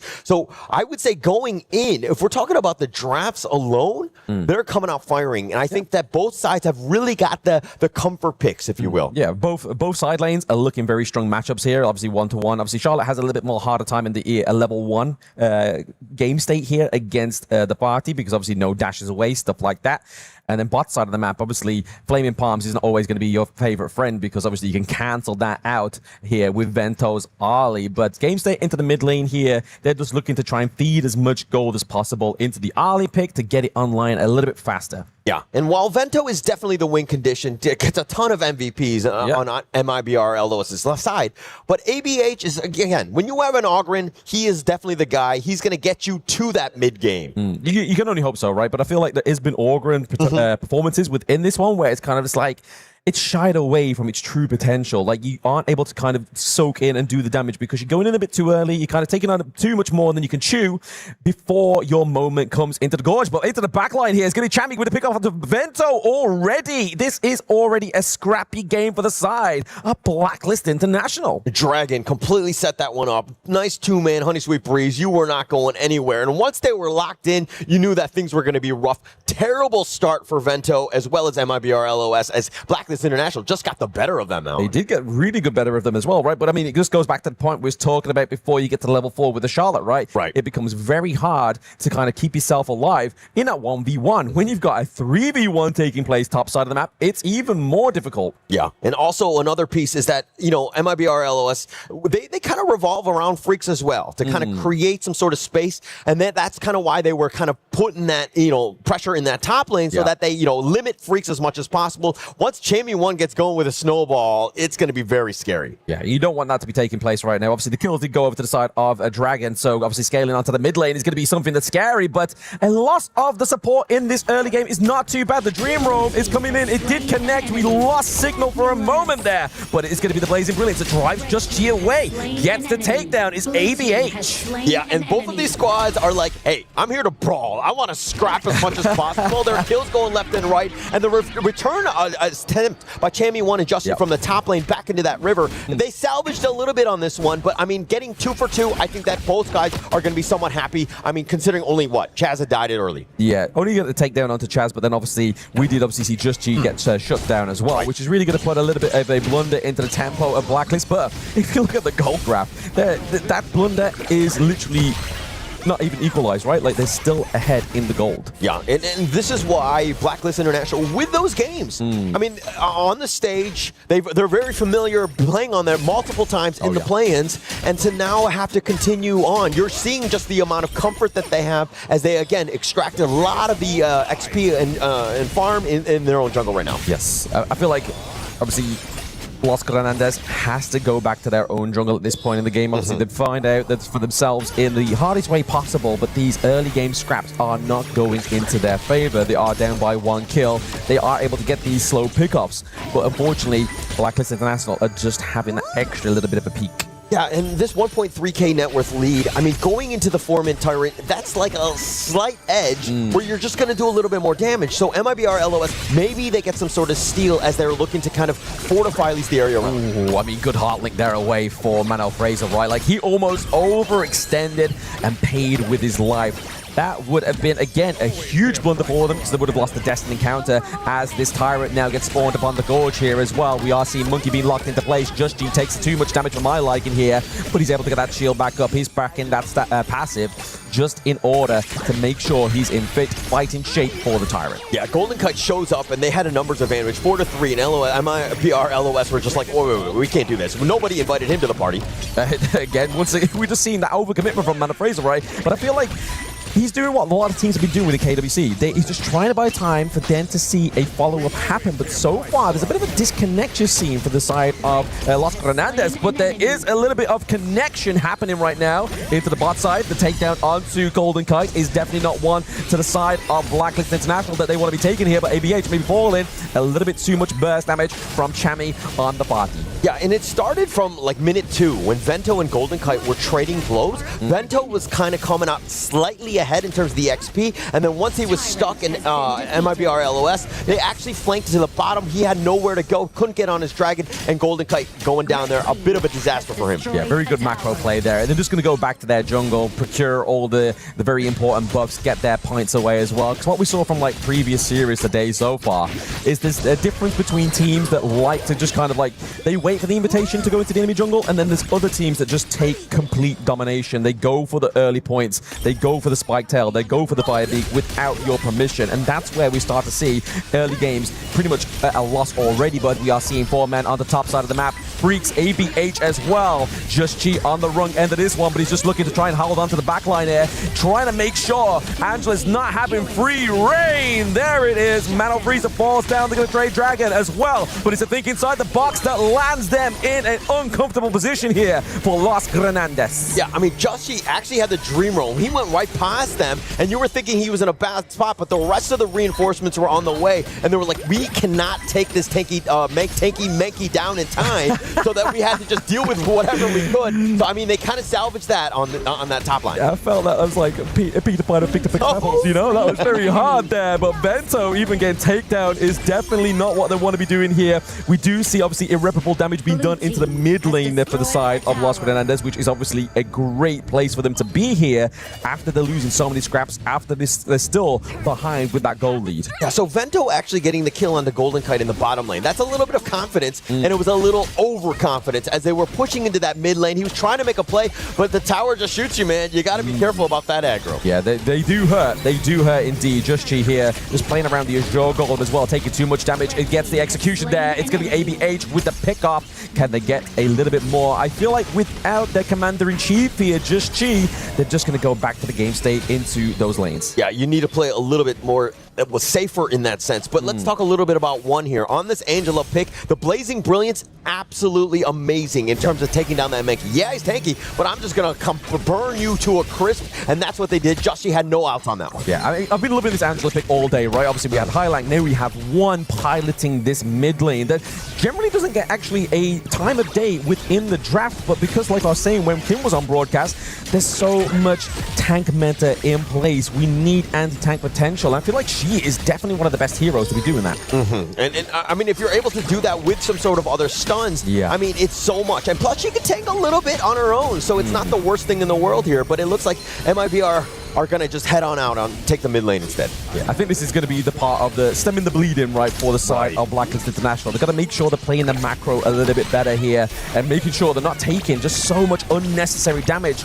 The brush checks here from the side of Los Hernandez is definitely a problem for Blacklist International. And just like that, MIBR, they're back into this one. I mean, if we're talking about net worth, it's about 800 or so gold. Yeah. Nothing at this point. ABH, though, has been carrying them. They have done a great job because of the fact that he's getting his space and farm, and now looking to contest. Oh no, they don't get the invite, but it's going to be Mana Freezer. He is looking low. He's able to just chunk that damage in the early part of the team fight, so ABH is not going to take the brunt of it, but it's going to be Freaks into the backline, getting a bit freaking naughty. He goes down, though. It is a 1-to-1 trade. Clash lane for mid.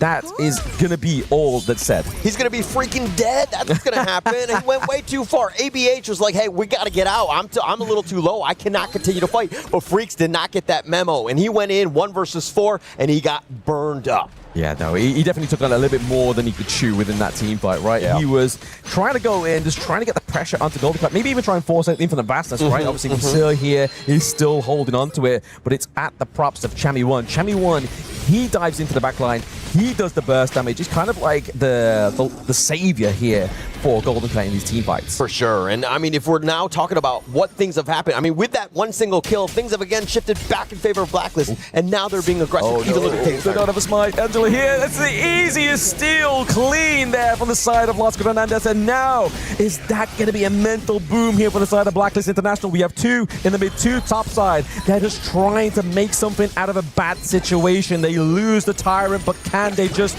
equalize the game state? Yeah, but now they have to run. Look at the flank is actually perfect, but MIBR, but they go the right way. Can they get anything? They are trying. The path of passing being used here as well. They try to got Monkey into the pit there. Just Chi would definitely be free food in that scenario, but I feel like good rotation for the side of Blacklist. Obviously, we did see top side there. Golden Kite was ready. They were leading them to Golden Kite, the main proprietor of damage. Yeah, and going back to that last one, Chami1, they're going to go back to the drawing board, but like, hey, why were you trying to solo it all by yourself? Nobody was there. He was literally trying to sneak it under. It was not going to happen. And I mean, Chami1, again, a big mistake by him. Yeah, leading the charge here, ABH. Obviously, he has the Destiny counter as well. For a brief moment, the Blade Brilliance does come through once again, but the Tyrant is not low enough for that to get that seal now. Freaks is into the back line just to try and kind of keep Chami1 in place here before he tries to go in. The Dream Roam with the think inside the box. Huge setup here for the Blacklist International boys. They look to team and take that Tyrant as well as Freaks and look to go for the mid lane. A perfect play there by Blacklist International. The 1-2 timing in terms of the stunts, stacking them up. And you know why Chaz loves this most. Even in the Ultimate Battles, if we're talking about the KIC 2025, he will pick that hero even in an Ultimate Battle. He is so comfortable with it. Absolutely. I mean, when you've got something like, obviously, Angela, before she pops that ultimate, she can still get hit with that CC. But it's the artillery potential here of that pick, right? You saw one sat in that bush behind the T1. Yes, it fell, but it almost claimed like the lives of 2 of Blacklist International. So they've got to be careful here. Yeah, definitely need to be careful here. But Blacklist, I think that they're feeling good.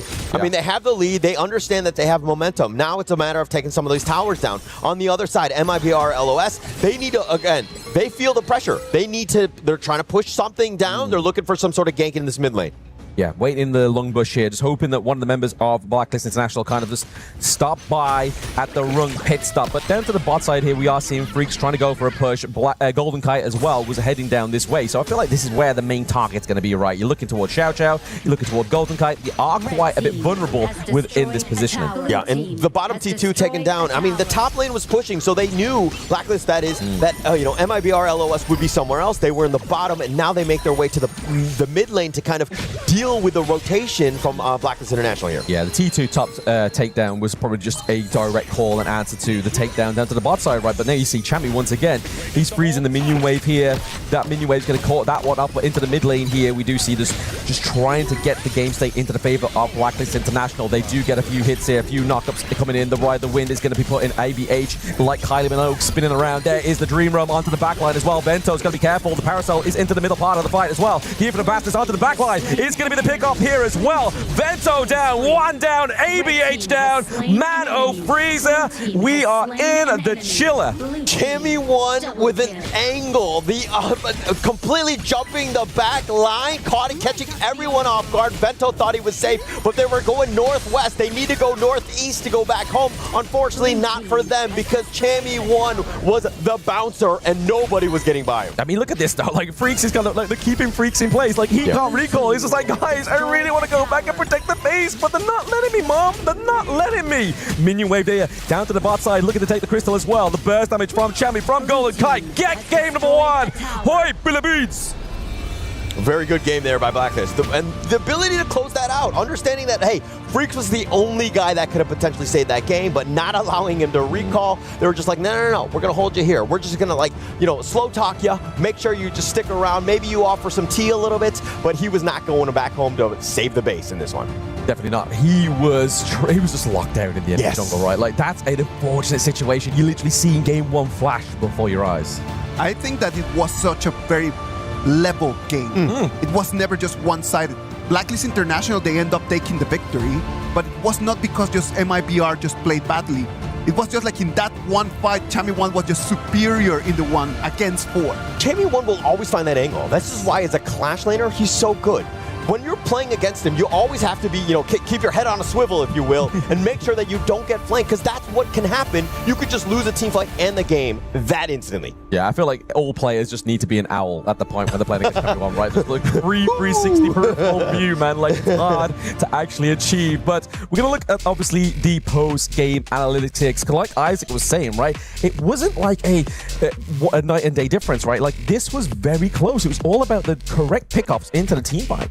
You say close, I disagree. I just think Chammy 1 doesn't make it close, right? With this 4-0-6, the guy was a beast. He's from the Clash lane. He's carrying. He's like literally doing everything that you want, even from like a farm laner. He's just like really next level here. Yeah, I feel like the gold graph also kind of backs to my point, okay? Backs my point. It's a little bit more even. You see here, it's a bumpy ride, right? Like, you are seeing here, within these game states between 4 to 8 minutes, it's just up and down, but then it's just up to that peak right at the top there, just before the 13-minute mark. Very important for Blacklist when they got that huge team fight. But Just Chi here on this Monkey, not a hero that gets picked quite often within the best of 3, but the tankiness of this hero, the potential is crazy. Yeah, and it's because their stuns were so good. Chaz as well as Just Chi, the way that they were able to time things next level, you know what I mean? So it stuns it so that Chammy 1 and Drag Gold, everybody just clean house. But checking out this highlight, this is what things started early. It didn't look amazing for them. I mean, but the Honey Sweet Breeze, that was what set things up. And then Blacklist International had a lead, did not relinquish it throughout. Yeah, I feel like that's probably like the biggest setup, right? The biggest like mood motivator for the side of Blacklist was that first blood. Right. It just meant that it's like, right, okay, we thought we was going to be a little bit more of an even game state here, but the fact is we got the first blood going into our favor. But these fights were just so well orchestrated in the way of, like you were saying, Hawley, like the right pickoffs, the the CC from Chaz. The think inside the boxes were just beautiful. Absolutely beautiful. And they were going for revenge. They were fighting the box from Chaz. How many good 2-man, 3-man boxes did he have throughout? We'll see them all here. A nice little dream roll there by Joshi, setting it up. Even the Overlord getting in on the action. But Vento way too low. He wants to be on the outskirts. Not going to happen. He got locked down as well. Yeah, Vento wants that venti health bar, but he just doesn't quite have it right. Like, he's not quite towards the late game. Not when you kind of build like a defensive item on early when you are ahead of the game right now. But there it is. Blacklist International do take game number 1 from Los Grandes. I think that storyline from Blacklist International, from the play-ins, the rise, how would they do? How would they play? We're seeing them level up right in front of us. They are ready to go. What a great game 1 for Blacklist to really set the tone in the series. Blacklist International, with that amazing performance, takes an advantage, and they might go all the way until the upper bracket finals if they get game number 2. Let's go to a break, and when we come back, we're going to bring you the action of our game number 2.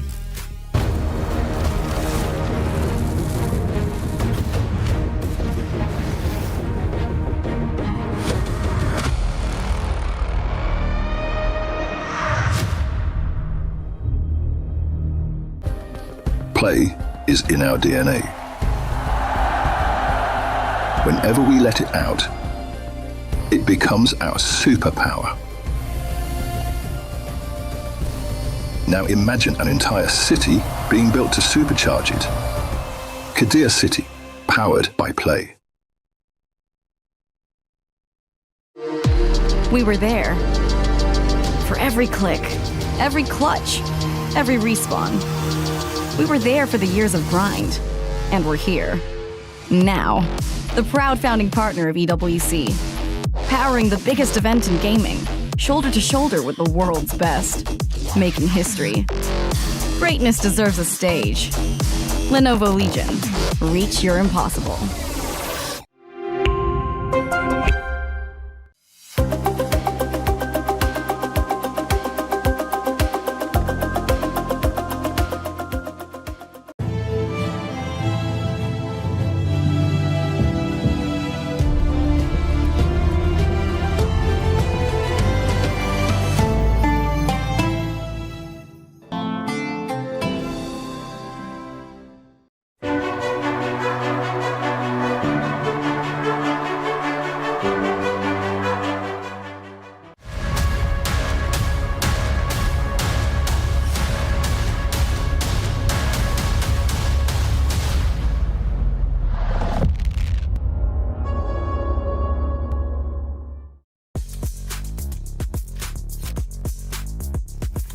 Welcome back. This is the KWC 2026. We're going to move into game 2 between Blacklist Internationals and MIBR.Los Grandes.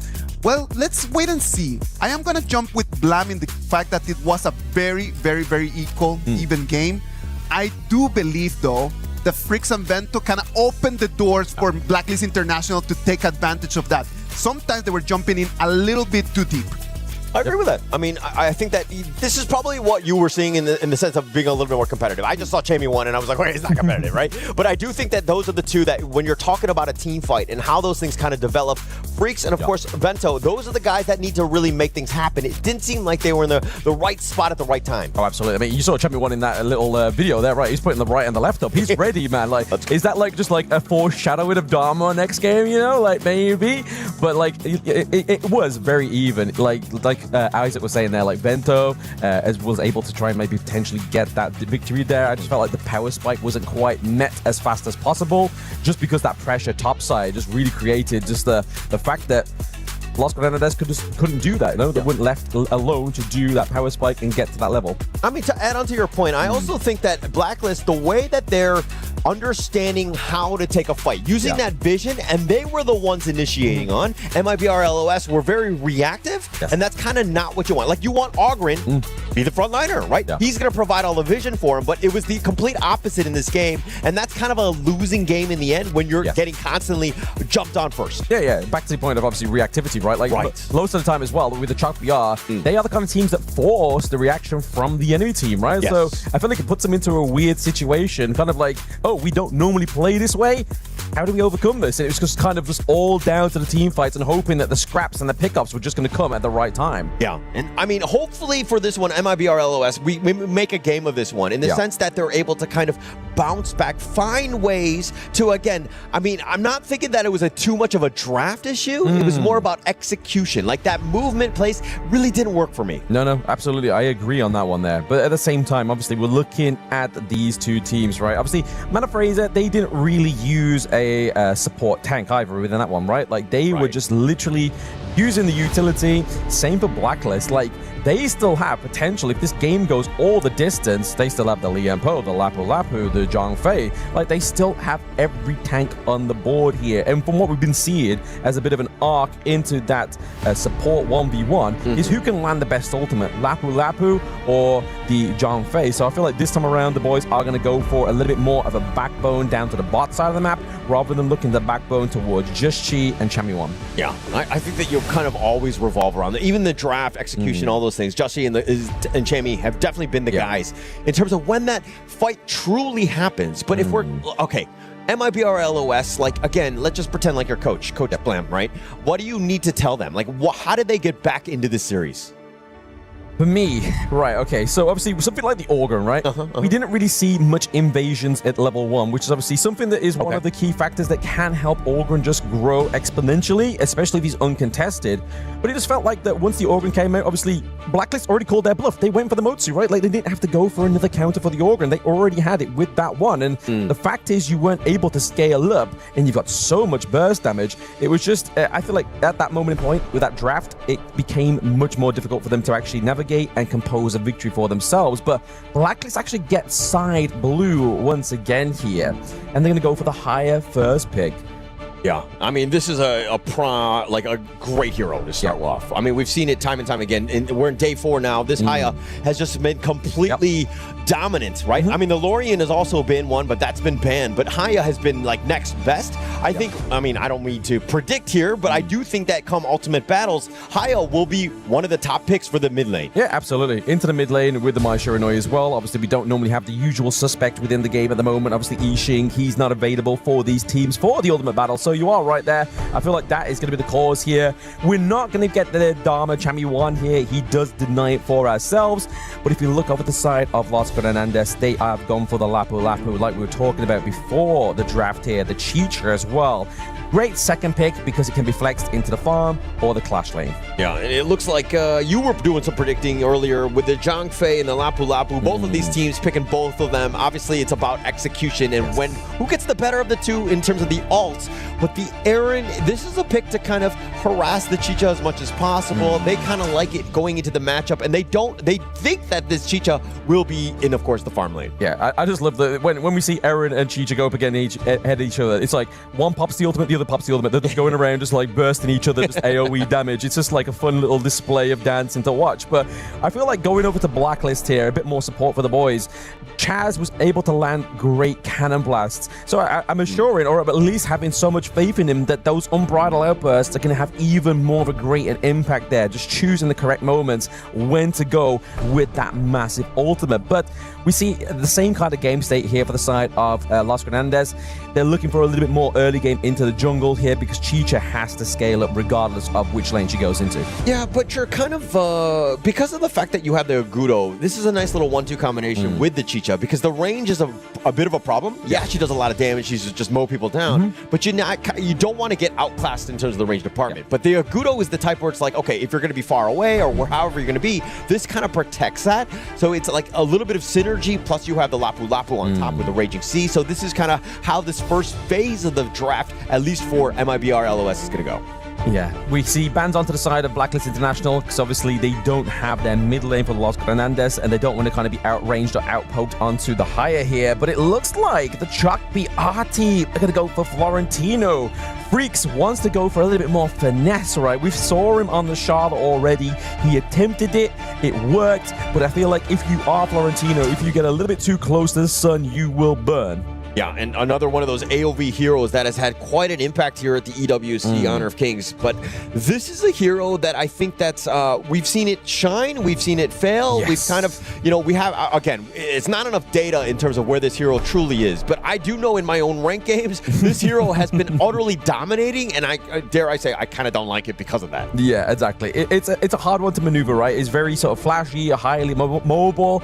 But I feel like the one thing you're going to do to get that kind of advantage into the lane is give yourself some range. So you're seeing here for the first time for Blacklist International, they're picking up the Devara here. So they're going for the dual marksman comp. And then Blacklist is like, you know what? You denied it in game number 1.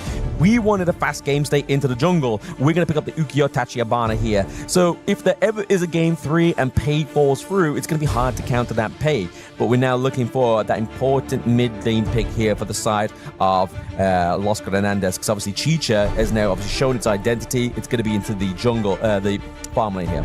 I love this Devara pick, right? Ooh. Especially last by Blacklist, because you know that Chammy1, who's like essentially a carry in that Clash lane, but I mean, he just does so much work. The rest of them are literally just looking to just run at you, burst you down, and somehow just be able to withstand this, because it's all aggression on this lineup of Blacklist.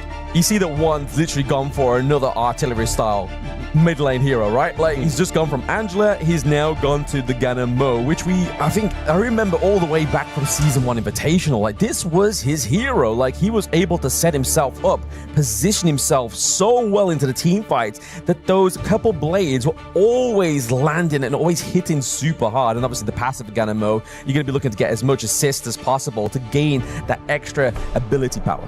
Well, I love the Ganon Mo. He definitely needs to be careful in terms of how the sieges will start, right? If he gets caught out, I mean, by the Moonscape Mirage from the Haya, you're going to have a bad time, right? So his positioning, again, you're talking about the fact that it's going to be artillery. He needs to be in the back line. And so they need to be, again, very careful with who Dragon abducts at the end of the day. I feel like there's only 2 targets potential, right? I feel like there's either Lapu Lapu or you're going for Florentino, right? So if he's going to have a dance, why not have a solo dance? Have that dance for the wedding, right? Haya, Dragon, Freaks are just going to get freaky naughty 1v1 into the Moonscape Mirage, or you're going to take Mana Freezer apart, because if you take Lapu Lapu away, there's no real identity for front line here for the side of Los Granandes. All right, as somebody who's danced solo at a wedding, it's kind of depressing. I've done it. I don't like it.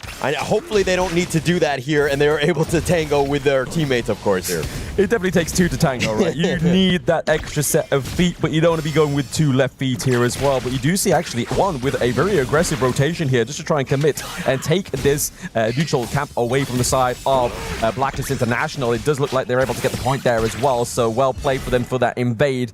Definitely an improvement on the game state, early game state that they were displaying in the first game. Yeah, it was the little wins. That's kind of what snowballed a Blacklist, right? Yeah. They were able to extract, I mean, unless you're being aggressive, taking things away, Blacklist will probably be able to outpace you. So you got to change it up. They've done so. This is going to be a pretty decent start for MIBR. Yeah, you can already see that ABH is already kind of like out-leveling Just Chi here as well, which is obviously not a position you want to be in when you are the Ukiyo Tachibana. You're meant to have a bit more of a flexibility into the jungle in terms of obviously rotations. You're able to backflip, parkour over the walls, and you have immense burst damage as well. But for me, like, if we're able to get Ukiyo on top of Ganamo, it's going to be a hard task because obviously guard her grave is going to push him away. But if you can land that CC before that prime moment, I feel like that burst is going to be enough to run down one. 100% agree, right? I think that for any sort of team fight, one's positioning dictates how the entire team fight and game will go. He gets picked off, like you rightly mentioned, you know, they're going to suffer. They don't have as much damage. You have literally only Vento. I mean, Freaks to a certain degree, but a lot of the other guys are more about that control. So, again, one needs to stay alive. His positioning needs to be flawless. Yeah, and I feel like the synergy between AG.AL and one has to be good, right? Obviously, using the Gorge mobilization to then get the knock-up to get that couple blades is going to be kind of like the gateway into the team fight before it's even happened here for the side of Los Granandes. But currently at this moment in time, we've definitely seen less of a conflict in the early game. All right, so let's talk a little bit about Freaks on the Florentino, Chammy1 on the Devara. I mean, I don't even want to talk about laning. Which one of those two guys is better looking? I mean, you know what? I don't swing that way, you know? Like, hey. Well, you could just say somebody's good looking, no? No. Okay, all right. I'm the best looking man in my life. All you need is a mirror, my friend. I think it's great for them. But MIBR, I mean, for me, if we're looking at this one in terms of that top lane, Champion 1 is definitely going to carry in that late game, right? Oh, yeah. It's going to be a bit of a struggle. So MIBR LOS, in my idea, like of how they need to play this, they need to play a little bit faster so they don't get to that late game. Yes, exactly. They need to kind of bring this one up around a bit, maybe like 10, 30 minute mark, so it's not going to get too exhausting for them to kind of draw those long team fights. Because like I was saying earlier, right, like in terms of like sustainability here for the side of either of these two teams, if the team fight draws out too much, there's no healing that's going to come through here, it's going to be a lot harder. Yeah, definitely will be harder. I mean, there's a lot of sustain, right? But again, if they're able to get some sort of pick off, best case scenario, maybe one starts to kind of get those items so that he can just burst somebody down, then with this Agudo, with that wild growth push, it could be way too much for Blacklist. Yeah, I mean, you're trying to use it early on here as well, obviously, whilst the turret plating still have that defense. They're just trying to get the game state top side of the map so they can make an easy price break, but it's going to be Bento, maybe potentially getting picked up here once again. His health bars are so low, so yes, they claim priority and the neutral objective top side with the space bright, but down the bot side is a different story. Yeah, I mean, best case scenario, obviously getting that kill onto Vento, but you pushed him away. Now he has to recall, make the walk of shame back into the lane, and this opens things up. The Tyrant is up here for the taking of Blacklist. Yes, and it means that obviously they've already started at the wrong direction, right? Obviously, red side, they're stopping at the Crimson Golem, means there's going to be no actual contestation for that Tyrant here as well. But you have to give props over to Los Grandes. They actually managed to kind of like splinter the gold lead here as well. It's only a few 400s here as well, but it's going to be Chaz getting knocked up by Mana Freezer, so the ultimate's been popped early. But Chaz is not the person you want to be running down in health bar. As soon as Unbridled Outburst comes back, he gets basically a second wind. Yeah, Chaz there, it's kind of, I mean, he's going to lap that one off, right? Yeah. I think all the stuns are being thrown at him, and he's all by himself. He's just like, I'm doing my job. I'm taking these punches. That's what Roam Lives do, right? I mean, roamers do, right? Yeah. But I think that Chaz, again, very patient, understanding that now is not the time to fight. I've got my own Unbridled Outburst. This is a huge opening for Blacklist International now. That's it. Just knowing your own limits here onto something like the John Fay is probably going to be the focal point within these team fights. We do see a bit of a dive onto Dragon here, but he gets a Moonscape Mirage. He takes away, I believe it's going to be Bento here into the Moonscape Mirage. Can they come out on top here? Everybody's waiting for their return. It's like they've just come back for the honeymoon, and there is not the meeting that they want. The X comes through the door with the Unbridled Outburst, and now they are charging for the Stampede as well. Bento down, Mana Freezer down. Chaz is like, Stampede, let's get some more. Chami 1 now picking up the kill, but it's going to be returned here, and it's an ace top side of the map. Oh, Joshy was able to clean up, but how did Dragon live? Everybody was focused on top of him, but he's just like, actually, let me abduct you, let me buy some time, and then Chaz on the return. The perfect timing, the Unbridled Outburst. The Raging Sea wasn't on the same point, but checking out this replay exactly how. He abducts him, he's stuck in, and look at how the Raging Sea happens, but it was actually too early. Dragon backing off, the Furball was not even enough damage, and they continued to chase. They had just way too much. Joshy, not afraid of towers, if you will, but the Stampede from Chaz setting it all up, and Joshy's like, I'll take the free food to go. That's it. That's all my gold investment gone onto the side of Blacklist International. But we always prop up like big plays, right? But what is more important is the impact of a calculated ultimate, right? Like we saw there, that Rising Tide was just a little bit too early, and for it to just be a minuscule too early really changed the whole impact that Los Granades would have in that team fight. But they are going to make a play for the mid lane here, try and kind of like neutralize that lead into the mid. Yeah, they're going to go back to the replay after checking that one out, and they're like, oh my gosh, Mana Freezer, if his angle was a little bit different, maybe hit somebody else. If they were able to time that one properly, the internal clock was just a little too early.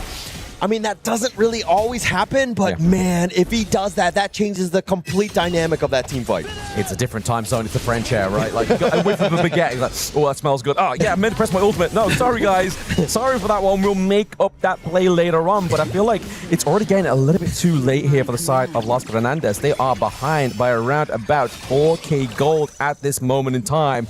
Top side of the map is looking like it's starting to hemorrhage here as well. Free access to the Crimson Gold is going to be able to the side of Blacklist International. He does try and get a cheeky couple blades here by the side of one, but now the Stampede has been pulled out here, just driving Mano Freezer and ABH away. Uncharacteristic mistake by Chaz there, missing the Umbrella Outburst, completely whiffing. He dodged it, right? It was the play by MIBR LOS more than anything else. But I mean, now this is a spot where you're kind of seeing MIBR LOS with a potential. Like no Umbrella Outburst, that's absolutely huge. But they're coming out a little low on the HP bars. They probably don't want to win. Oh, there it is. Champion 1 with the big engage with the ultimate there. The damage is coming through onto Bento. Bento is able to escape there thanks to one. The artillery is a support artillery, not aggressive. Not aggressive at all because Blacklist International have that net worth lead, right? The damage that they're doing is actually very formidable. The MIBR LOS squad are kind of squishy. This is a bit of a problem, and it's very worrying because, again, they need to fight. They need to find a way to get back into this. They do.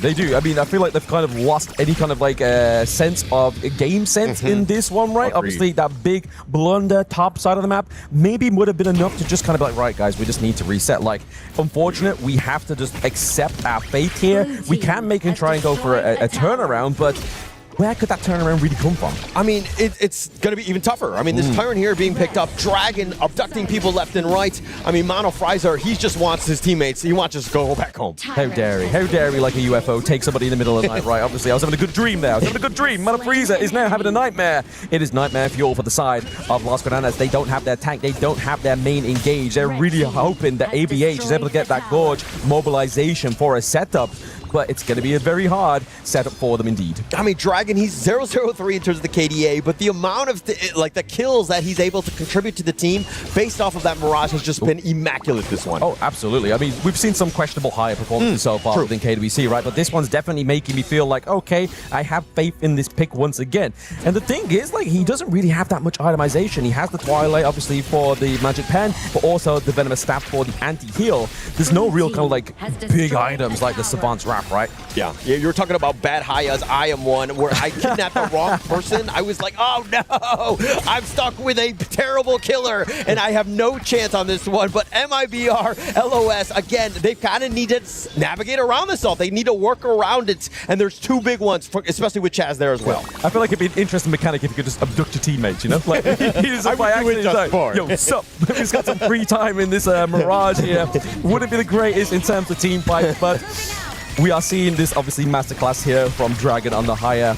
Blacklist International once again just dominating the acquisition of these neutral objectives. They get the Tyrant, and we see Las Granadas. They're trying to formulate around here, maybe try and go for a bit of a saving grace, right? If they go for the Overlord, they're able to get some pressure into either of these side lanes. If you were able to abduct a teammate, that's like just going to the man cave. You know? Let's just game in there. You know what I mean? Let's just hang out. Let's have some drinks. But I think for this one, it's a little bit different in the sense that they got the white band. They're kind of ready. But again, getting the right moments. They haven't found the right one in quite some time. MIBR LOS playing a little bit more cagey. They are playing very cagey, kind of like split, kind of trying to just headless chickens at this point, just trying to hurdle around and try and do their best to keep that T3 alive top side of the map. They're able to do that new objective for themselves. Personal goal has been achieved, but the damage here is coming through for the side of Blacklist International. They do get the takedown. They don't need the minion wave. The siege is real from Blacklist. The way that, I mean, you have a Ganon Mo on the other end, and you're thinking those blades are going to hurt, but Blacklist have just been able to just work around that. And again, taking these T3s from afar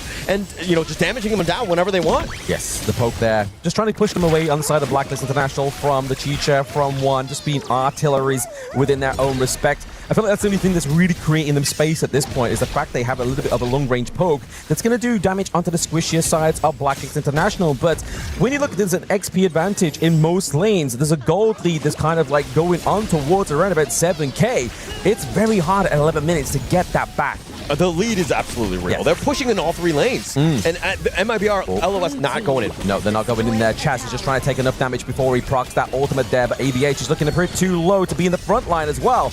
We do see the charge come through from Mano Freezer. Again, they're just making sure they're creating space for themselves. Yeah, and they were sieging all three lanes. Yes. They were like, hey, look at my left hand, but the right hand was the actual one doing damage. They took out both of the outside T3s. The mid lane is still there with that T3, but again, MIBR MIBR, you don't want to just be hunkering down on it. I'm telling you, that's why Chami put the left and the right up. There was like, okay, you may see my left hand, but boom, it comes in with the right there. That's going to be the lethal blow, but lethal blows have been done to Team 3s rather than the team themselves. I feel like maybe another ace is on board here for the side of Blacklist International, just so they can get that. Oh my goodness. Why are we using the ultimate this early within the team fight? I get that it's a zone potential here for them. Maybe try and force them to come around in a different angle, but now they don't have that counter engage. Yeah, it seems like the nerves are really there. That was, I mean, he saw Chaz just walking around and he barely missed it. He was by himself. Why would you commit the Raging Sea here? I feel like Mono Fries are here a little not playing to his usual level. It's very trigger happy, right? It's like maybe someone's had one too many cups of coffee, you know? Like, I got jizz. It's not the coffee, it's the baguettes. Let me be very honest. As somebody who's been having them daily, they definitely have been slowing me down. Yeah, you can look at it as slow potential or maybe just a little bit too rushed to press that ultimate there. Either one works, right? But what doesn't work is the effect in the game.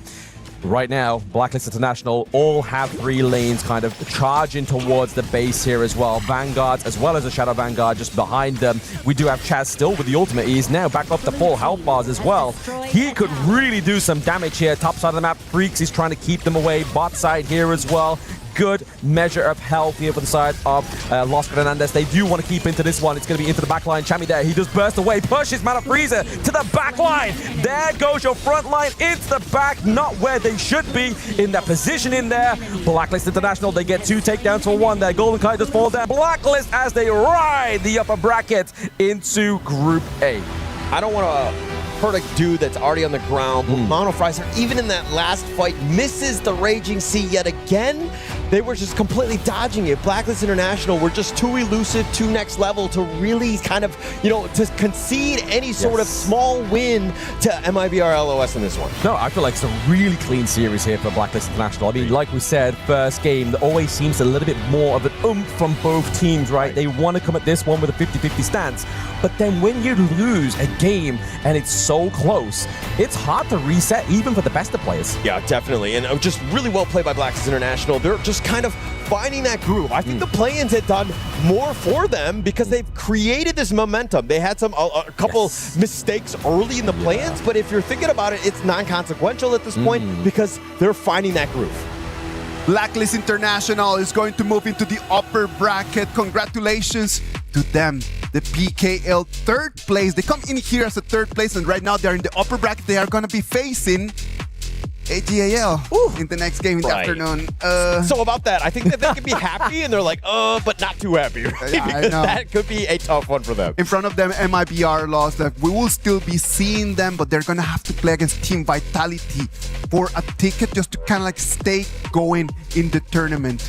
In this game, exactly what happened that MIBR lost did not look as strong as the game number 1. I feel like it was all just down to those little minor problems and errors within those team fights, right? Like you were really hoping for Lapu to get that massive ultimate onto like 3 people. He hits a brush. What are you getting? What are you going for? Like some kind of like, I don't know, little minion or something? Like it's not really quite having the follow through.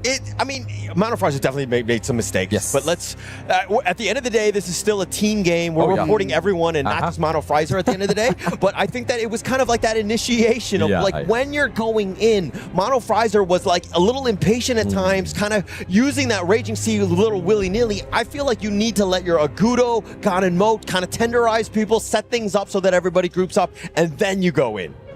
So what we're hearing here from Hauler is like he likes his meat tenderized, right? Of course. The only way. That's the best way. A little bit of a slow roast. I mean, the game was definitely a bit of a slow roast for them, right? The game ended in around about the same kind of time frame, so it's not kind of like they weren't able to get to the late game. It's just that Blacklist had such a strong game from the word go, right? They just had Chaz on point. I don't know what it is with Chaz today, but he's been like the rising star. Obviously, Chami 1 has massive impacts into these team fights in terms of takedowns, but Chaz has been the ultimate setup here. Yeah, not only just setup, but he's been like the perfect bait. Yes. Right? Everybody's been going after him. All the guys are just like, oh, I see him, I want to go. But then they're like, okay, actually, he's just able to dodge it. He's able to survive. And again, it's just a classic game by Chaz here. Yeah. Not only Chaz, right? Like it has been the show of Chami 1 as well. Because he did not only in game 1, but in game 2, in both of them, just those performances have been top of the top. Now, let's go on stage and talk to Chami 1 through Mara. Mara, take it from here. Chammy, congratulations. You know, you were incredible gameplay, very superior. You're doing everything that your team needs exactly in that matchup. And it's so evident that Blacklist International has leveled up. Your first match in this tournament, it was a loss, followed by a 2-1 match, and then back-to-back sweep. What has changed in the Blacklist International in terms of closing out the games that's allowing you guys to be more dominant in every series? Malaking halaga din talaga yung sa amin yung momentum. Ever since na nanalo kami against OG, parang ayun na rin yung nag-boost sa confidence namin kasi yung team talaga namin more on like umaasa sa confidence tapos yung mga momentum ganyan. So ngayong mga nakalaban namin yung mga NS and then MIBR, feel ko mas tumaas pa yung confidence namin na kalabanan yung AG, and this time feel ko kaya na namin ilaruin yung laro namin, which is good kasi we're against na sa pinakamalakas mag-HOK sa mundo, and sana mabigay namin yung best namin. And momentum is really important for them. It was really important that they had that first win and that built up their confidence going into the next matchup against Nongshim and with this matchup against Lost. So their team is all about gaining confidence from momentum. And with that, they feel more ready to face against AG.AL next. Speaking of, that's gonna be a tough matchup. But you know what? When I interviewed Inuo earlier, he says the chances of the teams beating them in the game is more than 50%. He says from previous games, previous years, now the teams have improved. Do you feel the same way, that there's 50% or more chance? And how confident are you in defeating them in the entire matchup?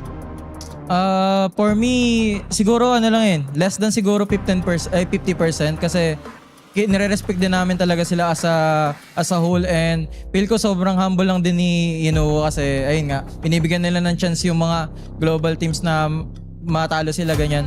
And feel ko pag nalaro naman namin yung best namin, feel ko mapapatunayan na namin na 50% nga kaya na talunan yung AG.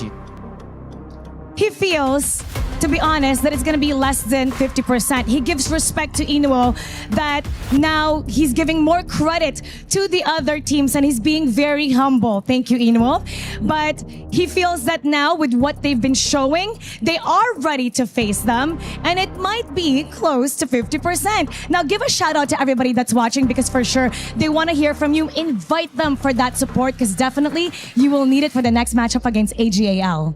Yun guys, patuloy nyo po sana kaming supportan, and even though malakas yung kalaban namin next, sana mapakita namin yung laro ng Pinoy. And he's inviting everybody to continue to support them, that even though their next opponent is going to be really strong, he hopes that he can show you and he can make you guys proud. Thank you so much, Chammy. And now we'll head back to Masters Lead the Gorge. Chammy One should feel proud about his performances today in Game 1 and Game 2. In both of those games, he had amazing pickups. Like, he was able just to control that Flash in there. And I'm glad to be able to see that Blacklist International is going to be moving forward.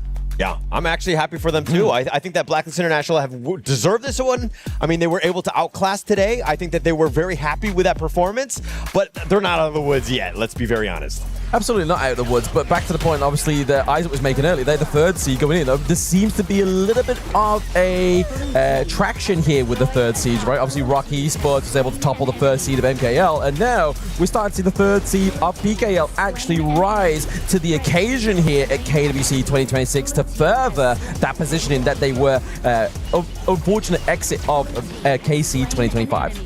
Yeah, and I mean, checking out these highlights, you can kind of see, like Chaz, look at how much devastation he has. All that control, pushing down one in ABH, nobody can get into the fight, letting the rest of them, like Chammy One, clean up on the backside. This is the way that Blacklist like to play. They're just, everybody's on the same page here. Chammy One's always the first one to go in, right? Into the back line, do the absolute monster ball damage, and then after that point, the rest just get to go for the scraps, right? Yeah, actually, my handle is Chammy5 because I'm the fifth guy to go in. That's how it works. No, I don't know. I mean, you just wait. Like, okay, is everybody gone? Okay, no. yeah. Clean up. All right, I'm here, guys. Aisle 3. All right, I'm ready to go. That's lovely. That is lovely indeed. All right, we're gonna move to our next match. Is going to be our first upper bracket final of the day. Let's go for a break and we'll bring you the action of that match.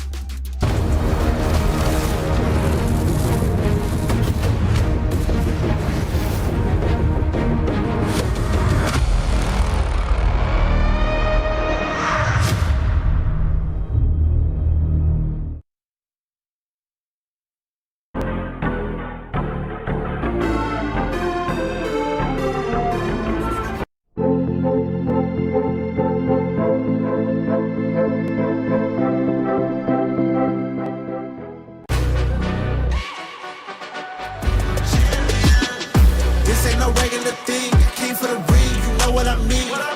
You see my name in the lights, better get right, I'm champion.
Welcome back. This is the KWC 2026. We're live from Paris, France. And this is going to be our first upper bracket final of today. We're going to have Kuaishou Gaming on one side and Virtus Pro on the other. Kin, this is going to be a matchup that for a lot of them, they have been put in this situation. We have Highlang on one side, Knight. They know what it is to face against this kind of titans. Is this game going to be any different to the previous ones? I feel like this Titan is still too big to slay for the side of Virtus Pro, but I want to see them try. And Nora, I think it's pretty clear we are very excited about this game. And this time, I think we have a stronger challenger coming up. So what do you think Kuaishou Gaming is going to do in this one? Well, I mean, like the first debut that they made here in 2026 KWC was very impressive because they actually created a new record. Yes. About the fastest gaming pace, I guess, right? Closed out within like 6 minutes or something like that. So I would say it's going to be a tough game for VP to do so. But VP also created another record, which called the Penta. Hey. First ever Penta here this year. It is going to be an amazing performance in there. I want us to spotlight the mid laners right over there. On one side, we're going to have Highland. On the other side, we're going to have Liu Lang. Liu Lang, wow, I'm more familiar with Liu Lang. Yes, go ahead. Like he is the FMVP of KPL Spring 2026, and actually he played the longest right now so far in the lineup within KSG. And actually the team kind of just rebuilt with him from 2024 because that was the year that they broke the record getting into the final the first time, but they didn't make it as a champion. But this year, Spring, they did it. Highlang on the other side, Ken.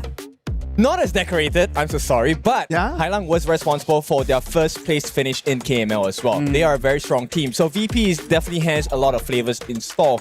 What I'm curious about is we have seen the power of Liu Lang. I'm really concerned for VP on this. Liu Lang apparently doesn't know about Lorian until a couple days ago.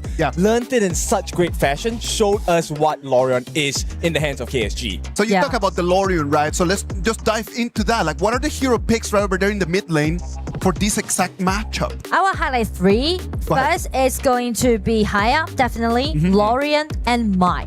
Okay. Actually, the other side of the team, when they play against KSG, they didn't allow this Mai as an open choice. So this time, I'm wondering because Highline is also a great Mai player. So it's going to be the vibing point. in this case. Highline has always had those heroes in there, but today the picks that he has had are been a little bit more conservative. Is it that Highline is changing, or is the whole Virtus Pro just changing as well? I think they're evolving, and Highline is playing more utility role, right? Last time he had the Mai, he had the mid lane Yuhuans as well. A lot of value towards the team fights and individual skills. More importantly, the Shangguan plays he had in last year, those were the flashy and fantastic ones. But this time, after having gone up against BRU Buriram, I think he can also take a page out of Nunu's book here. The Xiao Xiao was a great answer against Aloria. Nunu showed us that. And I think if you put it in the hands of Hailang, he should be able to at least put up a challenge for Liu Lang, make it exciting for him. I was really looking forward to hear about this. What is the key against the Lorion? Right? Like you're explaining that here, but what makes it to be the key to it? Okay, so the positioning advantage of the Lauren is a very important skill set. So the Lauren is able to change his position with his skills, also able to get the launch of his ultimate and CC immunity as well. This is where the timing of Xiao Xiao's second skill is so important, and Hailang knows this technique. So he needs to do it before the CC immunity comes to play for the side of the Lorion. And if he gets a knockup, hopefully the rest of VP is there to finish the job as well. So Nora, in terms of that, like in terms of a roamer, a Moatsu coming in just to try to make that combo, would that be a good option? Yeah, nice one. I mean, definitely it's going to be a nice one. Long poking damage. And also, like we've seen AG played with a Garuda in the mid. That also makes sense. So it depends. But instead of like a Moatsu pick, we can also go to some assassins for the jungle, because in this patch, we can't just isolate the mid lane, right? We should pair this mid laner with the jungler together. Not even mention to Juha also did a great job, and also Jabo create the first ever pentakill this year. So it's going to be very fierce about the draft on those milliners and the junglers. Yes, and one of the answers as a assassin jungler to the mid lane Lorion specifically is the Jing, and that's exactly the hero that Jiabao used to get the pentakill as well.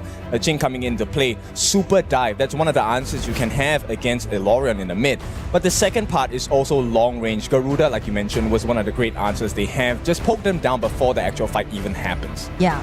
But I feel like Haya gonna be the most vying point in that case.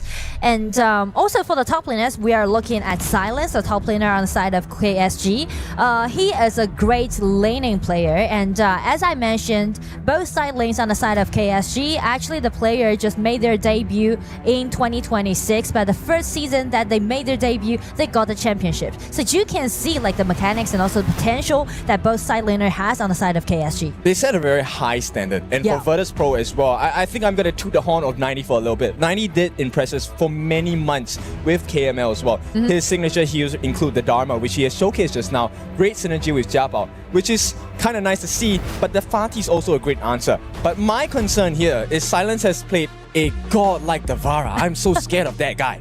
But it seems that we've talked so much about the draft, so definitely we're gonna put this draft on the spotlight. And for game 1, VP's on the blue side. For KSG on the red, they just banned away this Florentino. And VP, Liang with this Haya. Not gonna be an open choice for Liu Lang. I'm curious to see if they're going to ban out the pay as well. This has been the signature ban coming in for the first phases of our ban phase, but it's going to be the Diadea, which means we open up potential pay for the side of Virtus Pro, or they could go for the Aoyin. Exactly. I mean, go for Aoyin, that's going to be a safe play. And if they go for that play, which means they need to play in a quite fierce way, which is really interesting because Jiabao and Zhuhao, they know each other, like a little bit familiar, because they are actually at kind of like a same season, because Jiabao also attended in the Challenger Cup last year. Yes, and with that, they will just go completely in a different direction. Guan Yu is going to be the first pick coming in for the side of Virtus Pro. This is another one of 90 special. In fact, I would think that a lot of the clash laners, this hero needs to be in your arsenal, because from the play-ins up until this point, most of the wins have come from a catch on Guan Yu's ultimate. True. So true. I mean, like, we know that 90 is a great Guan Yu player, but the thing is that if you show it at the first pick, which will let your opponents to pick some nice counterattack to this Guan Yu, and I'm looking for an in for the jungler. Okay, that's a huge expectation. Will the Yin come through for the side of KSG? Now, Virtus Pro have already countered the pick in the farm lane by picking a channel with a Zhangfei as well. There's a healthy bit of shielding, healthy bit of HP to deal with. So immediately the counter comes out, the Lapu Lapu. What do you think about this pick so far? Classic. I mean, like, very classic, right? Lapu against Zhangfei again. But to me, the priority is kind of different because, as we said, KSG, they try to secure their side laners, right? Both side laners can do a great job in the late game, but as we said, they are relying a lot on their late game. But as for VP, they are trying to play more aggressively, right? It's very well-rounded, a lot of initiation that you can see on the side of VP. Yes, nobody wants to make the first mistake, right? They're leaving the mid laners open. And this is where, look, the Lauren is still open for the picking. No higher, so that is one counter gone. The Garuda is still available as well if they want to play that game. Noir is also available. And that's going to be some of the considerations that both teams will be taking a look at. But this Hano ban is really important because I think they don't want to have the game drag. They want to end this as fast as possible on the side of VP. And this Hano ban just gives me the sense of feeling that they are looking for another Agudo play as a jungler for AG.AL. Because for this channel, or maybe possibly with another Agudo, Hano can just easily land in all his skills to take down those HP before the team fight. Those poking damage, they can't stand with it. So I'm looking for a potential Agudo play on the side of VP. It also helps him heal, but more importantly, the Hano repairs towers, right? With the fake rewind, as Agudo, he can do a good job of taking it, but all of that effort will go to waste if the Hano is ready with his ultimate. So that's one of the big considerations here. But with the Nerza coming out of the bans for the side of VP, the response from KSG is you might be looking at a assassin jungler, and they will take out a Jing. No more pentakill with a Jing for the side of AG.AL here. But still, Yin is an open choice, just like we said, right? Once you picked out this Guan Yu, Yin can always do decent job when he's taking away this Guan Yu throughout the battlefield. So it's gonna be in Zhihao's comfort zone. They just go for it. I love the idea of the Ying, right? Ying offers you a couple of things. One thing is the access into the backline. With the ultimate, you can actually dash, cancel the second usage of that ultimate, stay in that position, and get your last hits onto T-Go. So T-Go this game is going to be under a lot of pressure. At the same time, Ying is a hero. She has everything. She's tanky, she has damage, she's mobile. So they need to shut down the early game for the side of Virtus Pro. And I mean, speak of early game, definitely Yukio is gonna be the answer. Who can do better than Yukio in the early game? Not even mentioned to pair up with this Xiao Chao pick. So a lot of potential play can be seen on the side of VP before 6 minutes. Especially, they need to highlight the 4 minutes mark. They're gonna be so dominating in around that 4 minutes mark. And we do get the highlight we were talking about, right? Yeah. Isaac pointed this out for us. The mid lane, we do get the Lorion and Xiao Xiao matchup. So classic. this is going to be a game of timing. Now, the big thing here is I feel like this Lorion pick on the side of KSG is so smart because if you have the Lorion as the target for the Xiao Xiao, you know who that saves? It saves you on the Aoyan pick. He's no longer a threat, right? The knockup will be reserved for the Lorion. Yeah, definitely. And Owen can do a great job in the late game, so does the Shallow. So I feel like KSG this time, they're trying to slow down a bit. We mentioned about the record that they made, right? Yes. Within like around 7 minutes, they just close out the game, right? Yeah, 6:49. 6:49, so precise. So in that case, this time, because we know we are at the upper bracket, one match to go, then you can seal the deal, you can got a chance into the playoff, and you can even have one more day saved for preparing the best of 7 in the playoff. So this time, both teams actually trying to slow down a little bit, but as for VP, they're trying to attack. They're trying to overwhelm by their power in the early game, but still risks there, right? The time's ticking. Yeah, I think it's a good strategy for the side of KSG. You want to keep pace. This is your last series of the day, right? Yeah. You want to end it on a high note. You want it to be on a stable note. Now, talking about stable though, that bar doesn't look too stable. KSG fans are in the house. They have voted. So let's see where the VP fans are at. If you're in the game, watching through the game app itself, remember to vote and try to get your team some moral support there. Support is very important for all of those players. They can feel you and they will give you feedback by their optimistic play. Yep, so we'll start off with the initial wave clear on the side. It looks like KSG will prio the ball camp for the side of Ji-Hao and allow that rotation for the side of Liu Lang to share the EXP and see what the next move will be. I feel like KSG is just gonna farming up and just play in a peaceful and safe way during the laning.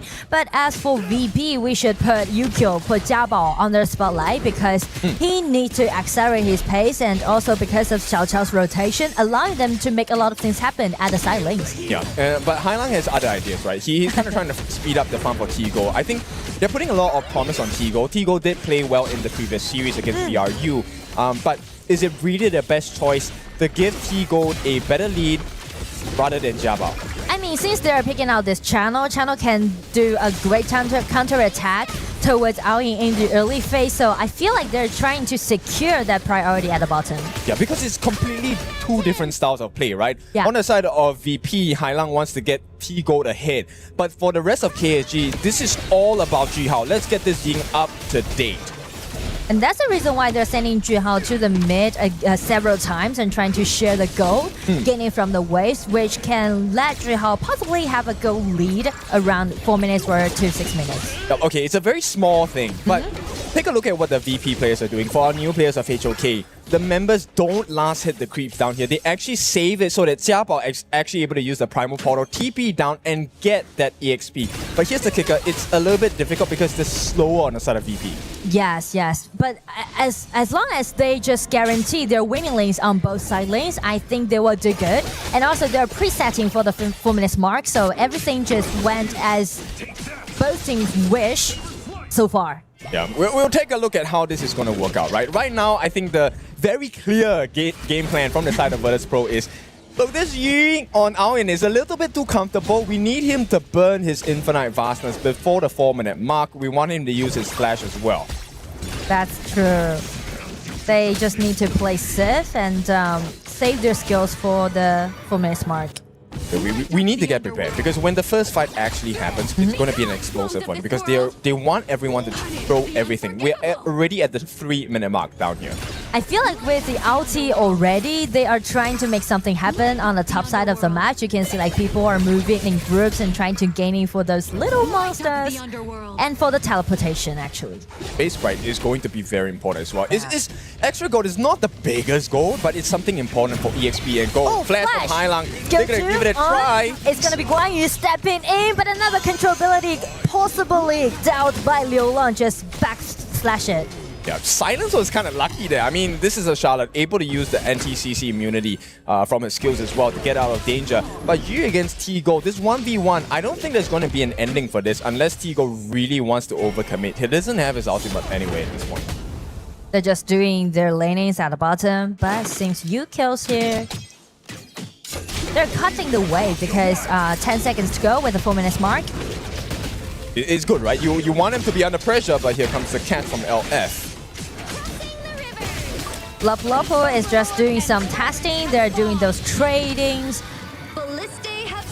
They're trying to bait out Zhangfei's ulti actually on the side of KSG, and they're testing the round. It's going to be a 4 versus 4 at the bottom. The Aoying's ulti already be cancelled, and it's going to be KSG first getting their hand onto this Tyrant, but VP won't allow that happen, but Ji-Hao just secure the Tyrant for themselves without any cost. The restraint on both teams is so good, right? They don't overcommit, but maybe they do with this one. What a knockup! It's going to be a knockup, and it's going to be a force out T-Gold flash.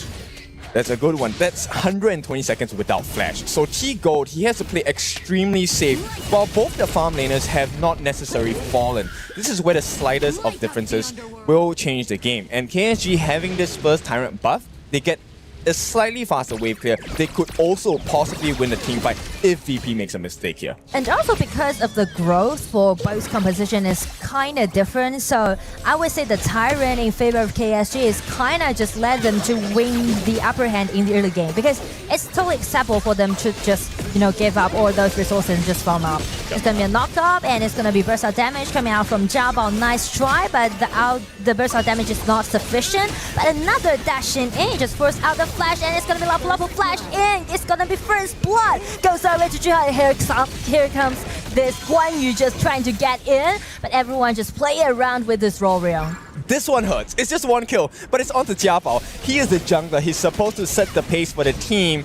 And so far, that is not a success story. Ji-Hao actually gets that kill. And this is a double whammy. You lose your jungler, but Ji-Hao gets even stronger. Right now, take a look at the pressure they're putting down. At the bottom side, 90 is going to try. Pressure on. It's going to be ulti from this Ao-Yin. Ao-Yin just retreat a little bit because they already got enough at the bottom. Yeah, but you can start to feel the pressure is growing, right? It's getting a little uncomfortable for the side of Virtus Pro. And 90, yes, Guan Yu is one of his specialties. But let's take a look at this replay here. This attempted jump onto Ji-Hao was actually what caused the downfall of Xiaobao here, because he baited himself into the middle of 4 different members on the side of KSG. And this was with all of the ultimates and flashes still available on the side of Kuaishou Gaming. I mean, like that double flash was quite beautiful on the side of KSG, and right now VP is still trying to, get more vision of the river control because they know that it's still capable enough to initiate. Yep. And this is a tough situation for VP because right now they can't maximize the resources. Yes, they get the T1, but at the bot lane, you've already given 1 wave of minions for free. This is missing EXP. They are missing away for T-Gold.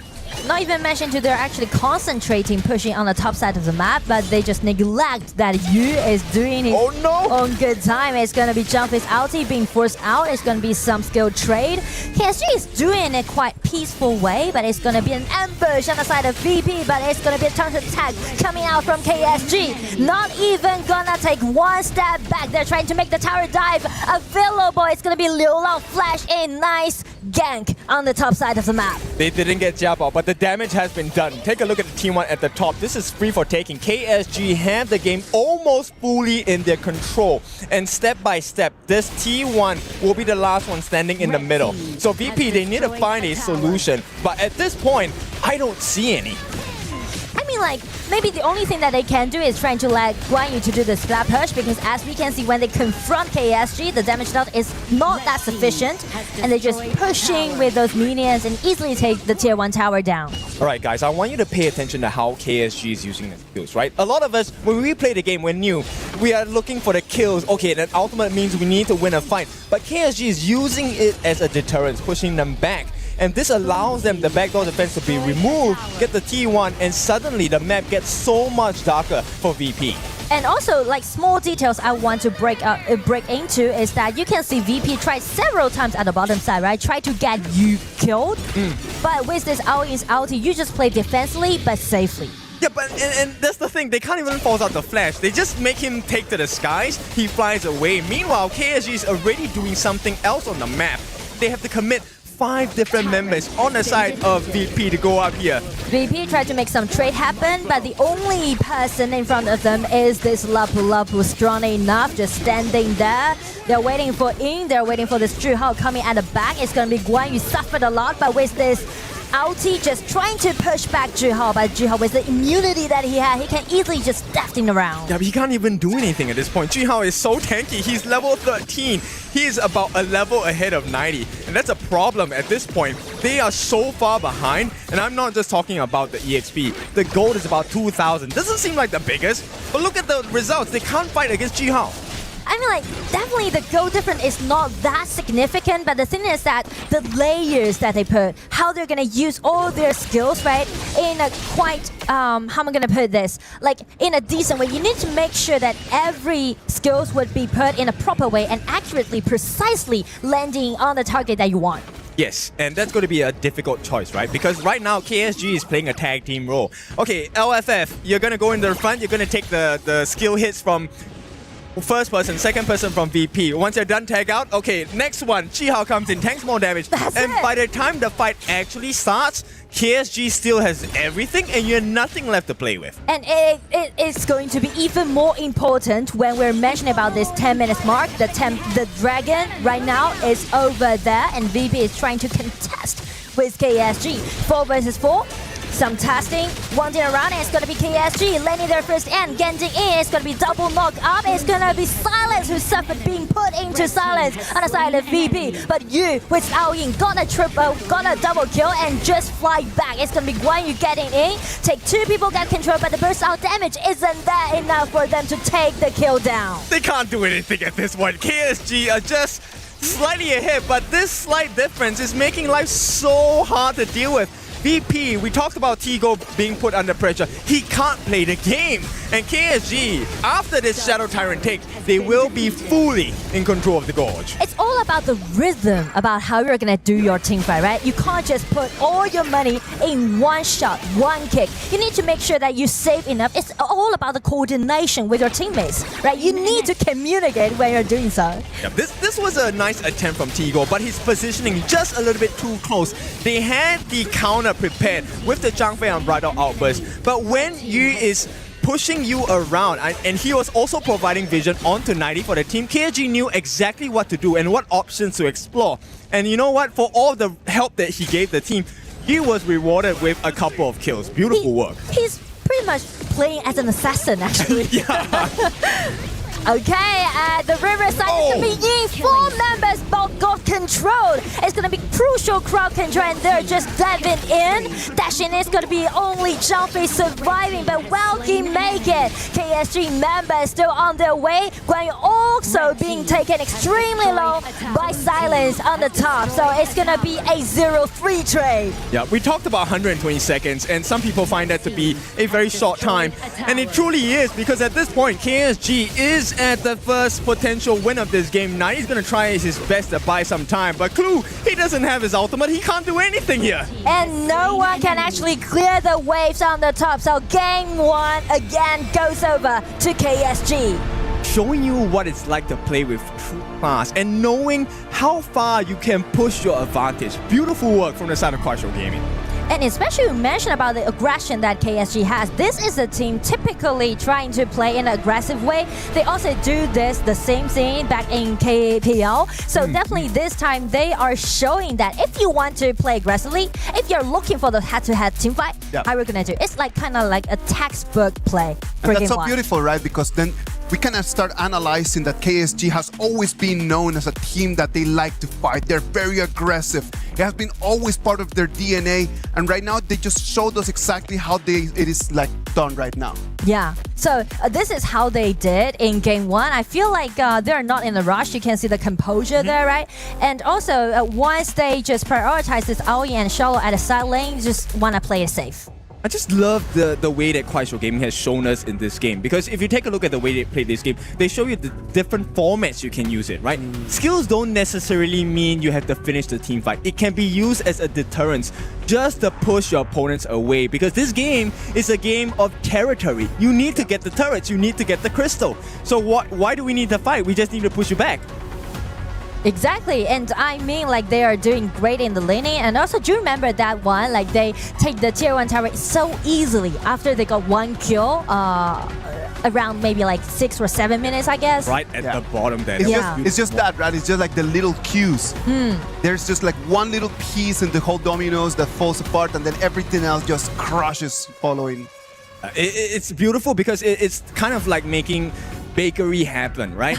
With the cherry on the top. Yes, you get that first kill onto AG.AL. After that, immediately you make the immediate rotation down. You have your farm lane with you, and you push them all away, get the T1, and suddenly the map gets so much darker.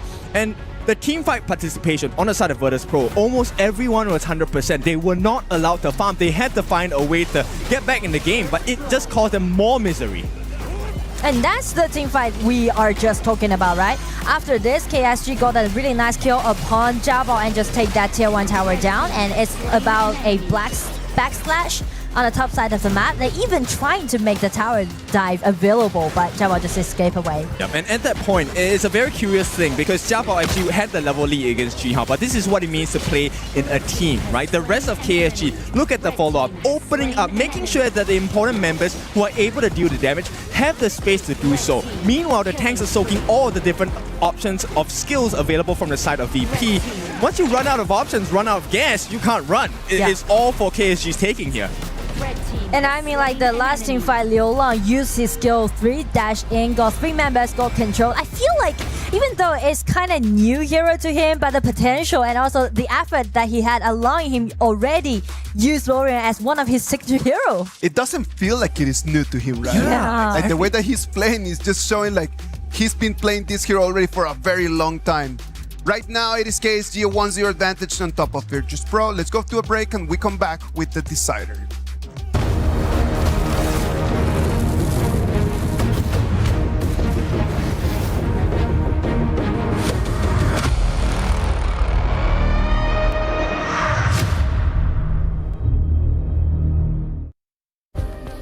Play is in our DNA. Whenever we let it out, it becomes our superpower. Now imagine an entire city being built to supercharge it. Kadir City, powered by play.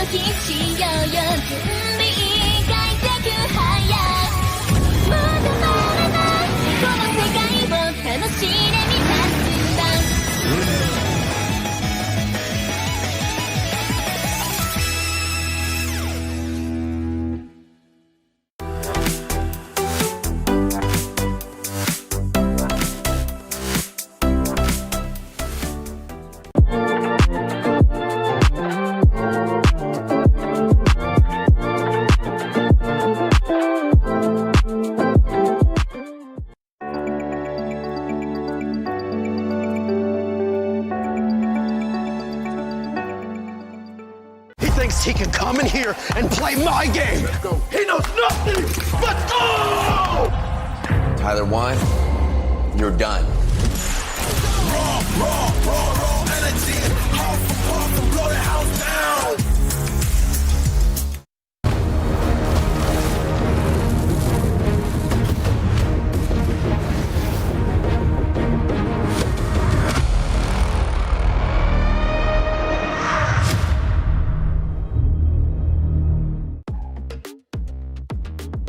Welcome back. KSG right now 1-0 advantage on top of Virtus Pro. The players are back on stage. They're ready for the game number 2. Kin, can Virtus Pro really take one game from KSG and force this to a third game? I think there is a potential. Like you said before, there is never a 0% chance of winning, or not winning, right? So in this case, I'm just curious, do they want to give it a try of what RNTX did against Kuaishou? Oh. They didn't have the best result, but they did a level 1 invade in the Crimson camp, right?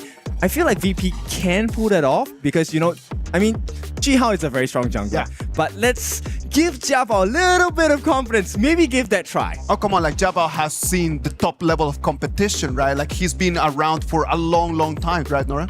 Yeah. I mean, like he's very experienced, but I think like he started his journey maybe like 1 year ago, and he improved a lot. Especially he also got the penta that we mentioned right in the previous game. But the thing that worried me a little bit more is that it's okay if you want to play it head-to-head against a KPL team. You try to be more aggressive in the early game. But the thing is that if you commit one mistake, the earlier, like the quicker that you might collapse. It's kind of like a double-edged sword, you know, to me. My feeling is that they're in the upper bracket, right? So they can try things. It's not like you're going to lose and then you're going to head home. Clearly, we would all love to just make it directly into the playoffs. But if you can't, well, why not? Just give it a try. You still have one more life. I fully agree. If you want to do so, then it's gonna be a pay pick, I guess, right? You mentioned about like early invasions, then definitely it's gonna be a pay.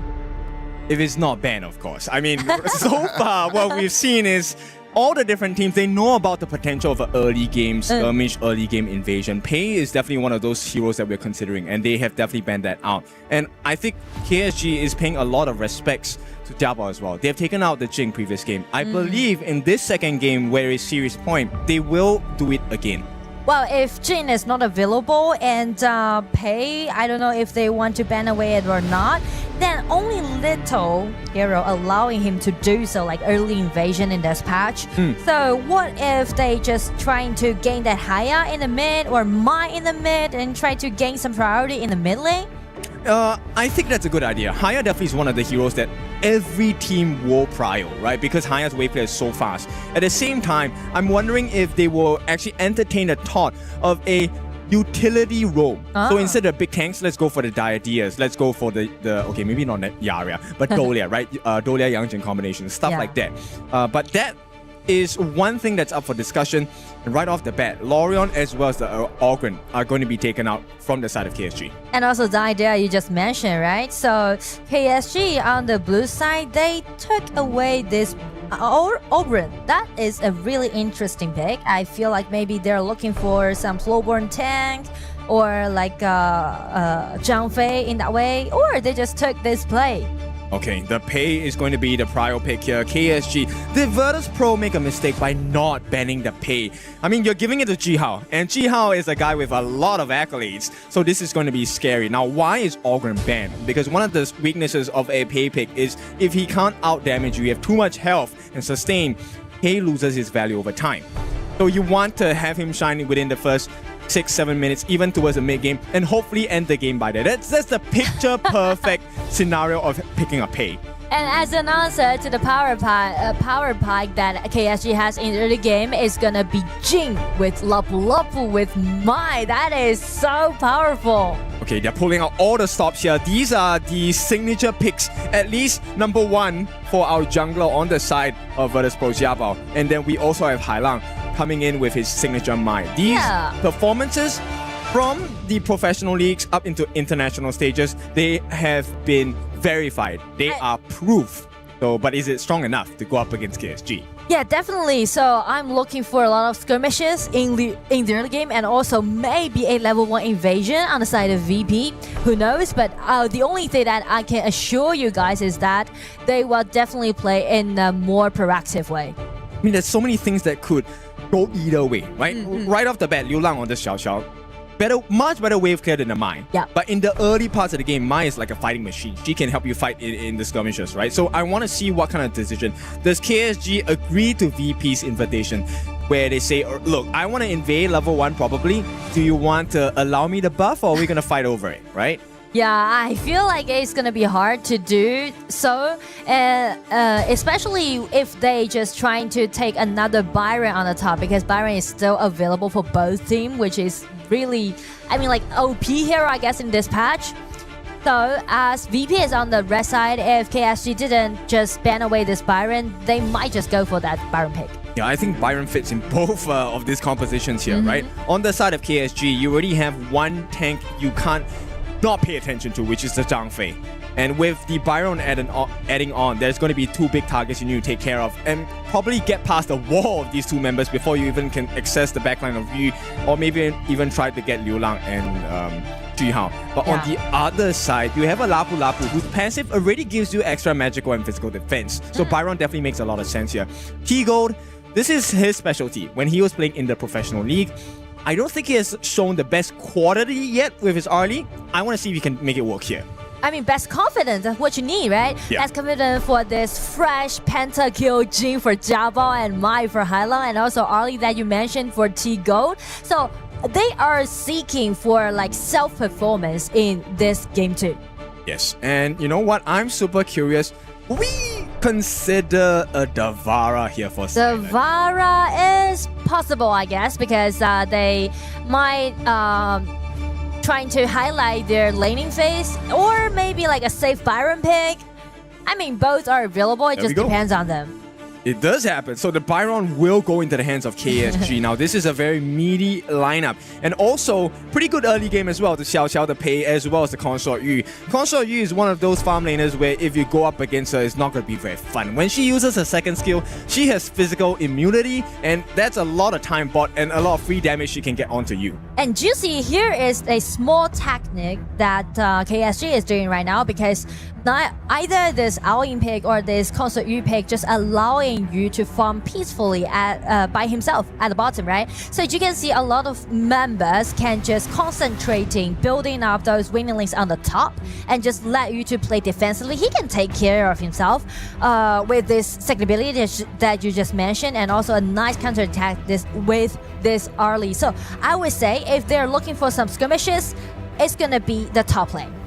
Yeah, I definitely agree with that, right? If the farm lane is going to be such a difficult lane to gank, or you're going to have to use so many resources to potentially get the life of you, save yourself the trouble. Let's go contest the Clash lane instead. And Silence, you need to shut him down because he has been performing well all day. I don't think that's going to stop in this game.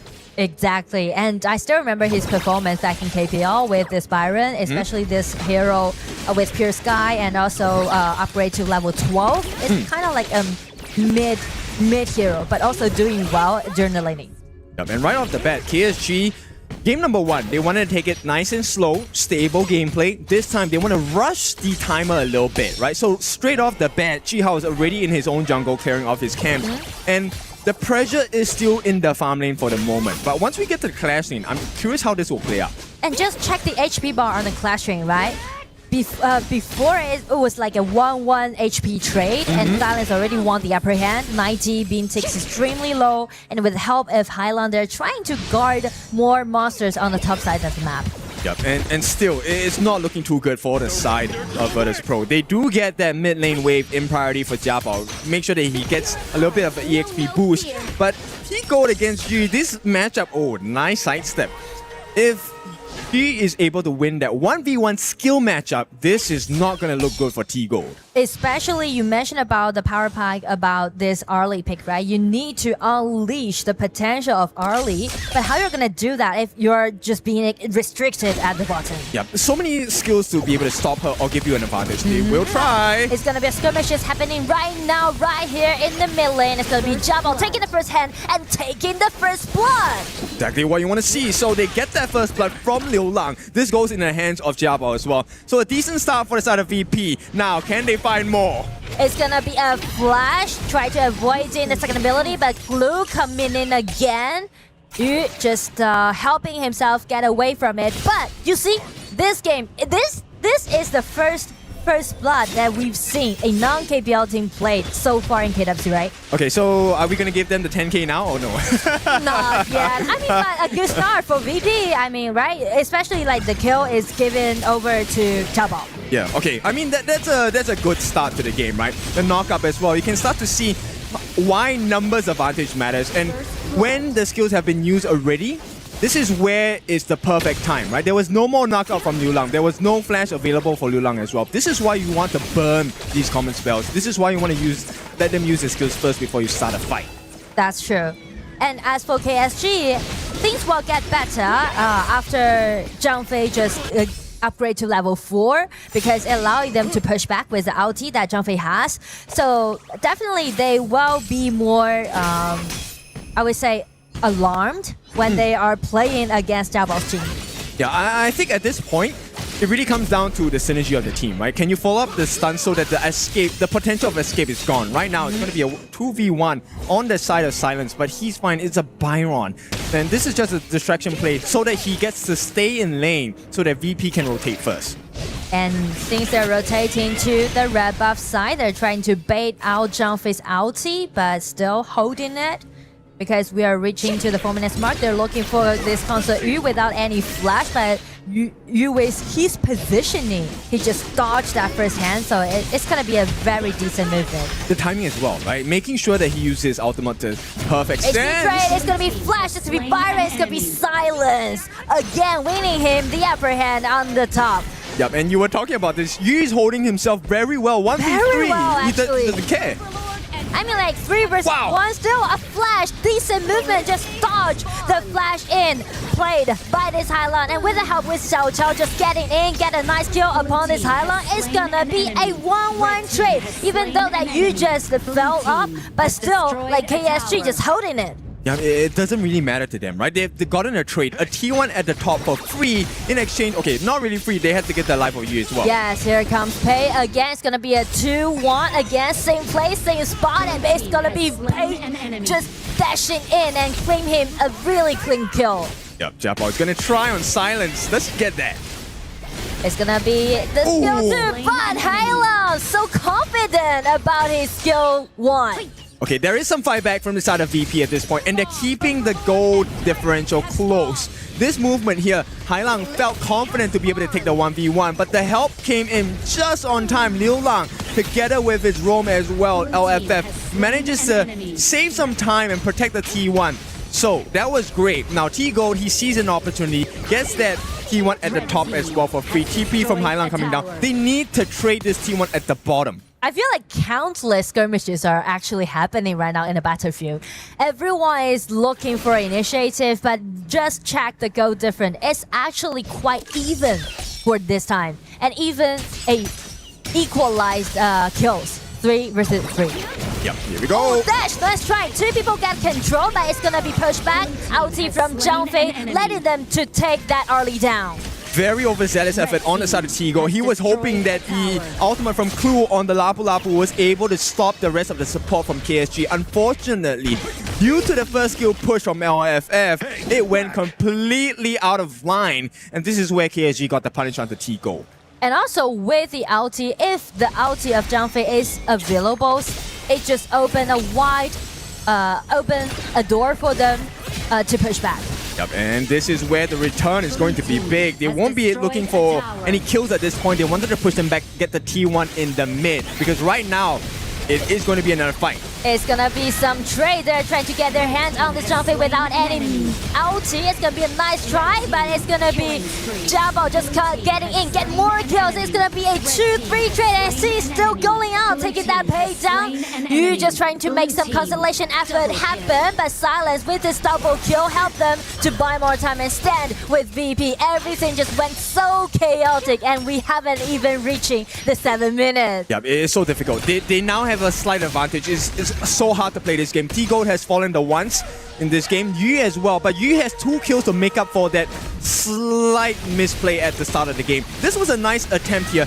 Understanding that LFF does not have the Unbridled Outburst, this is a perfect time to go in. But here's one mistake they made. They did not know that Yu was on the sidelines waiting with the off bolts, with the volleying shots as well, and the physical immunity with the right, the protecting wings. Everything was still available for KSG to turn that fight around. And because of their attempt to take that Zhang Fei down, which led them to be in quite a narrow spot, that is not in favor of them if they try to do the team fight. Well, I think they were trying to play the numbers advantage, right? We have the numbers advantage. Maybe we can get them to use skills miss and be in a bad position. But at that point, the moment Clue doesn't have his ultimate, I don't think you should fight anymore. And it's quite head-to-head, as you can see, very close. Such a close game. And just check the goal difference. It's going to be Jabo this time with goal lead. Yep, the total goal lead is in favor of KSG, but in the jungle department, Jabo still has a 1k goal lead against Chihao, and this is so impressive, right? Even though the gold speaks as a KSG advantage, they're still holding their own with the gold deficit from Jabo in the jungle department. I mean, they're doing things simultaneously on the side of VP, pushing the lane at the bottom, and some ambush can be seen from Highland. You can see like VP, they're playing really proactive. I like this gameplay, right? Right now it's about how... Oh, hang on! It's gonna be Jin dashing in, but the tier 1 tower is still holding that, so it's not gonna be a big deal for KSG to hold him back.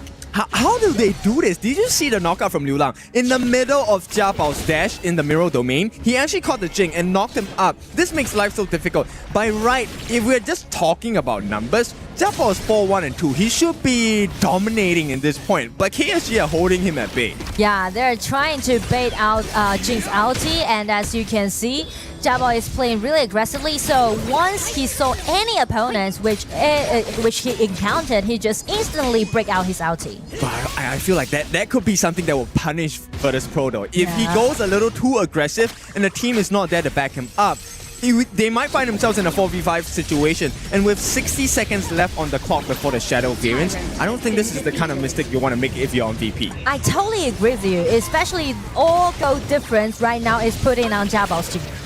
Okay. Pei just being caught by 2 people, but his backup is out there. But Lapu Lapu's ulti has been wasted. It's gonna be Florentine a little bit lost, and you just got a nice one. It's gonna be Byron flash in and knock up 2 people, and everything just went suddenly in favor of KSG. This is so impressive because KSG actually kept their composure. I would have freaked out when I saw the split push coming from Tigo at the top side, the clash lane. Instead, KSG kept their composure, waited for the perfect moment, got rid of 90, got a nice knockup from the side of Silence as well with the flash, and suddenly the map is in favor of KSG again. Oh, it's gonna be Xiao Qiao's skill too.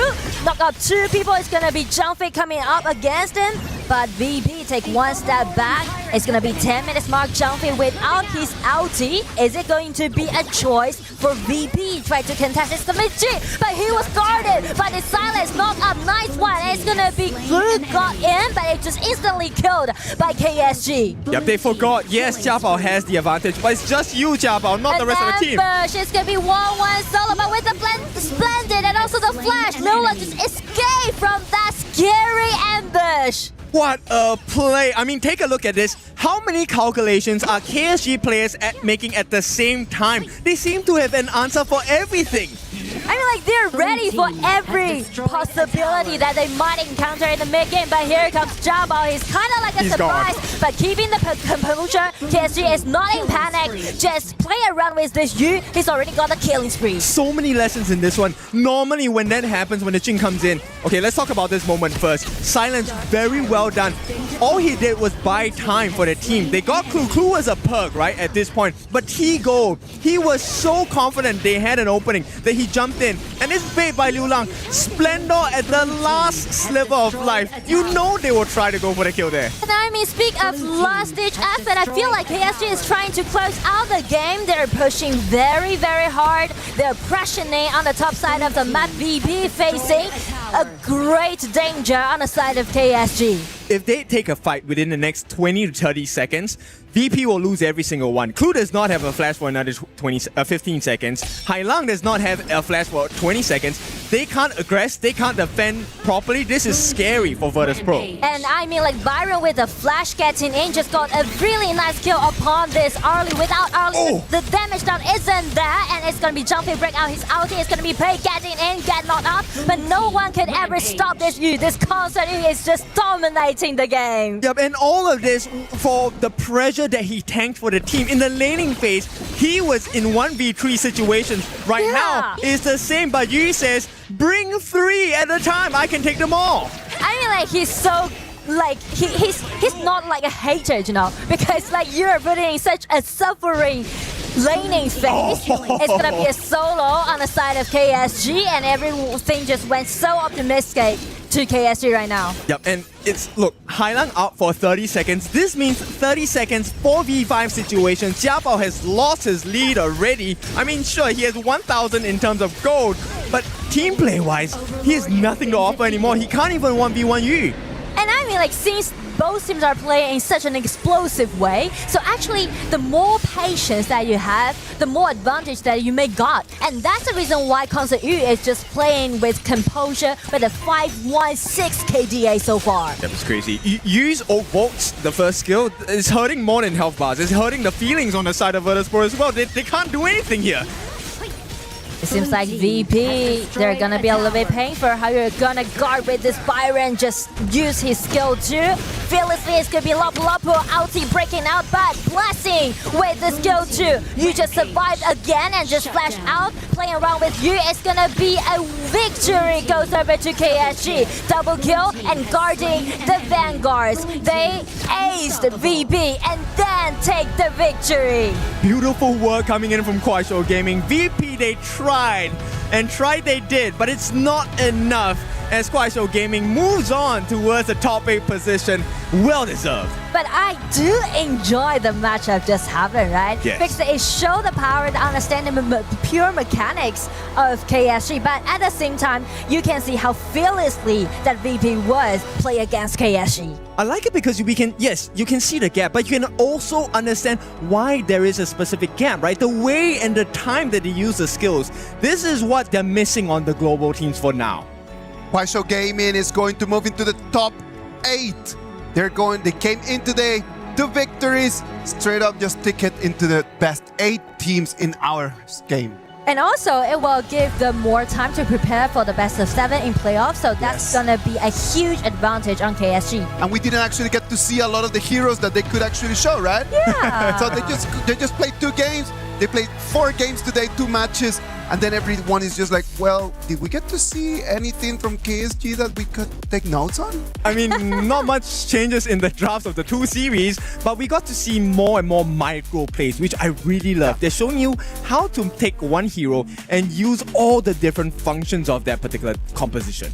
And the balance on the map, as you can see, once you're trying to do something on the top side, you need to make sure that your marksman can take care of himself, and you definitely did a great job this time in game 2. Yep, I've never figured out how to be in a 1v3 situation as a farm laner. Yeah. But Yu is showing you, Console Yu is definitely one of the heroes you can try on this particular composition itself. Now this game, it was all, to me, about Liu Lang at the start, right? He was able to keep Jia Bao at bay. He had the goal lead for the entire game against Ji Hao, but still, they couldn't break the defenses. I mean, like, just check the gold lead, right? From the maybe like 3 minutes. And because of the rotation that it made, it just accelerated their pace. And I do like the way how they fight. I mean, like, I just like keep doing PvP for this match. I like everyone just fight till the end, I feel like. I feel like if we find just the things that are similar, like the similarities between game 1 and game 2, Virtus Pro is able to stall a little bit KSG in the first minutes, right? In the first game, it wasn't until about like the 5th, 6th minute. And here's all the way until the 9th. If they were to push all the way until the 10th minute, could they have contested a Tyrant? I believe so. I think if they managed to actually get Yu to use his second skill early, Jia Bao would have gotten the kill. And with the numbers advantage, they definitely could have done that. But you know, as we watch the replay of this, the last fight, I want to highlight, before we even go there, because it's so fast. One thing Clue really did try was to land his ultimate for the team. But in that angle that he used his ultimate, it actually allowed LFF to push the rest of VP all the way to the other side. It was a freebie, a buffet laid out for you. Pick your target. I mean, like, that was a really beautiful crowd control, right, for the last team fight, and we may just see it. And in the mid-game, it's gonna be Jing, as you just said, right? If he just dash in all the time, it might be a little bit reckless. This was the fight that just broke everything, right? Like, because then after that, it is gonna be KSG, the ones that they have everything open. It comes VP, they want to check on the Tyrant, and then they lose 2 or 3 members in this fight. I love this play, Liu Lang, with the last gasp effort on that Splendor into the flash. He was waiting, and I mean, if you're Hai Lang, what choice do you have, right? You're so low on health, you might as well go for the kill. And even then, he was still denied. But I mean, just check the faces, right? Check the emotions. Actually, both teams are enjoying the game. Because on the side of VP, I would say, they should be proud of themselves, right? They did really good, and they even got the first blood in game 2, right? Showing their capacity. And as for KSG, congratulations to them again. Got the ticket to the playoff. I'm telling you, if you think KSG, you think Ji Hao, and then Ji Hao in that exact performance. Let's see exactly what he wants to share to Mara. Mara? We're here with Mr. Full Stop. Ji Hao, congratulations. Thank you, thank you. Your aggressive place and control of the map is very evident. It has become the identity of KSG, making it hard for everybody who has challenged you. Now, after observing the teams in this tournament so far, with the remaining teams left, who do you think has the best chance of truly challenging KSG? VP，因为虽然刚才我们2比0赢下，但他们给我们造成了很大的压力吧。然后我觉得 VP 是一支非常强的队伍。I'll say the strongest challenger is definitely VP, even though we have just beaten them, but they have applied the highest amount of pressure to us, and we think that they are a very, very strong team. Definitely after they hear this comment, it's gonna pump them up for their next matchup. Now, all eyes are on you. You've swept all your opponents so far. For all the teams watching KSG right now, what would you like them to know about you before they face you for the future? 换我句狠话吗？赢我们1分就算胜利。If you guys can take even one match from us, that will be a victory for you. Now, what would you like to say to Aviv's supporter and everybody watching you right now? Let's invite them for the next matchup. 有什么话想跟所有的观众、所有的粉丝们说的吗？谢谢大家来支持我们吧，争取拿个好成绩。Well, again, thank you everyone for supporting us, for watching us, and we'll try to get the best result possible. Once again, congratulations, Mr. Full Stop. We'll head back to our casters. Lead the Gorge. Thank you very much, Ji Hao. As he just mentioned, if we are able to take one game from them, that's already going to be a victory And I completely agree with him. That is going to be the first step that all of the teams in this tournament are going to have to try to take that first game from KSG. What about if we go to a break, and when we come back, it's going to be our last match of today.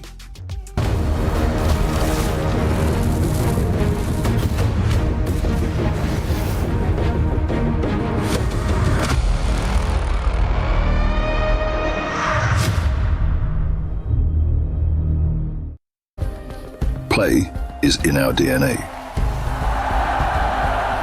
Whenever we let it out, it becomes our superpower.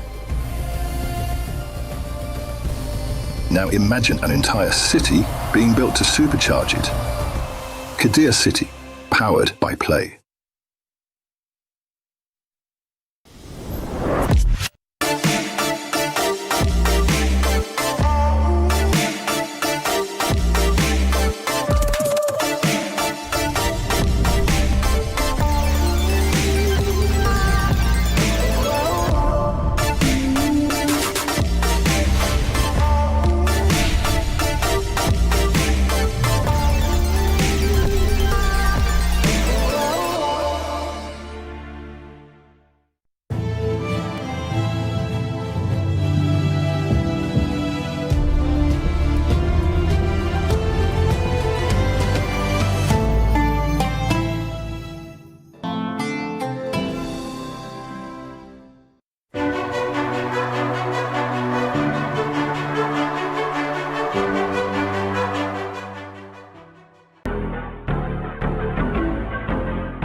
Welcome back to the KWC 2026.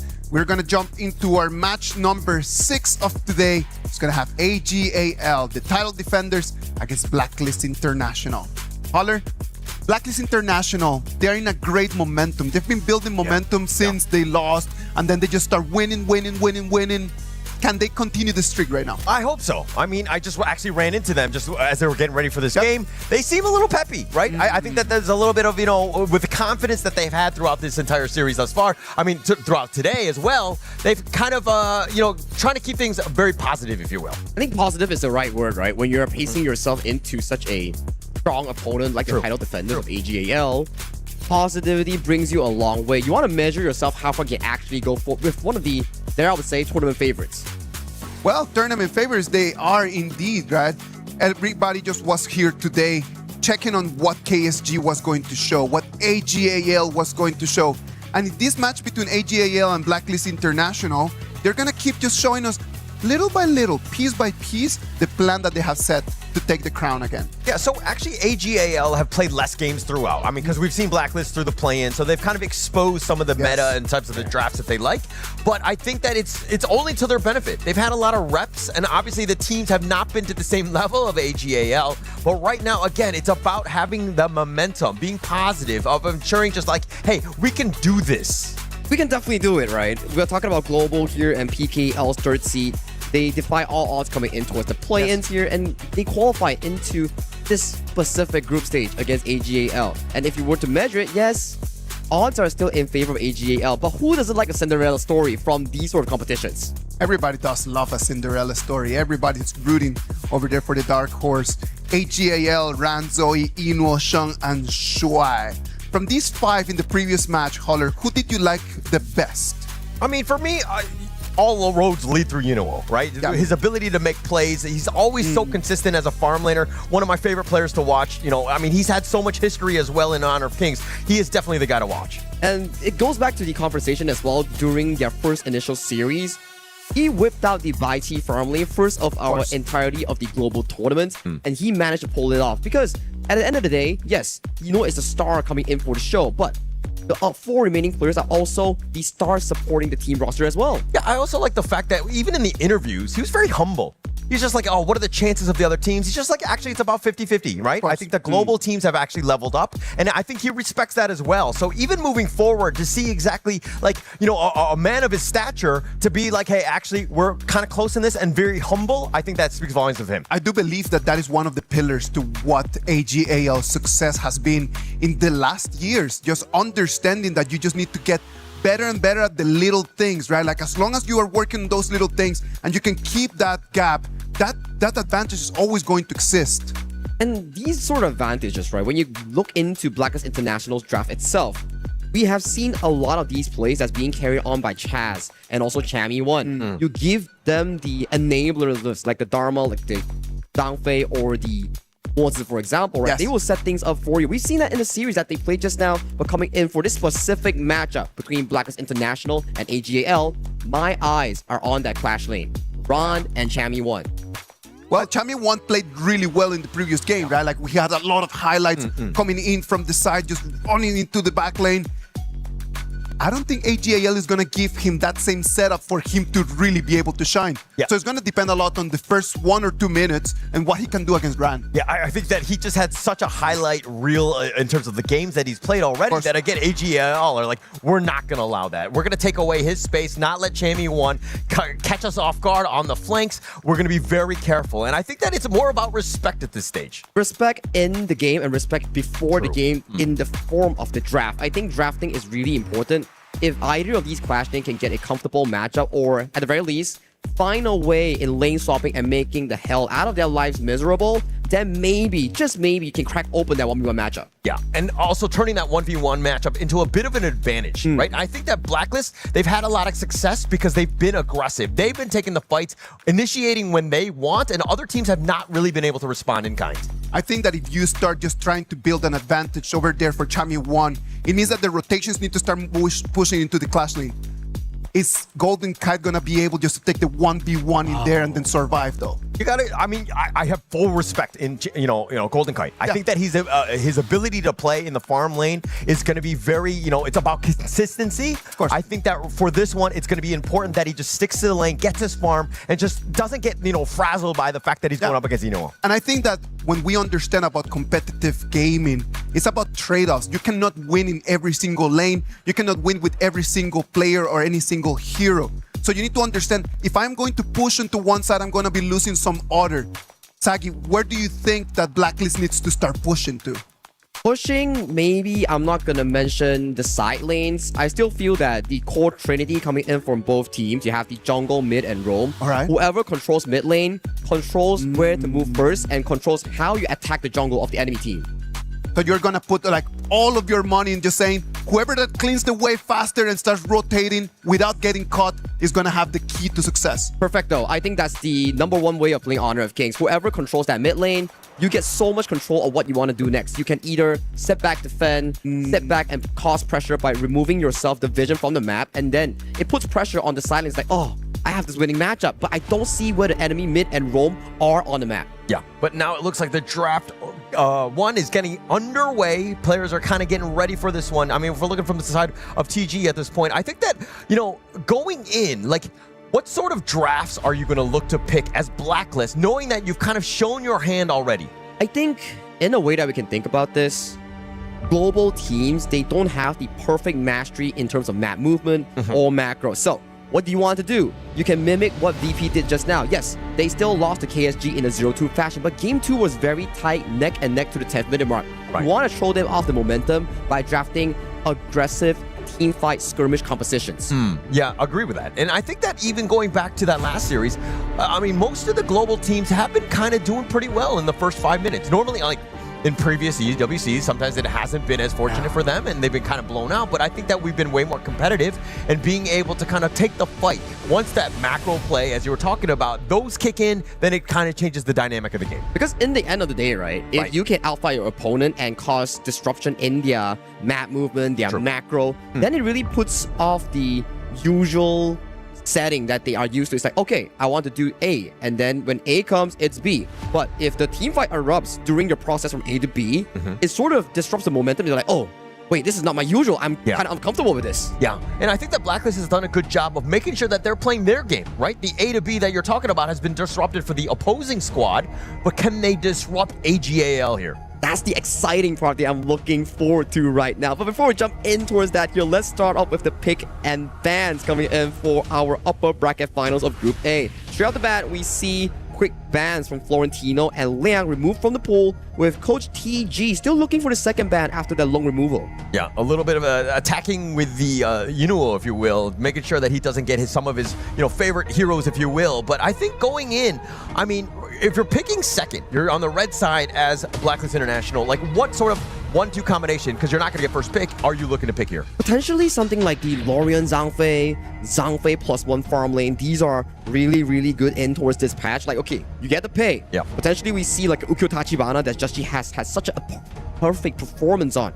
These are counter picks that we can look forward to. It depends on whether Coach TG wants to reveal it third, or do they have like a specific composition that they want to pick in the first two? Yeah, actually, they don't need to rush it because they've already picked the jungler. The Yukio will definitely be available, and Haya is definitely a higher priority, as well as the Zhangfei, the #1 pick at the KWC thus far. So a great 1-2 punch here. I like it, right? We talk about how you can disrupt the flow of the KPL teams like AG.AL. Yep. So what better way than doing it than to force them into fighting you? Haya, perfect, right? Ultimate, flash, forcing other 8 members to wait outside the ultimate coming in for this domain. Yeah, and so it come back to like, yeah, the Haya, you prioritize that, Dragon's gonna be fine, but on the other side, you're like, actually, this is another really good laner. Lorian has been the talk of the town, if you will. Yeah, Lorian, this specific hero, right?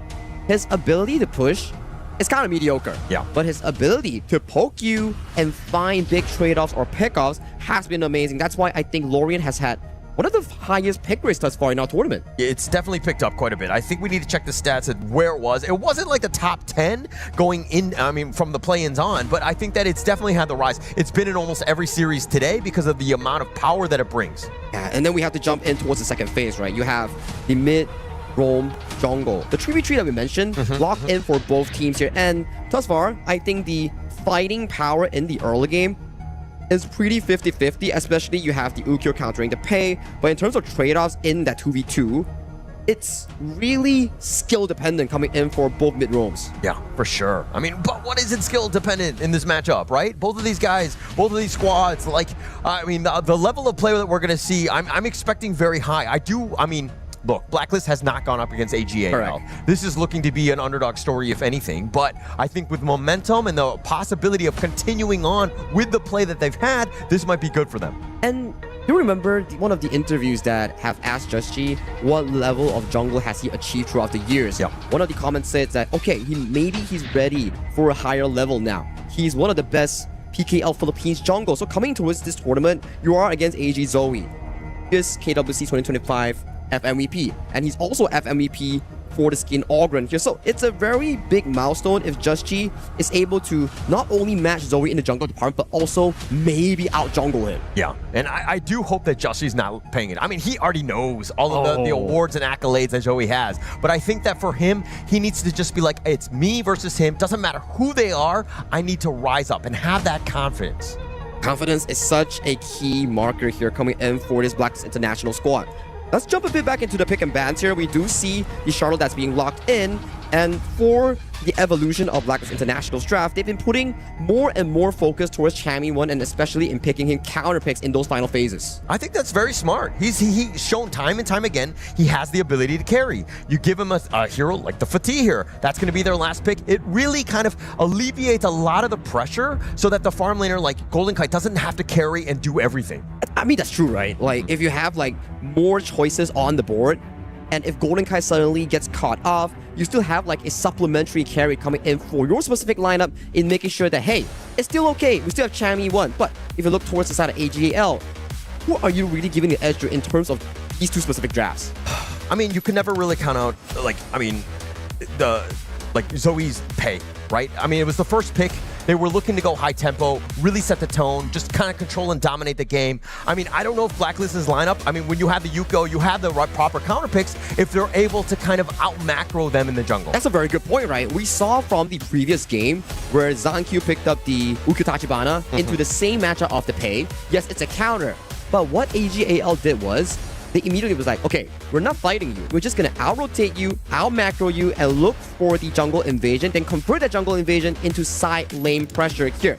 So that's gonna be an interesting one coming in for this game one, because I feel the jungle matchup is gonna be a hot place to look at. Yeah, definitely, definitely. I mean, it's about that tempo, right? If Zoe is able to get out of hand on this one and he's invading, taking all the buffs, you know, Blacklist is going to have a really rough time. They're not going to be able to play from behind in that sense. But if Blacklist are able to keep it even, I think we got ourselves a game. It's like the KSG versus VP game, right? It's up until the 10th minute mark. You need to control that pacing. And if you can get that 10th minute 50-50 on a Shadow Tyrant, then maybe, just maybe, we might see an upset. Yeah, hopefully. And look for that Titan Slayer. I mean, a single game is worth 10K USD, assuming Blacklist is able to do it. The match series point, if they're able to take it, it's 100,000 USD. That's actually pretty crazy. Money is always something that motivates me here, and I believe it's the same coming in for the team. But already, throughout the early game, they're already invading the buff, taken away from the side of Just G here. So that's going to be an Azure Golem removed from the contention. Yeah, what did I just say? They cannot let Zoe just run into your jungle, stealing away buffs. That is a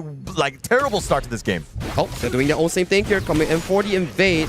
Both junglers have no smite. This might be a big fight that's going to happen right here. Yeah, but it's right in the brush. They don't really have the line of sight to do so. Shang just throws out the orb. I mean, he was just like a Hail Mary play at that point, but it's going to be one buff for one buff. Very decisive stuff coming in from Blacklist International to actually secure that early trade-off. Your Ron towards the top side might be a bit of a danger. Oh, but here comes the reinforcement. Zoe's going to be there. Ron is a little bit low, but as is Chammy, he's trying to dash away, but Dragon is getting low himself. Shang doesn't want to fully commit on this one. Zoe looking for the play, goes on the backboard, gets on top of Dragon, but he's going to walk away. Blacklist International still with 4-on-4 at this top lane. They're going to deal with these minions. Those orbs are a bit of a problem, and it looks like Blacklist International will just give up the space right. Small win thus far coming in from AG.AL, but props to the side of Blacklist International. They're doing really well in making sure that AG.AL don't get resources freely. Some of these spells are actually burned coming in from both sides, but in terms of the common spells, most of them have been burned by Blacklist International. No flash on Chammy, no flash on Dragon, and no Q on Chaz. Yeah, it wasn't even 2 minutes in, and Dragon didn't hit level 4. If he had that Moonscape Mirage, that would have definitely forced at least some sort of kill on either of the ends. Oh, 4-man towards the bot side. Oh, Golden Kite. It looks like the orb with that little control. They have the charge in as well. He tries to flash. He's just going to barely get out, but the shields are unreal, keeping him alive. AG with a good attempt, but no kill. Lady Luck! Oh! Wildwind gets the snipe, and Golden Kite down for the count. From downtown, Yino hits that snipe onto his Golden Kite. I was just about to say, Golden Kite got the blessing of Lady Luck, and he managed to limp away from the first wild rounds. Then Yino was like, nah, man, let me hit that shot. Yeah, he's gonna Kobe this one. I mean, it was like a 360 no-scope from the bottom lane. Golden Kite thought he was fine. He was just like, yeah, I'm gonna be all the way back in my tower. No chance, but the wild win is just, the distance is so far. That's just the experience gap here. Like, hero mastery on a show here from the side of Yino, just amazing. But still manageable for South Blacklist International. We need to see how they handle that 4th minute mark, because yet to see the first Moonscape Mirage coming in from Dragon on the higher. Yeah, and also, I mean, if we're checking out this replay, just see how they go on. Like, good CC layering, right? And that flash was beautiful coming from Golden Kite, and you know, hiding the spell to just blazing through Chaz that's about to block the shot. Chaz actually got juked by Golden Kite. Golden Kite went left, and then Chaz was like, oh, we're going left. No, and they're not, on the same page with that footwork. So again, it takes 2 to tango. Chaz, you got to be that human shield. Like, Golden Kite was like, man, why did you block for me? Chaz like, why are you moving? You had one job. You had one job. Stay still, stay still. Take the bullets for me, but they get the charge in. Chaz, though, it looks like he's going to dash over the wall. The Raging Sea will be committed as well, but not enough damage to take him down. Chaz, so low before the actual objective here, but crucial spell. No ultimate coming in from the Lapu Lapu for this specific play. Maybe Blacklist International can find something in this Tyrant pit. Yeah, and actually, they're backing off on this point. Ron is all the way in the top lane as well, opening things up for Blacklist. It doesn't look like AG.AL are going to contest. Very smart, right? For the fact that they know, like, okay, spells are down. We probably can't take the full blown out 5v5, so let's put Zoe back into the jungle. We'll make sure he picks up the camps, then we restructure what we want to do later on. Yeah, and fighting for that one, taking that Tyrant is going to be pretty big for them, but now Chaz, he's actually going to leap aware. The Unbridled Outburst only onto one, finding Zoe, but there's no follow-up. The Raging Sea has been missing all day today, and it looks like that's another whiff. A bit of a, I would say, early trigger pressure coming in from Chaz. Not the greatest one, and with that information received coming in from AG.AL, they might just invade your Crimson Golem. Yeah, look at the movement of Blacklist International. It almost seems like they're frazzled, and how, Shuai is invading in the enemy jungle, just got vision on what camps are available. Blacklist International playing a very defensive, reactive game now. And Shuai has been one of those few players in the one getting the gone on by 2, and it looks like it's way too much. Ron literally running them down. Very good rotation coming in from the side of Zoe here, catching Chami1 off guard. He was a bit overzealous in that 1v1 that he forgot that Zoe is pacing himself towards that top side here. That's the benefit of the pay. Yeah. You move so fast across the gorge. Yeah, you can't run away from a Tiger. That's not going to be possible here. I mean, Zoe just with that rotation, just ensuring that they get the kill. Chaz is going to be spotted in and out. But again, AG.AL, look at this full cold press. They're all the way in your jungle. Oh, Sheng finds a knockout onto his Just G, but there won't be much follow-up. But that was really dangerous was out of Blacklist jungling Chrome.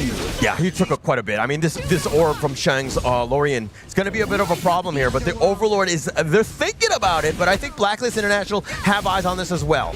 Slowly. They need to play it safe if you're on the side of Blacklist here. 1.8k gold lead, still not the worst for Blacklist here. We have yet to see a full blown out 5v5, and the first ultimate from Haya has not found its proper marker yet. We need something aggressive coming in from Blacklist Dragon. Yeah, but I mean, this lead is starting to grow. It's, about 2k at this point. But AG.AL, the way that they've been able to create this lead, it's not like one big team fight. It's like little by little. They're chipping away at it. And Blacklist International, it seems like at some point they might fall over. This is the strength of the KPL teams, right? Yeah. The way that they catch on towards small mistakes and just amplify it for the maximum value just puts on so much pressure here. And with this specific rotation, you see a fight that might be happening on this Crimson Golem. I mean, they're going to contest on this Crimson here, and it's going to be stolen away. It looks like Chami1 did get that in the end, so I think that they're going to be happy with that. But with that little jungle invade, was chipping away in the mid T1. On the backside, it looks like a mini stun. It looks like Zoe's going to be killed. Justy makes him pay. Ron running for the hills. Umbrella Uppers is not going to clip on, but he does get that little bit of a stun on this one, and Ron gets stampeded on. It's a double kill going the way of Justy.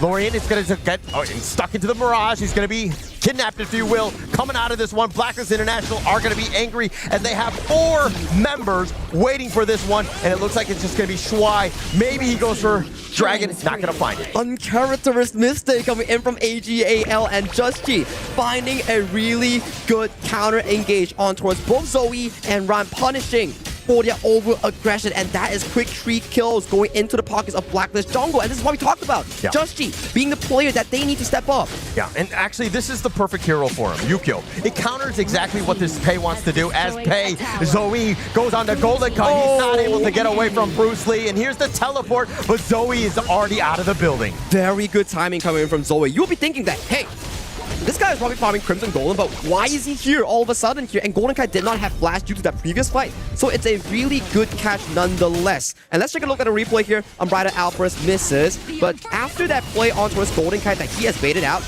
Ron has already expended the flash. Try coming into disengage, but it's already too little too late. As of this point, it's Blacklist International punishing AG for being overzealous in these team fights. Way too aggressive at that point. I mean, they were trying to, again, just invade as much as possible. We're talking about the map control, but again, it's still too early where Blacklist can still fight. They're only down about 1k. They're in this game. This is what I want. 50-50 going into a 10th-minute fight and see whether Blacklist International can challenge AG.AL in those team fight structures, in those flanks.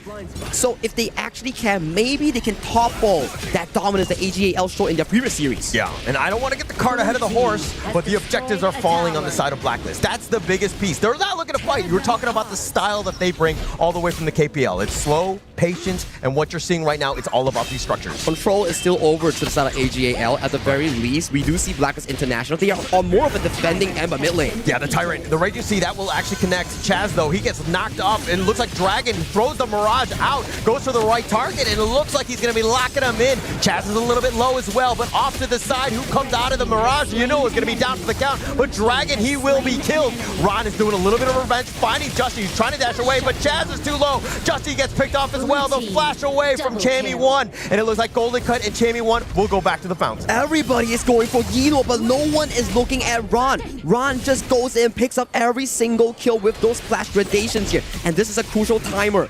Without these strong ultimates here, Zhang Feng, no rage bar, you can potentially potentially contest for the 10-minute mark. Yeah, you can at this point. I mean, just too many members down at this point. But the way that they're, AG.AL were to kind of just take the Tyrant and to go into this fight. So the way to start out this fight is CC galore coming from both teams. Dragon found a good opening in abducting Yino into the Moon Evernight Aspirations ultimate. But take a look at Ron. He stacks on Chammy 1, gets the passive stacks, then slowly paces in towards the backline, gets a kill onto his Dragon, then uses Just Chi as a launch pad into the backline for that passive stack and just cleans house. Beautifully played by the AG.AL Clash Wave. That is such a choke point. That's such a difficult place to fight there. And the way that, AG.AL were like, okay, yeah, you got abducted. Let's get on out. They mitigated all of the damage, waited for it to come out. Yino did not survive, but they made Dragon pay. And with everybody grouped up, it looks like Blacklist was so bloodthirsty for Yino. And yes, they did get him, but they did pay with many alive. I'm worried for Blacklist International. Usually after the shadow objectives is where these KPL teams such as AG.AL and KSG start revving the gas and then just start choking out their opponents here. Because when you have the Shadow Tyrant, you're not only just getting additional movement speed, you have additional stats that makes your team fight so deadly here. So if Blacklist International takes a fight, they might just be poked down like this. I mean, that was just with one orb bouncing around, pinballing around. 3 members have to go back to the fountain. They've been completely zoned away, and why this Lorien is such a great pick. So much poke damage here. Yino using the Wild Winds, Lorien using the orbs just to put on poke damage here. And if you're Blacklist International, that fountain is your buddy right now. You gotta keep paying visits back, but every time you pay a visit, you might be putting some holes in your defense like this. Yeah, it's still perfectly timed with those minion waves though, but Blacklist International trying to make some action happen on his Zoe, not gonna happen. The mid T3 has already been taken down. AG.AL across all of the different lanes, putting pressure wherever you want. They've got the knock-up on a Chammy 1 who will limp back to the fountain, but the top T3 already down. And job is done coming in from AG.AL. There's no more point in finding Blacklist International in their base. Their next job, collect the buffs, retrieve the farm, get this Overlord, and set your sights for that game-winning push. Yeah, perfectly timed, right, by AG.AL. This is classic, right, where you've taken the top T3, you've taken the mid 1 as well, and now you just back off, loot and pillage, everything on the way on out, and then the scraps will be there for Blacklist International, but man, they are starting to fall really behind. How does Blacklist International come back from this right now? You got to get some sort of jump. Defending here, Chammy 1, if he's able to make some sort of play, he gets knocked up though, and with that orb just way too much, he gets picked off. Ron says, where you going? As he takes him out, Golden Kite with the flash. Ron continuing and just to be this menace with this Charlotte. 2 down for the side of Blacklist International here. Their sights are set for the crystal. There's only 2 players available in the base right now. Just Chi is rushing for that recall. Can he make it in time? Yeah, but I think that they're going to go slow and steady, even push out all the lanes, cutting the creeps if you will. There's really no chance. Chance was just trying to deal with the minion wave. He will fall on this one. The orb with the nice little knockup. They find Golden Kite. They send Justy back to the fountain, but more importantly, they're going to take game 1 and send a message. What a dominating game once again coming in from the KPL representatives here. I'm still wondering, how does global teams react towards this? Because first 10 minutes is looking fine, but post 10 minutes, that's the dangerous part and the unknown part that the global teams have yet to figure out. I actually, you know what? I saw Blacklist International playing really well in that opening of the game. They have a very good Haya just pulsing Inuo in, and then they take the kill, but then everybody wants to protect the Haya after that. Correct. Yeah. And I think that in some moments you just need to understand it's gonna have to be a one-to-one trade. And it's all right. Don't save me. 100%. Just everyone push back. It's totally fine. They try to save the Haya, they cannot save her, then Ran takes a double kill, and then everything starts going around. Yeah, and I think that was kind of to their detriment, right? Yeah. They were grouped up, they were expecting it to be right here we need to go, but I think that they were save everybody. We're family. Nobody dies, nobody gets sacrificed, and that was actually the downfall of Blacklist. Sometimes you just need to understand that you just need to let them go. Yeah. I'm so sorry, sometimes in there, you just need to put your mask, your oxygen mask first. I think this is also a specialty coming in from top tier teams, right? From across the globe, or whichever region. There's always a sign where, okay, if this guy's getting targeted down, it means that the others are free to do their own carry duties. And from the performance from KSG, AG.AL, if you target down a specific player like Yino, like you from KSG, the other lanes will stand up and they will carry their part. Everybody just stepped up on this one. I mean, how many kills did they have? They 4 throughout, scattered throughout. Shang didn't die a single time. But this gold graph, I mean, it's kind of smallish, and it definitely did grow in the end, but it was just full map control. Blacklist International really didn't have too many opportunities to get back in. Exactly the case. I think there were signs of moments where Blacklist International, they found specific plays in punishing AG.AL's over-aggression, but the composure coming in for the 9th minute in catching off some of the key members like Dragon, Chammy, and converting into a Shadow Tyrant uncontested. That's still something that the global teams, Blacklist, MKL, PKL, IKL, needs to find an equal footing. We want to fight at 10 minutes without any casualties prior. That would be best case scenario, assuming that they're able to do that. I mean, AG.AL, we're not giving them any sort of space. It started off with his Yinuo first blood, and from then on, you could tell that the dynamic of this game was really shifted.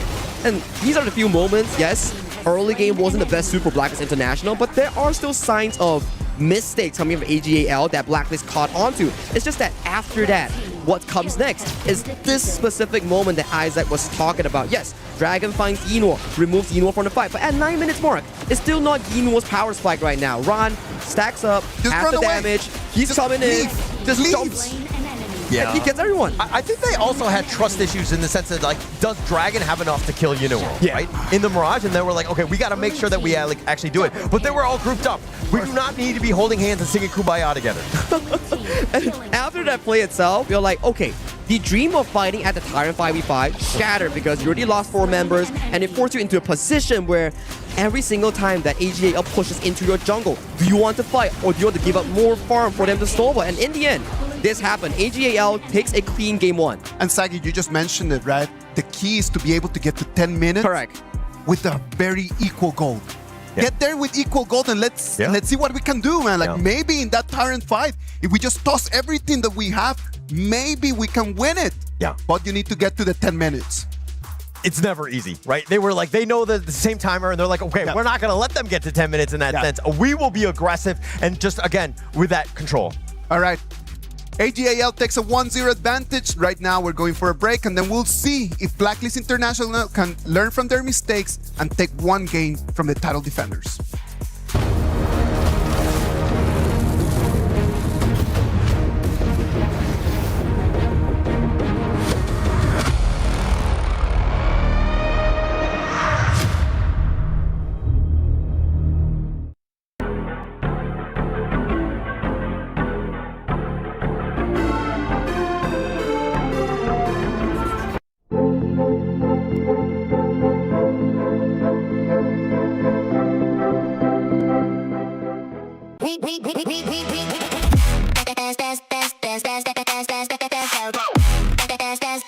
We booked Esports World Cup.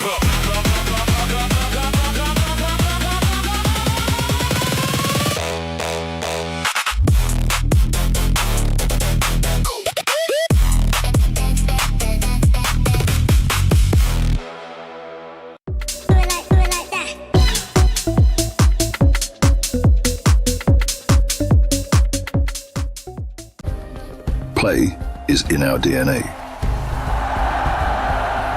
Whenever we let it out, it becomes our superpower. Now imagine an entire city being built to supercharge it. Kadir City, powered by play.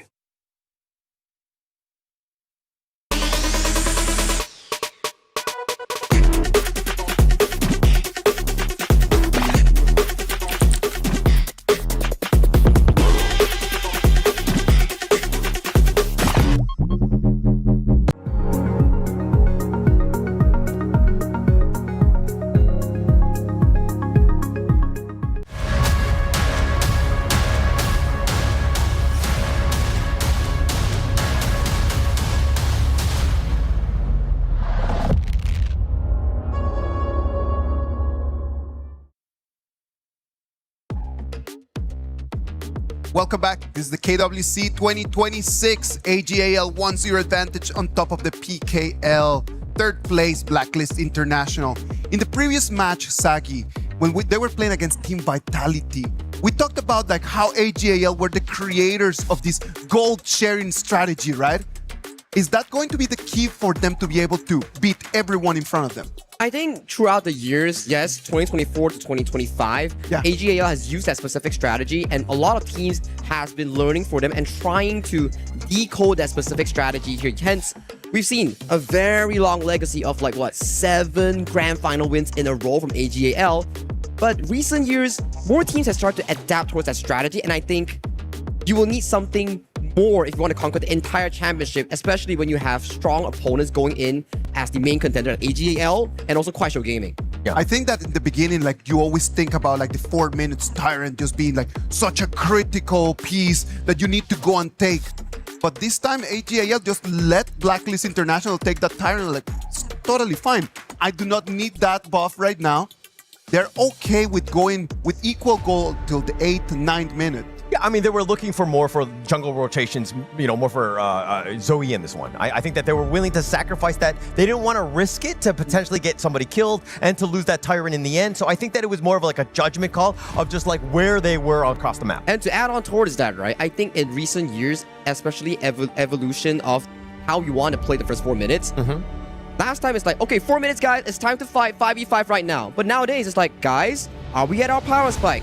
Do we have our items? Oh, you don't have an ultimate? Okay, let's pull back to farming. We go for the less risky route, but secured gold route. Yeah. The stay safe and stable route, right? As long as you're, I mean, they've got the gold sharing. Other teams will copy that, but are they at the same level? I mean, if anything, they're just going to hit parity. There are tiny little micro, plays that they're making to, again, really accelerate past the 5-minute mark. And also, when you copy a style, but you only copy it without truly understanding and adapting it, it sort of throws you off from your team's original playstyle. True. So for global teams, yes, this may be the premier style, the best way to play Honor of Kings, but if you don't adapt it to your team's specialty, you sort of lose your direction. Oh, yeah. And I think that going into this one, that's the most important thing. Sticking to your guns, what works for you, that sort of strategy, so that everybody's on the same page and not everybody's like questioning what do we need to do, how should we be doing this. All of that should have been done prior to, of course, this game. Fully agreed right now. As we jump into the second game, this game around, Blacklist International will be taking on towards the blue side here. Still a lot of priority going in towards that top 4 farm lane that we always mention, like Flowborn, Lung, Picha, and also the likes of the Channel. It seems to me that seems to be the tournament meta, and for the side of AG.AL, more of the comfort picks for the side of Yino here. Once again, going back for his FMVP early here, picking up here in the first phase. Yeah, and now it looks like with the Lung, the most, like you have stuns galore. You're incredibly squishy though. If we're looking at the AG.AL side, they've taken away the Dharma. They're like, Champion one, no, we'll run this one. We'll run this one. And I remember this specific draft. It was Blacklist International going up against Los, that they played this specific first 3 rotation here. Yes, you don't have a lot of tanks, but when it comes down to skirmishes in that 2v2, in that 3v3, this is exactly the mid-row synergy that we want to be looking forward to, at the very least, for Blacklist International in that 2v3. Yeah. I think that this is definitely the entire draft revolves around this in terms of that stun and setup. You're going to have Golden Kite just with the Lung, ensuring that, again, he's able to blow the guys up. But Lung versus Arlie, this is going to be a classic one. For me, in the recent patch changes, Lung has been one of the better laners compared to Arlie because of the fact that, yes, you can block the Flaming Palm, but recently players have been evolving. They're like, why should I use the Flaming Palm? I'm just going to use the third spell, knock you back, auto attack you, knock you back again. Then it throws off Arlie on when you actually can use the Maple Dance to block off the combo. So I'm expecting, at the very least, for the side of AG.AL, we might see Yino either going to the mid lane or lane swap with Ron to go to the Clash lane for a easier laning route. Yeah, just to kind of start off, right? I think that'll definitely help. But I mean, at the same time, Blacklist International, they might be looking to kind of just chase and see where the rotations will be. But the Liu Bang gonna be picked up by AG.AL. This is gonna be a support Liu Bang. Okay, we've seen this combo before. Jing, delivery system with the Liu Bang diving in towards the backline is something that has been shown quite a few games of success in the previous editions of our international tournaments here. So interestingly enough, it's gonna be on the side of AG. We've seen it, I think, pretty frequently on the hands of Clue, if I'm not mistaken. True. And just being able to just lock it up. But one thing though is that he doesn't really have the best of CC. So if on the other side, you're seeing that the Ying could kind of run free, but at the same time, it's kind of a squishier lineup here, aside from the Baron. Fully agree coming in for the side of the Blacklist International squad. Yes, not a lot of tanks except for the Byron, and they are pretty squishy overall. But what I want to highlight coming in from the Blacklist International draft, they're like, scrap what we had in the previous game. We can't win them in terms of map play. let's brawl, let's fight, let's do wombo combo. Yeah, as expected, right? When in doubt, just fight them, right? I think that's kind of like their MO is like, hey, maybe we get a little bit of an advantage. Take a low-risk fight. Normally, normal teams might not do as much. Maybe we get a little lucky and turn this game. Like, if you were to look back into the Blacklist International draft just now, yes, you have the big ultimates, fancy ones, but those come into a play where those are long cooldown. Yeah. So if you have the thing like the Honey Sweet Breeze from the Xiao or the Mozi Cannon Blast, those are, yes, if you can miss it, it's probably going to come back like, what, 8 seconds? So you can repeatedly try to put pressure on towards the AG.AL members. Assuming you're able to hit. I mean, the Cannon Blast not the easiest. The Honey Sweet Breeze also takes a lot of skill to time properly. There are a lot of fast guys, plus now you have the Sheng on the Yuan with a little bit of sustain. Right? Not the easiest of targets. Yeah, we have to see how they actually pull it off later on. And we talk about the lane swap here. Yino and Shuai already going to the top side, avoiding the Golden Kite Chaz laning place, making sure that at the very least, Yino gets to farm safely and dodge the hot matchup. Like, how do you wake up in the morning and knowing that you're always the smartest guy, Sagi? Hey man, you just gotta do your maybe homework. It makes sense. I mean, you're obviously know the lane match, but Chammy1 getting run down here, taking quite a bit. I mean, he's gonna be met up, it looks like, with Chaz to support this top lane. And that's a Xenial skin coming in for the side of Shuai here, coming in for the side of AOV. That's gonna be a pretty cool pickup here for them. Good pickup on towards the Spike-tailed Beast. They know for a fact that what they're playing for is about pushing the wave, get that space right, get that triangle cam, and then potentially moving the early towards the cross map. It took 4 members, AG.AL. They're all like, we want this space sprite, potentially going up against the Chammy1. Because again, he has a little bit of an edge in terms of this lane matchup against the Dharma. Yeah, that's true.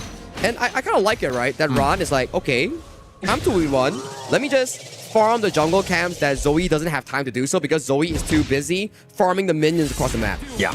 And leave Zoe alone, right? I think that he's more than quick enough. He has both of the buffs, so in terms of efficiency, he's able to kind of ensure that he gets it. And gold sharing right in this mid lane here. Just very efficient stuff coming in from AG.AL. Every single goal is always mid-roam jungle, mid-roam clash lane. You know, pop the frenzy just to push the members for a set of Blacklist International back off. He was pretending to fight because he knew that the reinforcements were on the way. He was trying to bait them out a little bit. He was kind of playing around a bit, going 1 versus 2. It was a little aggressive, and they, Blacklist International got a little suspicious on this one. But the flash away, Shuai though with that Cannon Blast, they have a nice control with that Honey Sweet Breeze, but he's low, but not going to be taken down. Not enough damage coming in for set of Blacklist International. It was a good attempt because Shuai has already expended the flash prior to this play, so a bit of a unfortunate turns of events coming in from Blacklist. Yeah, and also this Yuno is going to be a problem for Chammy1. I mean, we talked about this lane swap already, but now Chammy1, he just wanted to be left alone with Ron, not able to do so. In the bottom lane, though, I would assume that Golden Kite would be kind of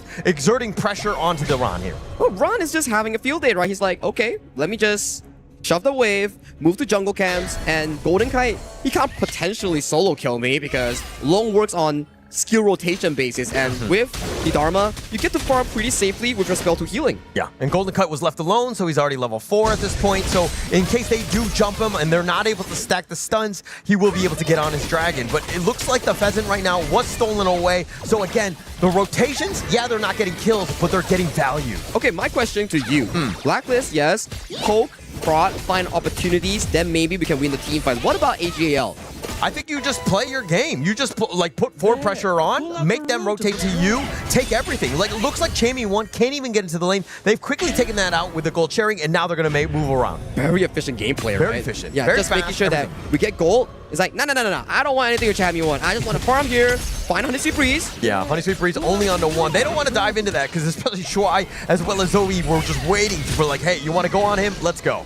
I'm interested to see what's the planning coming in from both teams prior to the 4th minute mark. Yet to have any explosive trades coming in from both teams. It's just farm and go, farm and go. Look for farm, look for gold sharing, and then we look to find the next place that has gold. Yeah, I mean, that's what they're trying to counter-rotate on this one. If you're looking at the other side, AG sticking together, right? And this is very efficient, opening it up, of course, for this 4-minute Tyrant here as they quickly look to burn it around. Jussie does spot it out. Does he go for the steal? No, he's not able to get there in time. Sheng gets that one. It's too quick coming in from AG.AL. By the time it's 3:58, they're already full squad stacked up, and you can't really contest a objective secure against a double smite Jing that is still available in this patch. Yeah, and actually that's the thing also where you're like, hey, if you're a second late, you are way too late. And now with that pushback, Chammy1 has to flash, and now a little bit of action in the other side, but Chammy1 still did fall in the end.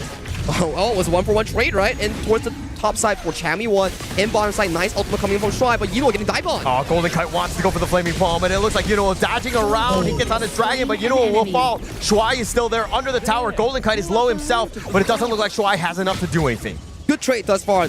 Blacklist International, they know what they're coming for, but in terms of the farm, Chammy is losing a lot due to that death that he suffered towards that mid lane just now. Yeah, definitely struggling, right? He's not going to be his traditional Chammy1 style where he's able to control the game. He's already a level behind Ron. He's been zoned away, loses the top T1 as well. He's on a much more stressful role. Usually in the draft, it's about giving Chammy1 the counter pick and a good lane matchup, but this time around, Ron comes in as the teacher and seizes Chammy in that laning phase so that they change up their minds. Like, okay, Chammy, we need you to take up more pressure, be the tank for the team, and open up map for us and allow the mid and roam to play comfortably. Yeah, but it's also that he's on the Byron. It's more of an execution as they find him. Chammy1 tries to go for Yuno, but it looks like Rod is going to be there with that Storm Strike, and now with the control on Zoe, the box is going to be used. Chaz is in the heart of everything, but he's going to fall. Zoe doing some work as they find Chammy1 as well. It was looking good in the first initial engage here, but Chaz, he misplayed the combo. He wanted to ult and then flash forward, but he flashed forward and he caught no one. He didn't register the ultimate in that combo changer, and that went so wrong for the side of Blacklist International, leading to a quick and easy 2 kills for the side of AG. Yeah, as a Moats player myself, I've done that myself, where you flash and you box yourself in and you're like, oh my gosh, I wish this was my own prison cell and I could just hide away in sulk, because that was very depressing. Painful loss, losing back-to-back 2 buffs and potentially even the mid tower right now. Good defense coming from the side of Blacklist International, but at the very least, AG, they came what they're coming for. 6 minutes, 3,000 gold lead. Yeah, 3,000 gold. It's not the worst thing in the world, but I mean, it's only 6 minutes and 30 seconds. If anything, they have a decent amount of wave clear. They need to find some sort of pickoff. They've been unlucky thus far. Oh, Zoe pops a mirror domain. Wants to go for the potential steal here. Has the double smite. Just he secures it with his own. Yeah, he's going to take that one away. But AG.AL, like, contesting everything. It's so uncomfortable if you're Blacklist International. And I find it really interesting that, it's not interesting, but amazing that every time AG is like, oh, I'm just going to try to steal this, and then, you know, you don't have to come. Go split push, put more damage on the towers here, and then if I steal it, it's good. But if I don't steal it, you get free damage on the turrets. Yeah, and actually that's how they've been spacing it out. Zoe almost with the jump in, forcing out the dragon of Golden Kite, so that's a huge ult. And now with the pushback, finding Ron on the side. But again, Blacklist International are dealing with the minion waves, but they're not able to find somebody that they can get the kill on. Look at the side lanes. It's just being pressure coming in by both sides. And if AG.AL is confident with 4v4, they could potentially take this on the top side. Yeah, I love it. Shuai was actually taking the mid T1 as well, just so that they had enough for Zoe to take that one down. And now AG.AL, all 5 members in the Blacklist International jungle, and they, again, taking everything on their way out. Yes. Grab the minion wave turret. Oh, the truth! He goes right in. Jazz is going to get blown up. Chammy1 has his shields, though, but that's all they can do is watch. Yeah, they take the roamer, and that's just the consolation prize. They came for the main prize, which is the Azure Gold. And after this, oh, they flash on forward. They actually find Golden Kite in a bad spot. They're trying to take him down, but Chammy1 is going to be killed first. The Mirror Domain doing some serious work as they find Justy as well. The numbers advantage leading to an instant trigger pull coming from AG.AL. They're like, wait. You are 1 member down. You're not supposed to come up. And they're like, let's just go. And they immediately eliminated 2 extra members coming from Blacklist, leading to more jungle being relinquished to Zoe's pocket. Yeah, it was that man advantage that they were like, actually, we're still very strong. AG.AL, let's continue to dive. Let's just dive the T2. We don't care because we have a huge lead. And again, now they're going to take the Tyrant as well. Control is just slipping over to the side of AG.AL. Take a look at this replay here. Yes, it's only a roam, but this kill converts into an Azure Golem play. And after this one, they're like, you guys are still defending a tier 2. Yeah. Let me just tell you that you aren't supposed to do so. And they just dive in, pick up and swoop out 2 quick kills, and then the Crimson Golem. And this is all before the 10th minute mark. And if the 10th minute mark arrives, there's no fighting chance for Blacklist International again. Yeah, I'm scared, boss. I'm scared too. Right? I mean, Blacklist International with just 1 member down, they were like, okay, let's just stick around that mid T2. But no place is safe against AG.AL. They have way too much mobility, and now they're going to see high ground. 3 waves all simultaneously crushing in. There's still sufficient wave clear coming in for the side out of Blacklist here. Zoe pops a mirror domain, gets some damage on the turret here, successfully gets it taken down. Now they might back off here, but Zoe going on the fancy feet. Oh, fancy feet. I mean, just dancing around. You can't even catch him. Blacklist International, yeah, they have stuns, but it's so hard to find somebody that, like, and not to get the stun on somebody as elusive as Zoe here. Domino effect, snowball effect, whatever you want to call it. Towers into buffs, buffs into towers. Rinse and repeat. How does Blacklist International break this cycle if they want to make a comeback? Maybe they get some sort of jump in, right? Maybe they find, I mean, he's light stepping back. There's no real way. Zoe, he's going to take the top T3 for free. The chase is on. Chammy won Storm Strike, but Zoe is on the other side of the wall, and it looks like they're going to take the mid one as well. They're not giving them any sort of chance to actually pull off any miracle play. They're just like, okay, tower's done. Off work, get the buff. Now 10 minutes has arrived, potentially get the double objective, and then we go for that final push. Yeah, and at that 10 minutes, you're so far up, might as well, but they're going to kind of just go slow and steady. They're going to take the Shadow Tyrant instead just by itself. But again, with the top lane pushing with Ron, it doesn't look like Blacklist can really even leave their base. They need to find a miracle moment here. Maybe a Honey Sweet Breeze landing on towards 5 members, but it's a miracle moment, but it's good to think about potential comeback styles. I mean, you have to think about it. You have to play to your outs, right? And I think Blacklist International are like, okay, we need to have them grouped up. But AG.AL are so disciplined. They're not sticking where they're on top of one another, and they're not stacking, if you will. So now they're going to go in. Now that's a two-man stun. That will start things off, but Dragon is going to be killed first. Ron with the truth, sending him back to the Crystal, but Justy's going to be killed. The Unending Sorrow tries to go for Chaz, and they do find that pickup. But Chammy 1 will also fall. The Infinite Passes. Golden Kite trying to go against the world. Not going to happen. And it looks like AG.AL are going to be in the playoffs. Welcome to the playoffs, AG.AL. They top their group and they soft secure top 8 and they will advance to the knockout stage. I mean, AG.AL, it was just all them this game. They have complete control. Blacklist International, I mean, they put up a valiant effort, but unfortunately, AG.AL just too strong in the end. They're too strong. This is the championship standard that we're looking forward to see, and they played multiple team composition in the span of 4 games. We've seen the traditional rotation style, less kills, less of the offensive style. They farm, they find those big timers. Then game 2, they play the Bai Chi, and now they play different styles with Clash Lane carries. AG.AL, the winners of this match, they're moving into the playoffs, they're moving into the top 8. No surprises out there, no? No surprises. I mean, if you've been paying attention to any of the Honor of Kings esports scene, you know that AG.AL, reigning champions from last year and going in, this is a very formidable squad. I think that, how teams will end up taking them down, we have still yet to see. Formidable is the word that I want to use with Blacklist International's presentation right now. They went to the boot camp, they learned things, they started applying them, and against AG.AL, the only thing that you can do is to try your very best. Their very best was actually not bad. I think it's pretty good, right? Like, we expect some comments coming in from, he did mention that, previous years, the international team didn't look that good, but as they pace into 2025, 2026, they started improving, and we see signs of success coming in from global teams. Maybe not until the KPL level, but at the very least, we are slowly getting there, slowly but surely, right? Yes. At the end of the day, we are essentially the tortoise in this race, right? They still have a chance. The kill score doesn't look great, but I think that if you're actually dissecting the first 5-10 minutes of a game, they were in it. I think the key takeaway that we've seen so far from KSG versus VP, Blacklist International versus AG.AL, it's about how you maintain the game state into an equal 10-10 at 10-minute mark, and then you fight for that Shadow Tyrant. Yet to see that sort of moment, because something about the KPL teams, they always find a mark to disturb that tempo. And that's the thing, right? In this game, it just started just falling apart a lot earlier, and that's something that we cannot let happen. Blacklist International came in with the aggression. They understood that they needed to just go for the tempo, try to move fast.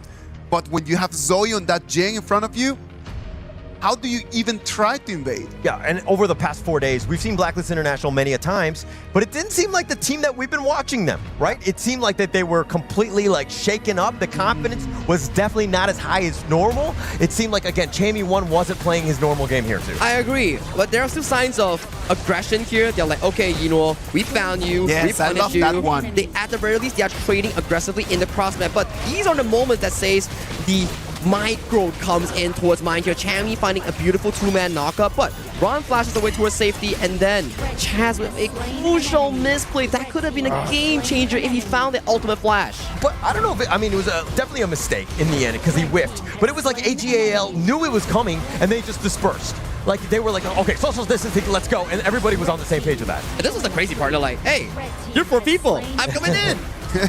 Yeah, and I mean, Blacklist, this is that 110 attempt. We gotta hold, we gotta get in, but Dragon going down early made it very difficult, and you could tell Zoe was just on another level in terms of net worth, and his damage just cleaning house. He's just flexing his EPM on that Jing, right? Just dashing back and forth, resetting the spell, utilizing the mirror domain, and in the end, it was an 11,000 gold lead at the 11-minute mark. GG goes over to set of AG.AL as they qualify into the playoffs.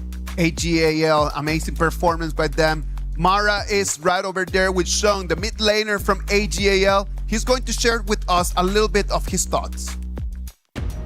Shang, congratulations. Another strong performance. Now, for other teams, a win is just enough. It doesn't matter how, as long as they win. But for a title defender like you, a championship team expected to dominate all the other regions, what does a satisfying performance actually look like? The world wants to know what is the standard expectations for AG.AL against everyone else. 场上对于其他战队来说呢，可能获得一场胜利就是一件很好的事情了。但是对你们来说，因为你们是卫冕冠军，也算是夺冠热门，对你们来说，可能你们的要求会更高一点。那能不能给我们讲解一下，对于你们战队而言？就是一个合格的一个发挥是什么样的一种标准呢？合格的发挥就是这把可能没有什么失误就拿下比赛了吧，然后会比较顺畅的打完这一把游戏。I'll say the standard that we hold ourselves at is to not make any mistakes in the game. So if we're able to win it without committing any mistakes, any errors, then that would be like the gold standard for us that we can easily clinch the victory. Not making any mistakes. Now, KWC is a familiar territory. You've been here before, you were here last year. What makes this year so special and so different for AG.AL? 电竞世俱杯 KWC 这也是你第2次来到这个舞台上了，能不能跟我们说一下今年这舞台有什么样的不同，有哪一点特别特殊，让你给你留下特别深刻的印象呢？首先就是地方不一样嘛，因为这次是在法国巴黎，然后没有来过，感受了一下当地的本土人情，就觉得这边的人还是比较热情的。I mean, this year is in Paris, and I've never been here before, so just the location is different, and just being here in Paris, seeing the sights and sounds, and all the people here, I think the people here are especially heartwarming and loving, and I'm definitely enjoying myself here. It's definitely nice to be in one of the most iconic cities in the world. Now your fans are watching. What would you like to say to everybody? 有什么话给所有现在在场看你们的观众来，就是有什么话跟你们粉丝们说吗？感谢大家不远万里来支持我们吧，然后注意安全，谢谢大家。Thank you everyone for coming all this way to support us, and make sure to stay safe. Once again, congratulations for making it to the playoffs. We're going to talk about that just a little bit more and head back to the casters. Lead the gorge. Standards are not something that other people impose on you, it's something that you ask of yourself. Winning was a standard once upon a time for AG.AL. Right now, no mistakes, taking the result, that's going to become the new norm. Can the other teams learn from this and ask of themselves exactly the same? I think that they can, be emboldened a bit. I think that, they had their moments, Blacklist International that is, and they can actually fight them, right? It's getting past that first hurdle, the 5 to 10 minutes, how we can transition better. I think teams, though, will look at this and be like, okay, there are definitely opportunities. I mean, if we were to come back to 2025, I know I repeated myself, but 2025 and 2026 just feels different.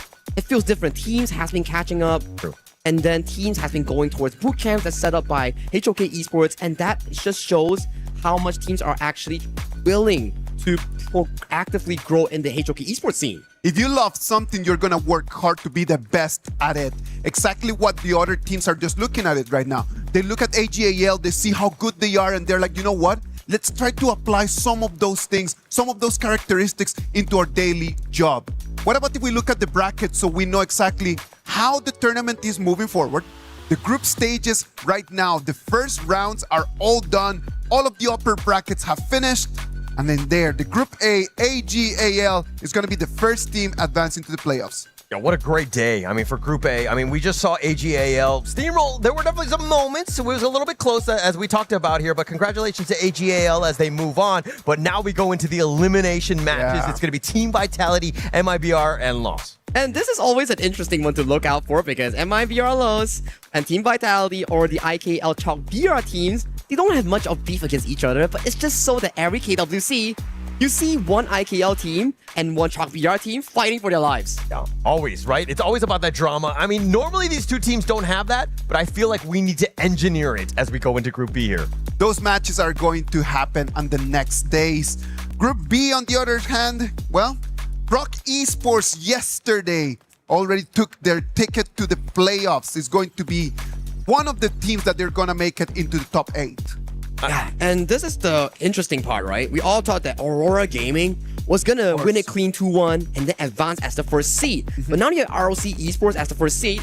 Aurora Gaming, if they do win in that decider match in that bottom bracket, they are in Pool 2, and Pool 2, the Pool 1 teams have to select them. Exactly. So one of the teams from Pool 1, one of the top 4 teams is going to have to play against Aurora if Aurora makes it in the second place. Group C, Kuaishou Gaming 2-0 against Revenant X Spark. Then they took a 2-0 against Virtus Pro. And right now, they're already on their way to go and start doing some prep for the top 8. Yeah, and actually, Virtus Pro losing to Kuaishou Gaming, I think that this was, a closer series than what's shown here by being 0-2. They had their moments, and I think that Kuaishou Gaming, I mean, I don't know if it's the nerves, it just seemed like it took them a little bit to really get warmed up here. But I'm telling you, like in there, even the Kuaishou Gaming players, they said, you know what? If there is a team that we need to be prepared for, it is Virtus Pro. They were the ones who said like, okay, who's the one that is the closest? It's gonna have to be them. And it shows from the gameplay, right? Game 2, AG.AL on that Jing had some amazing moments here. We're coming in towards Group D. We also saw this from yesterday. One of the tournament's longest games, 28 minutes between GK Esports and Team Nemesis, just for GK Esports to clinch that spot into the playoffs. So right now, we have 4 teams in the playoffs here. GK Esports, Kuaishou Gaming, Rock Esports, and finally AG.AL. And for tomorrow, that's going to be even more interesting. Yeah, to find out who's going to survive, who's going to be seed number 2 throughout. But I do think that, I mean, we're talking about Team Nemesis playing in that 28-minute game against GK Esports. Exciting, competitive, and I think that this team is still very strong and has a good chance to make some waves here. All of the Sages Sanctuary have already been gone. So starting tomorrow, you lose, you're going home. Just that simple. It is just going to be that next step of the tournament. Last thoughts before we move forward? No, I'm super excited to see exactly who's going to be moving on. I think a lot of these teams deserve it. And again, it's all back to whoever can play these games. All right. The group stages are moving forward in here. We have to go and start preparing for tomorrow. That is going to have 4 amazing matches. I am Isaac Peña. Thank you very much for being here. We're going to leave you with the Qiddiya top plays of the day.